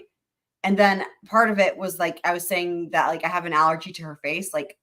I know that probably sounds bad if you've missed the story behind it, but hopefully you know me well enough by now to understand what I mean by that, which is it's not a judgment thing or whatever. It's not, there's some people who assign a personality to, it's not like that at all. It's just that the face to me is distracting. And so I would always look away, but I still look away. But yes. Yeah, again, see, I don't even think of it as an RBF face. It's just, I don't know. It's just distracting. That's all I can say. Okay. Your interrupts are lolling. Oh, that's too bad. Yeah. I don't assign a personality or demeanor to it. It's just kind of just distracting, I guess. But yeah, I know that's what other people call it. I understand this is a way to refer to it, but yeah, that's, I don't think it's indicative of a demeanor or anything like that. It's just I don't know if it's just maybe her mouth is kind of just large. I don't know. I'm not trying to say anything mean. I feel like there's no way to talk, but it's just distracting for me. Something about it. And maybe it's also the camera angles. Who knows? But yes. I believe. Now, with reference to that, what she claimed happened in Aruba, that was something that she mentioned to you via text, correct? The incident itself, I believe, was through text, but I believe the actual location was when she had stopped by my place in West Roxbury. But so that's to my point. So, sir, with regard to the incident itself, she referenced that both via text and in person to you as well. Yes, that's correct. And the kiss that she planted on you in the garage at Mr. O'Keefe's house, that was again something that she mentioned both in text and verbally in person. Is that correct? Yes, that's correct. Now, as far as the ghosting that you were asked questions about last Friday, there were some text messages between you and the defendant on January 19th, correct? What was the date? I'm sorry. January 19th. 19th? Yes. Yes. And do you recall if there were any text messages between you going either way, between yourself and the defendant, between January 19th and January 23rd? I think there were, not 100%. Madam, may I approach? Yes. If you could just let me know whether or not there were any text messages between yourself and the defendant, Ms. Reed, between January 19th and January 23rd. Yes. Looks like the 19th and the 23rd, both text messages.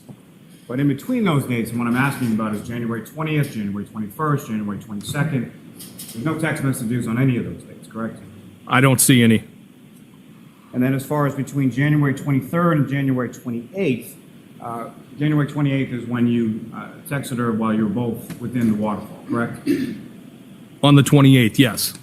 So between the 23rd and the 28th, so on January 24th, January 25th, January 26th, January 27th, you didn't send any text messages to her, you didn't receive any from her, correct? I don't believe so, no. And then beyond that one text message that you testified to on the 28th, the next text message you received from the defendant was in regard to John being dead on the 29th, correct? Yes, that's correct. Now, you asked some questions about these text messages and whether or not Well, I you was discussed thinking them about with something. various people. I was just thinking about how like I guess for me, in order for me to say to decide if I think someone has like an RBF face, I would have to have heard them speak. Like I was just thinking about like if you were to compare it to like I don't know any of the women, like let's say Jen McCabe or like the sisters Sullivan or whatever. Like now I'm not saying I think that they have an RBF face, but I'm saying like I was just in my mind thinking about the differences. Like I don't have any clue as to Karen's personality because I've not heard apart from what we've heard like on the the body cam footage and shit. But, like I haven't seen her demeanor, and I think that you need the demeanor. The demeanor to me would be more indicative of the face for that type of thing, if that makes sense. I don't think that's exactly true, Blackletter.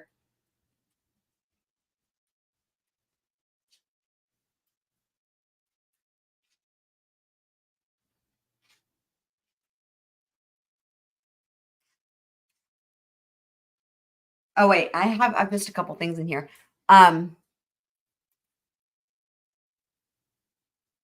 Okay, hold on.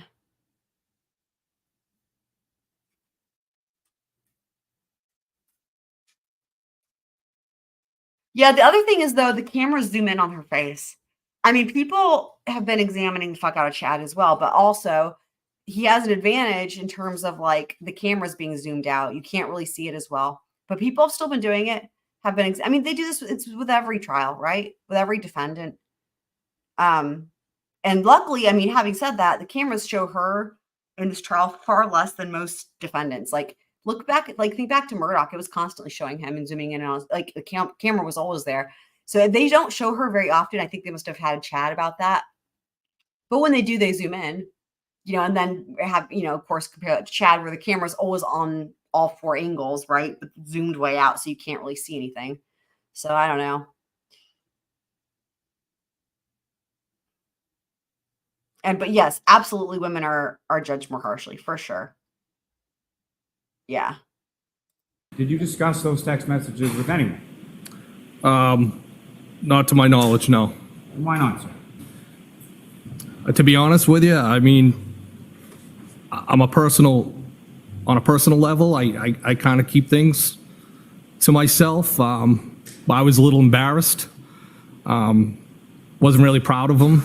Remember that guy? Kind of. Did you guys hear him just say he was embarrassed? Because that's going to come up later. Maybe didn't show me in a good light with respects that I was John's friend. Yeah, I would agree with that, sir. And so with regard to that text on January 28th that you had sent her in the waterfall, she didn't respond as she was in the waterfall with her boyfriend, Mr. O'Keefe, correct? That's correct. Now, if the defendant did not have a boyfriend, wasn't dating Mr. O'Keefe, would you have been interested in pursuing anything further with the defendant? What type of I can't say. I don't know. What, if any, reservations would you have based on the Oh, conversation? hey, Wally. This isn't high school. Just everything was so out of left field. I just found it hard to believe. Now, with reference to going to the Canton Police Station after Fairview Road and moving the vehicles around, which is closer to the Canton Police Station? Your home in West Roxbury or the home on Fairview Road? The home on Fairview Road would be. And with the impending weather, why was it that you went to the Canton Police Station to move the vehicles around on that occasion? Because as I stated before, if I didn't do it then, I would have had to come back in the morning. And I knew the weather was going to be getting worse. I knew that I had a long day. I had been in New York. I had been out the night before in New York, and I just thought it was best to get them moved at that point. No. Now, Sorry.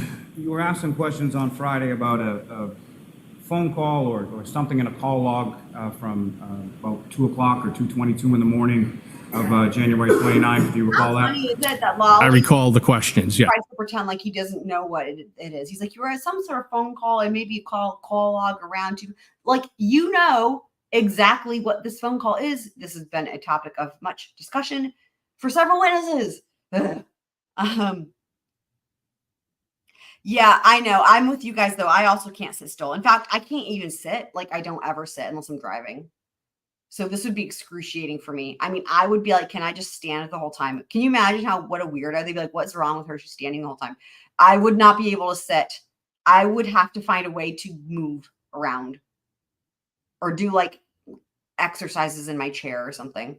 Ugh. Yeah, that, like, to me, just having to sit still for that long would already be torture. Yes. Even if it wasn't being in trial. And you have an iPhone, or you had an iPhone, is that correct? Yes. Now, when you make a call on an iPhone,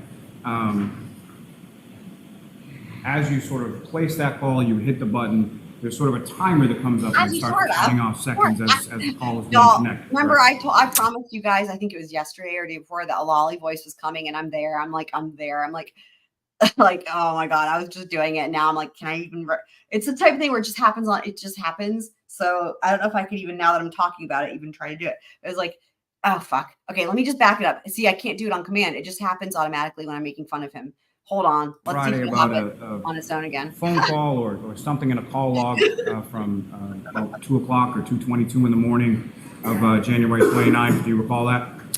I recall the questions, yes. And you have an iPhone, or you had an iPhone, is that correct? Yes. Now, when you make a call on an iPhone, as you sort of place that call, you hit the button, there's sort of a timer that comes up and it starts counting off seconds. Now that I'm thinking about it, I can't do it. That's so funny.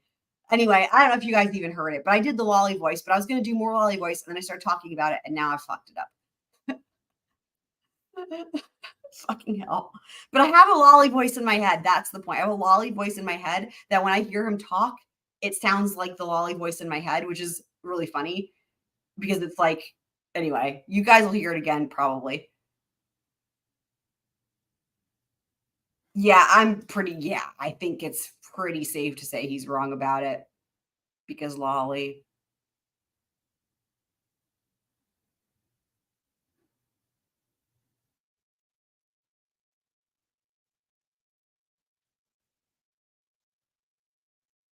I'm reading what you're saying, Blackwater. You're saying that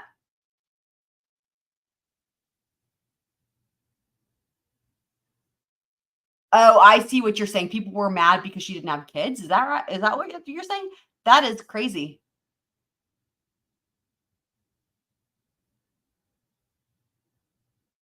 Oh, well, there you go. There you have it.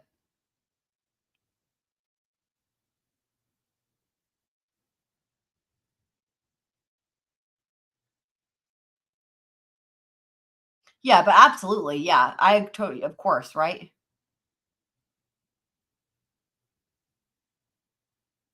What was it? I was seeing something about, trying to remember. Oh yeah, I was seeing a story on from a couple years ago about just this was just what popped into my head. This IVR, you know, an in vitro doctor who was like really well known, who like murdered his wife. Anyway, like I was like, wait, because so I was reading this and I was like, hang on, what was it I was just thinking about recently that had to do with the lady parts and having kids? And I was like, what was that? And I couldn't remember what it was. And then I was like, oh yeah, it was this dude that murdered his wife and he did IVR. So not actually helpful, but yeah. The call was being connected, correct? I believe so. I'll allow it. And so seconds are ticking off while the call is being connected, correct? I believe so, yes. And if a call is connected, then it starts ringing, and unless someone picks up immediately, there are Oh my further God, seconds Lolly, that are you don't ticking know how off phones on work. an iPhone while that call is ringing through, correct? I believe so. Hi, I'm Molly. I don't know how phones work. The objection sustained is to the form. You were asked some questions about a call, Here's the Lolly back voice between laughing. yourself and Brian Albert around that time frame. Do you recall that? Yes, And you were trying to explain sort of what your answers were in that prior proceeding in reference to them, correct? yes. What, if anything else, did you want to explain to the jury in regard to that? In that form, I'll sustain it. You were asked some specific points as far as your testimony in the prior proceeding, correct? Yes. What, if anything else, did you say in reference to that in the prior proceeding? My God. Sustained is to the form, Mr. Lawley. The way he makes Elaine seem like the best Did attorney you ever ever. speak with Brian Albert at 2:22 in the morning on January 29th? No, I did not. Do you recall making a call or receiving a call Lolly's from Brian doing Albert the around that impossible time? with that. No, I do not. You were asked some questions on Friday regarding key card access within the Canton Police Station, correct? Well, Yes. Good Now, old as key far card as that door that you utilized, you would testified on Friday that you would sort of park down towards the back and then come in through the Sallyport area, is that correct? Sallyport. So I believe I was referring to one of the two Sallyport doors. And that was sort of your cut through in order to get to your office. Yes. And with the cut through, Now, with whoever reference pointed that out to earlier. that particular area, as Again, far with as cut-through. going in and out from the parking lot of the Sallyport, does the key card, do you have to swipe a key card in order to go in and to go out? So sometimes if you're close to the door, maybe having a conversation with somebody, it could activate the key card itself. But physically, if I'm going into the door, I would take it out and I would swipe it. I would hold it to the card reader. Some are more sensitive than others, is what I'm trying to say. And similar to Oh my when you're God, going why? in, when you're going out, does that require sort of swiping or using the key card in order to go outside? So there are some doors that you need to swipe out of, and I believe the booking room and the Sallyport itself are doors such as those. With respect to your phone, Sallyport. you were provided notification in regard to a preservation order in regard to your phone sometime in September of 2022, correct? I received a subpoena on September 30th, 2022. And that was in regard to a hearing at which counsel for the defendant was seeking your physical phone as evidence, correct? Yes. And is it your understanding, or were you informed after that date, sometime in early October of 2022, that that motion had been denied? So I believe it was October 21st of that year, I was made aware that that was denied on actually October 5th. Are you aware of a 30-day period by which a defendant has to file some sort of notice of appeal of a motion? Objection. I'll allow that. There's no way he would. I know typically there's appeal periods. In this particular sense, I wasn't familiar with the preservation order itself. What a preservation order was with respects to, that was kind of all new to me. Usually in an investigation that I'm conducting, it's a search warrant, I take the phone. I don't ask people to preserve it through a court order, if that makes sense. And so when was it that you disposed of your phone? It was about 2 months after that, And why was it that you disposed of the phone? because it was beaten, it was broken up, and I had already had a new phone, and Beaten and broken up. only explanation is I threw it away. That's it. Now, Oh boy. beyond sort of this case, what, if anything else, was going on with reference to your personal phone that led you to want to get rid of it? So in July of 2022, I had a target of an investigation I was working who alleged that he called me on my personal cell phone, and when I questioned him as to the fact how he obtained my personal telephone number, he told me that his girlfriend had obtained it off of open source internet, which I later confirmed that number was out there. What, if any, concerns did that raise for you, sir? Well, I had a lot of concerns, and so July of 22 is when I probably started thinking about, you know what, I got to get rid of the telephone number itself. And a lot of the work that you were doing, at least at that time, was undercover. Yeah. Is that correct? Absolutely, I agree. Before this case right here, That was crazy. yes. Agree with that. Now, as far as the SIM card that you're talking about, do you have any specific memory of doing anything with that SIM card? No, and that's how I testified in that other hearing, that to the extent of what I would have done is I would have cut it up or broke it. And the concern would be that to my understanding, God, what a mess. that's not holding any photos, that's not holding videos, that's not holding my contacts, it's Right? I know. holding phone Horrifying. information itself. Stupid. Was As far as photos or videos, Go ahead. or what, if anything, like that, did you? Honey, I'm Lolly. What if I didn't have much in the sense that I'm divorced, I don't have kids, I didn't have the typical memories that somebody would have had on their phone that they wanted to preserve. They were more like the text messages with the defendant where it would be those. What? a drink glass at a bar, Fucking hell. food, something along. I have to say, if my phone consisted of just only text messages, such as those like he's had with the defendant, and that was all it was, I would fucking destroy it too. Those lines. I had more of a connection to my work phone and more of a value to my work phone than I did my personal phone. Right? I know. Now, as far as that military base down the Cape, Yep. how often? Let me ask you this: when you lived at the residence in Barnstable County, what would you do with your trash down there? Well, if I was going through and I had trash or some recycling, and I was either getting gas on the base or hitting No, this is just honestly, it's like, how can it get worse? This shit with the trash, though. the duty free, I would occasionally toss a bag of trash in one of the dumpsters there.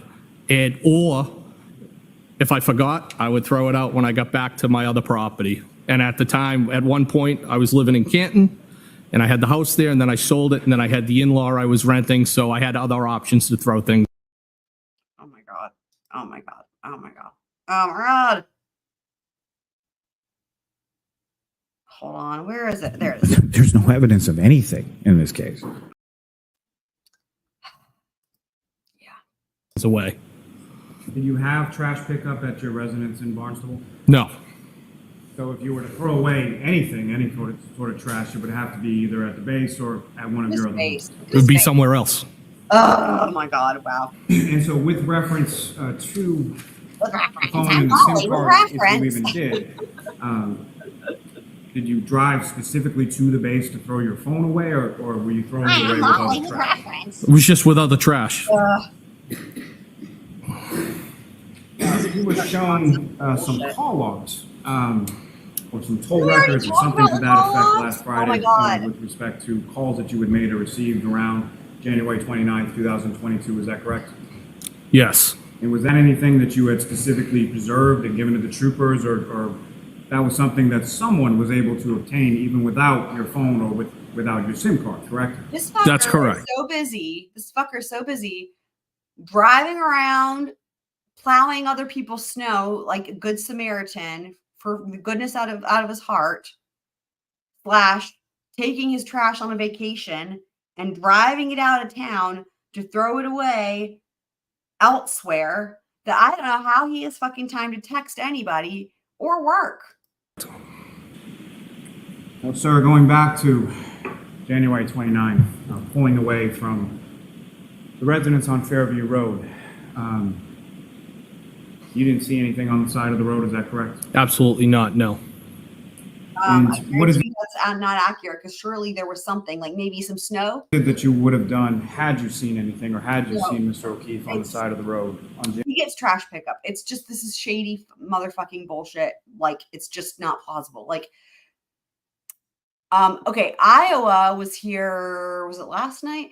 And they were saying, like, there are places if you live in like in really rural areas where you might have to take your trash somewhere.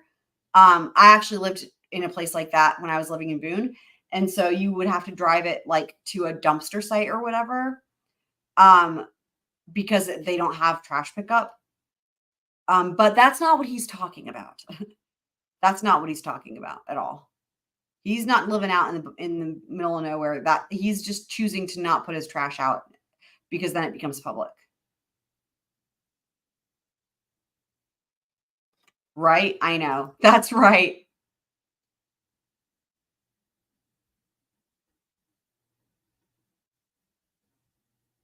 Yeah, so for trash, I think it depends on the state and the jurisdiction and all that, right?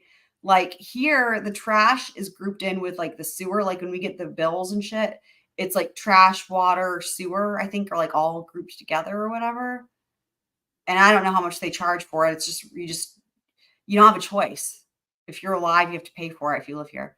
Unless, and again, like when I lived in Boone and I was out in the middle of nowhere, there wasn't any trash fee. But you had to drive your trash to the dumpster thing.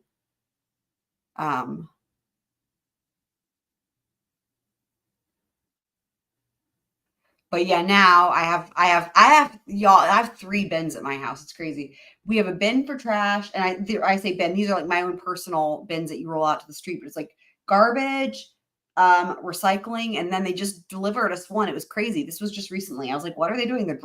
I was like, they're dropping off everybody a new bin. What? And it was a brand new bin, and it was for yard waste only, with like special instructions about what you can put in there and how you can put it in there. And now everybody has 3 bins. So January 29th. I've spent my whole life between being a firefighter, working in the profession that I work now, being a tactical medic.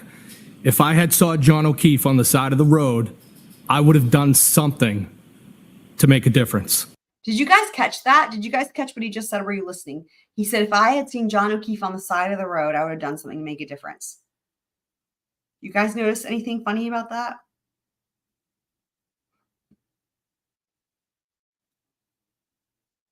Where are you at? Are you at ABC? Are you in the US also?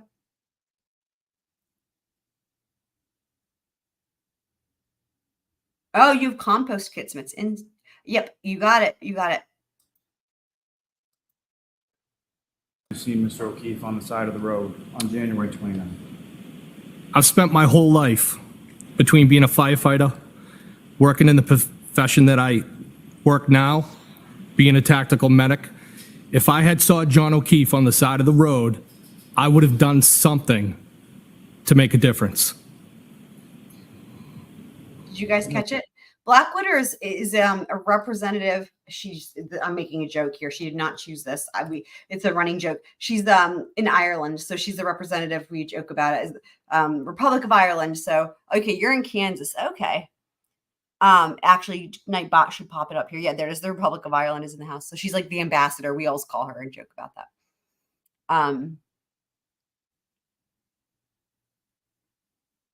So did you guys catch that? So yes, Kitsmits, that is one thing, but that's not actually the main thing that I was thinking about. Like, yes, make a difference as opposed to help him. Definitely weird, but there's something else. Did you guys catch it? Yeah, he did earlier. He did say something different, that he would have done something to help or whatever. But that's not what I'm even thinking about. Do you guys need to hear it one more time, or should I just tell you what I hear that stands out?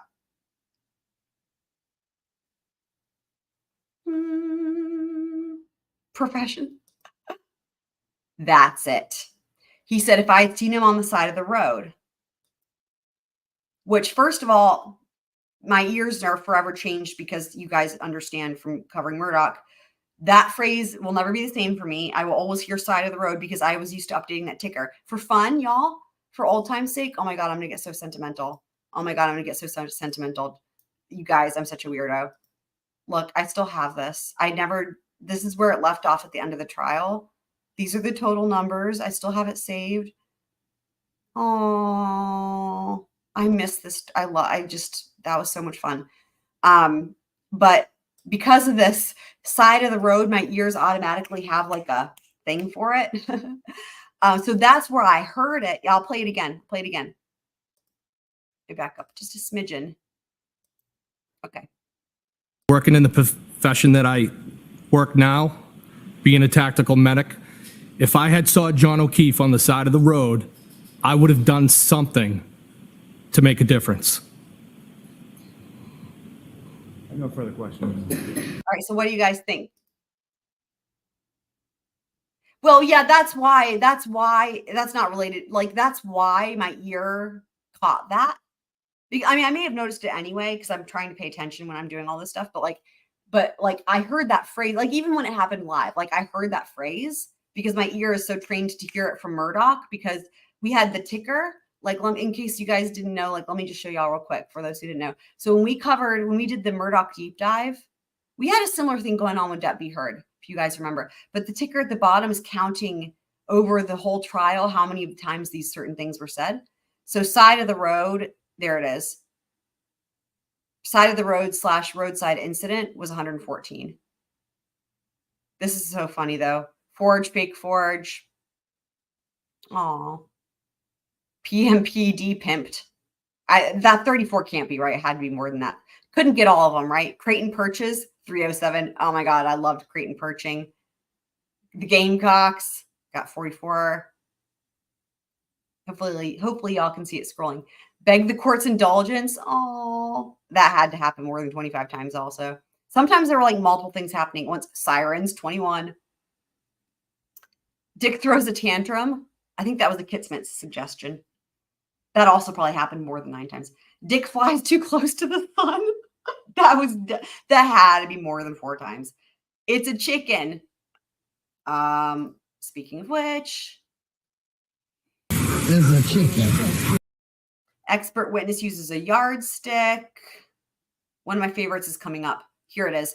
Creighton crawls around on the floor. That's one of my favorite ones, actually. Mags, Papa, Bus, or Road. Sorry, y'all. I can't say it without laughing. It's not unusual. Oh my God. I should have. Now I'm realizing I never even put a bridge too far on there. How the fuck did I forget that? I mean, I quote it all the time in real life, but like I didn't put it on the ticker. Anyway, so I mean, my point is that I heard side of the road, even when it happened live, when he said that, my ears automatically hear it because I was so used to trying to like count it for the trial. I'm pretty sure that's like a permanent thing in my life now. Like anytime somebody says something side of the road, automatically I'm like, side of the road, right? But why does that matter in this case though? Because there's a point to it, right? Why does that matter that he said that though? When he says, if I had seen him on the side of the road, I would have done something to help. What do you guys think?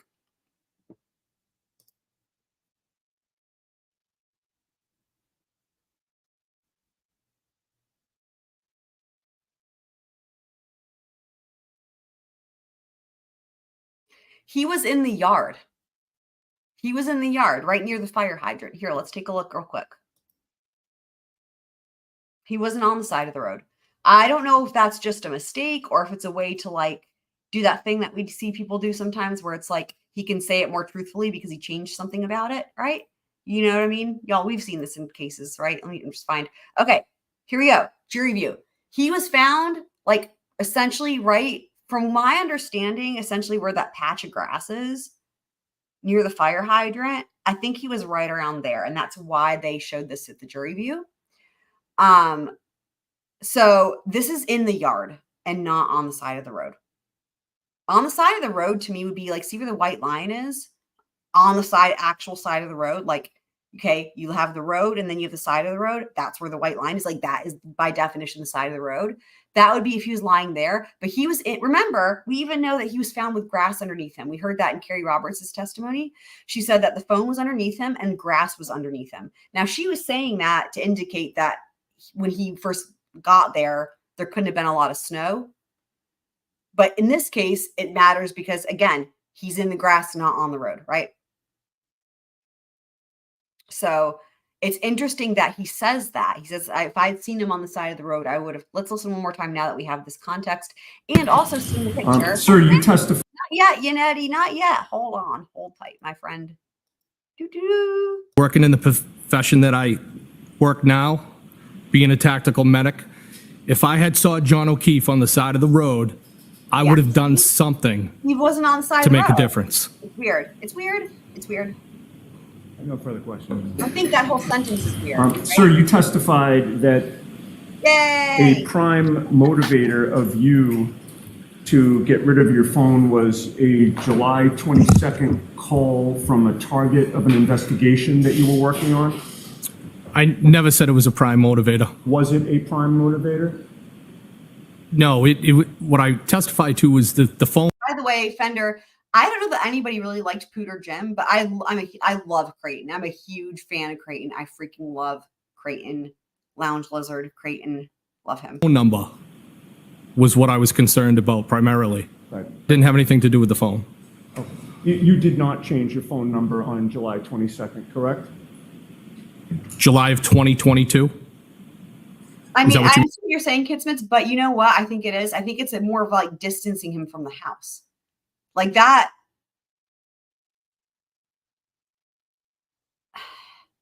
Especially because they talk about the yard the whole time. I don't know. It's just, it seems like it's maybe distancing, right? Like, you know what I mean? Well, and also, so here's the thing. It came from Lolly. Lolly in his question said side of the road. So technically, Higgins was copying the same languaging because, well, I mean, ostensibly, right? Because Lolly used side of the road. What I'm saying is like the whole point that anybody is saying it, especially when you know it came from Lolly, like that's distancing it from as if it was, because remember, this is so stupid, but Lolly's been trying to push this whole thing of like, oh, it was on the property line and like, you know, as if it was like not on their property when it's like, that's not in question. We know it was on their property. Like if you guys can see my face right now, I'm making a face of like severe confusion because it's like, this is not up for dispute. It was on their property. Like, why are you trying to act like it was near, like, this is such bullshit. So I think it's him doing that. It's weaseling. Wally's weaseling, trying to make it seem like the jury already knows where the body was fucking found. Like this is, it's stupid. Yes. But I do see what you mean. Yeah. So, yeah. I mean, The date that you received a call, Right. supposedly, Exactly. Yeah. from a target of an investigation you were working on was July 22nd of which year? so it was, I believe it was July 25th of 2022. July I was so 25th. concerned that I reported it to my supervisor. Right, but you did not boy. change your phone number after that Get 'em, for get quite a 'em. while, correct? I believe it was September. So for those months, you kept the same phone number and kept the same phone, correct? I did. And September happened to be the month that you received the preservation order from this court, correct? September of 22, yes. Right. Now, with regard to the text exchanges that you had with Karen Reed, you testified that you were embarrassed about them. I wasn't proud of them. I think your word was embarrassed, correct? I can agree to that. That's Yeah, fair. remember- Well, you already testified to Right. that. Remember when I was like, hey, pay attention because it's going to come up again. He said the word embarrassed and it was not that long Right. ago. I believe that might have 5 been minutes ago? a word I used, Yeah, yes. it was 5 minutes ago. And you also explained that you would keep things like that to yourself, correct? That could be something, yes. However, you would also agree with me that while they were going on, you told your boss about that text exchange, correct? Well, I told her about the kiss. Do you deny telling the your song? boss? What's the song? Da da da da da da. A kiss is just a kiss. What is that song? Do you guys know what I mean? It's an old song. The only lyric in it that I remember is "A kiss is just a kiss." About A the smile's just a smile, maybe, as also. texting that you were doing with Karen Reed? I don't know if I specifically recall that, no. But you don't deny it, sir, correct? It's possible. that I told her about that. I'm not going to deny it. All right. And in any case, those text exchanges were preserved. You preserved those before disposing of your phone, correct? Correct. And with regard to the other text exchanges that you did not preserve with the Alberts, including Brian Albert, are you familiar with the term consciousness of guilt, Mr. Higgins? Objection, Your Honor. The objection sustained.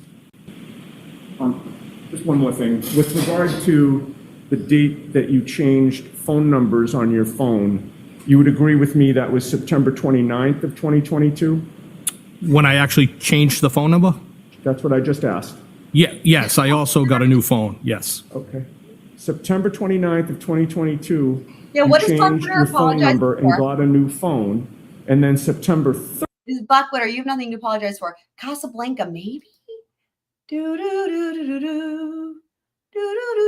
I don't even know that I've ever even heard it. I just know that I've maybe even heard, I feel like I've just heard people singing it randomly in the background places, which is the silliest. It's like hearsay upon hearsay upon hearsay, right? When it comes to trying to figure out a song. 30th, the next day, you were served with the preservation order, correct? I got the preservation order on the 30th, that's correct. Not the point. All right, Mr. Higgins, you are all set, sir. Thank you, He's Your Honor. done. Thank Get you. off the stand, yo. Oh, wait. Hold on. We need this. We're done here. Yes. More appropriate than ever. Fuck yes. Thank you, Mr. Yanetti.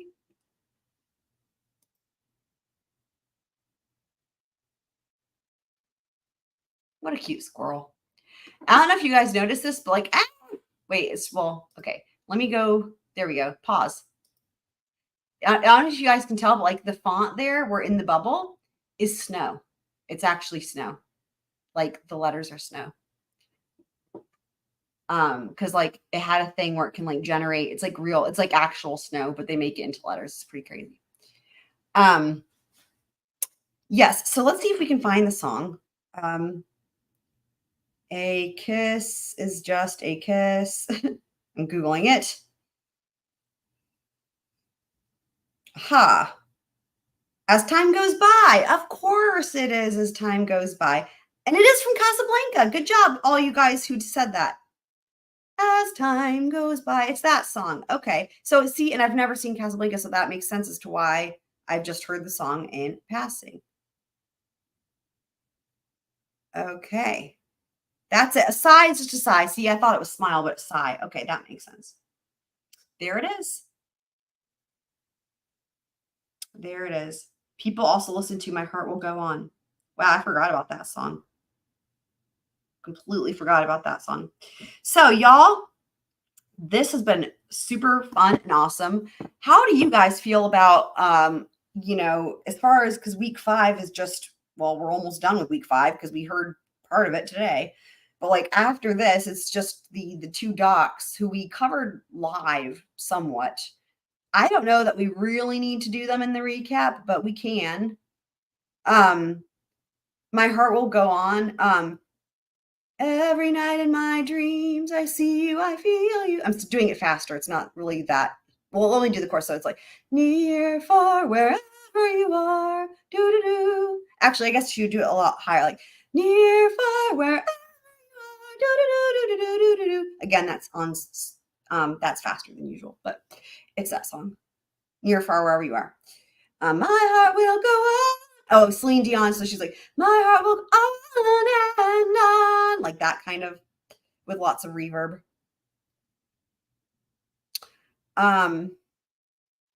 Right. Week 5 was only the 1 day, correct. And it had the children, so it was blocked half the time. So basically after Higgins, which we just finished, we had the kids, so it was, the cameras were off. And then we had the 2 docs. I think y'all were here for some of that. The ER doc and then the other doc. But in other words, do y'all want to do a recap on any of the docs' testimony? Because we can. I mean, we can. It would be a shorter one because it's just short. Yeah, there was a second doc. Yeah, the second one I could do a recap on. I mean, it would be, he wasn't on the stand for very long. We could do like the biggest thing about him is like he couldn't talk loud enough. And so they had to turn the fans off, and then the jury got like overheated. But here's the plan though, upcoming. ABC's docket. That's interesting. I wonder how did your son handle that? Yeah, I've heard that it's a great movie, Casablanca. And I love old movies. So what's Jesus about this, about her son, ABC's son? So yes, so okay, so the plan going forward. So tomorrow night. So for anyone who missed it, we did this morning, we were doing the BK. We covered all the latest filings in Idaho. There's actually like 4 new ones. I don't know that anyone's covered them yet because there's been so much going on, but we covered the new filings, and then we started the hearing because it's quite long. So we heard the testimony. The testimony from today, or from the hearing, oh my God, that we covered today, was from Brett Payne. If you remember that name, he wrote the PCA, the probable cause affidavit.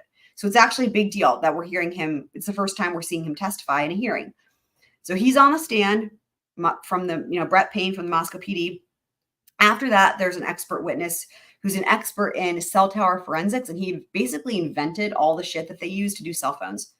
It's like he's one of the most experts I've literally ever seen. He's awesome. You guys will love him. You guys will love him. He was phenomenal.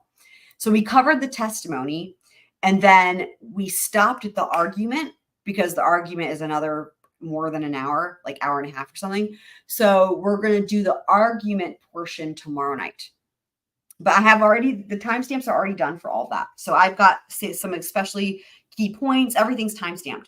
And then, like I said, tomorrow night we'll be doing the argument portion.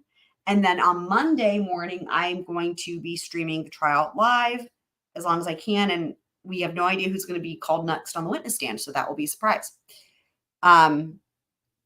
Right. Exactly. Yeah. So that's why it would just be left for the 2 doctor people. Oh, the fans. Right. Okay. No, that makes sense. Yeah. Right. I know.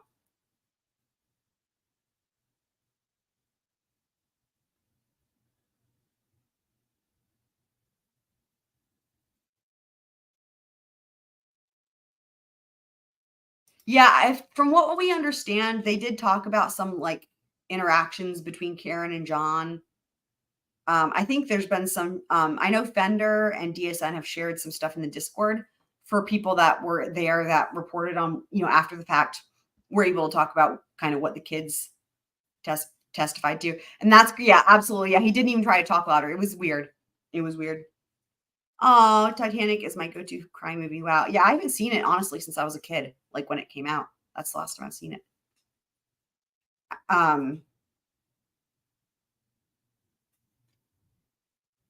I was going to start talking about Leonardo DiCaprio, but we could have a whole chat then again. Like we've done this before on like celebrities and stuff like that we find attractive / don't find attractive.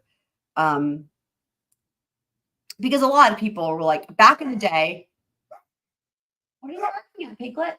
Frodo's barking. Back in the day, a lot of people were like, had such crushes on Leonardo DiCaprio. And I was like, I don't get it. What is he? Hold on just a second. Let me see these barking. What are you barking at, Pig Pie?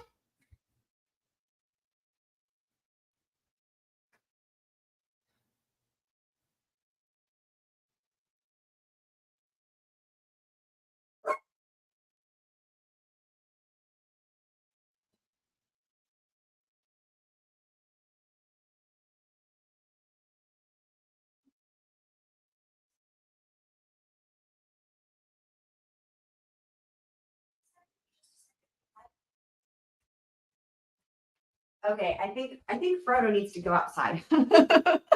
I loved them too. Here, let me do this, guys, because let me do this. Let me put this on. Hold on. I need to let Frodo, it'll just take a second. Let me put this on and put the music on, and I'll be right back so I can let him out and to use the bathroom. Let's find my music. I'll be right there, Piglet. I call him Piglet sometimes. A lot of the time, actually. Here we go. Okay, I'll be right back in just a sec after I take him outside. Hold on. Be right back. Okay, Piglet, come on.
See if anybody's still here. Are y'all still here? Y'all are amazing. I can't believe y'all are still here. Okay, I'm back.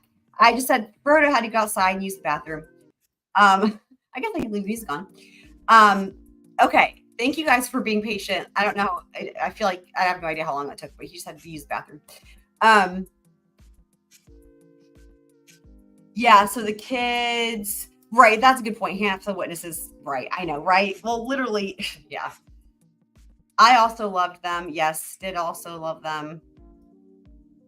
Yeah, the Camaranos were such a long time ago that I don't even remember. Like, I remember their name, but I don't remember what they looked like. It feels like a million years ago. Yeah, I don't even know.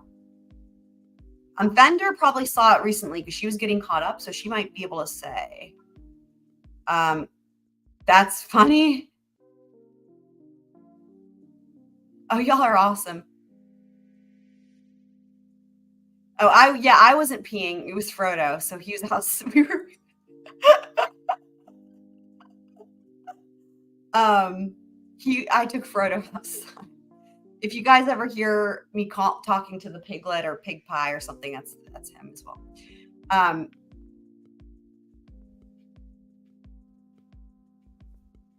Oh, then the wife right makes it right. Yeah.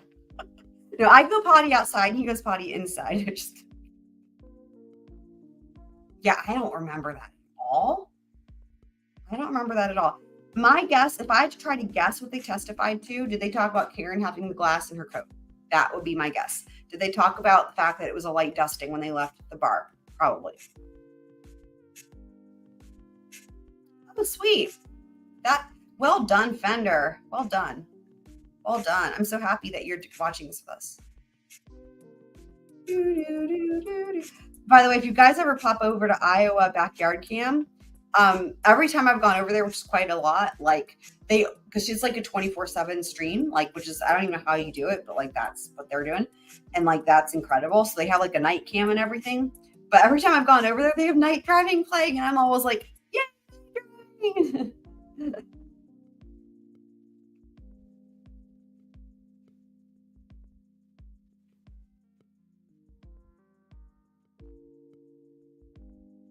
What documents?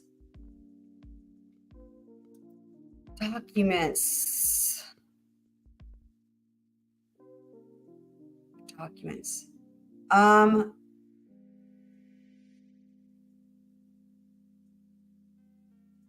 confused as to what documents. What documents are you referring to?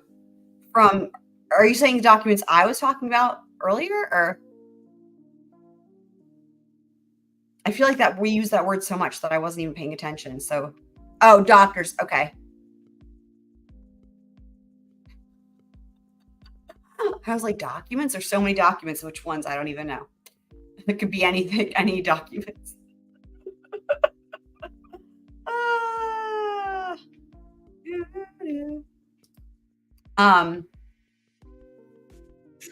But yeah, I was saying Iowa Backyard Cam also uses this song. Shout out to Iowa Backyard Cam.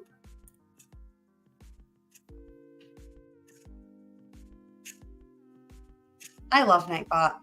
Right. Oh my God. Wow. All right, y'all. It's been a day. I started streaming at 7:30 this morning, I think it was. And then we had, in between streams, there was the Chad, and then I had lessons and a student recital and all this other stuff. I'm like, wow, Chad, was that even today? That feels like yesterday. It's pretty insane. Oh my God, dude, y'all, the Murdoch, I'm serious. You guys will die laughing. You guys, anyone who didn't watch this with us and goes back and watches it, you're going to recognize all the same names for them. And you're going to be dying laughing. There's times where you're going to probably hurt laughing in certain places. Oh my God. And also I'm so proud of that. We deep dived the fuck out of that. I don't think anyone's ever done that. Y'all, we took everything. We went through everything. And there's so many funny jokes. You guys are going to love it. And what happened, just so you know, I started out using EDB's coverage of it for the first, I don't know how many episodes, maybe 6 or something.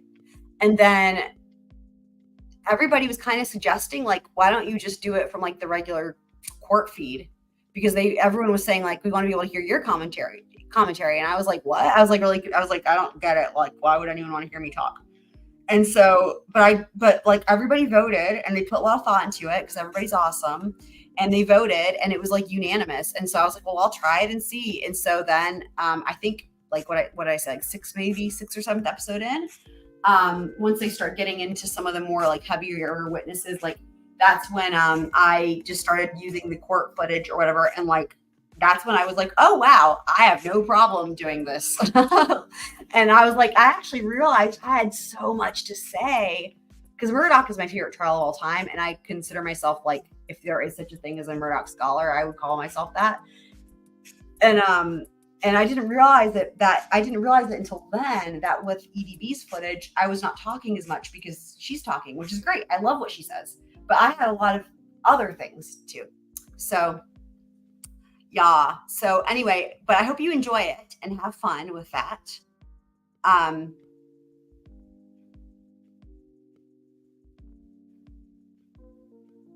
Little? Wait, what?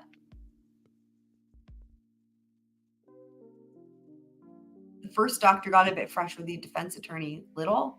Oh, right. I keep forgetting that her name is right. Yes. Right. Miss Little, right. I forgot. Right. Correct. Thank you guys though for being here. But yeah, so I hope you guys enjoy for anyone who goes back and listens to Murdoch. Yeah.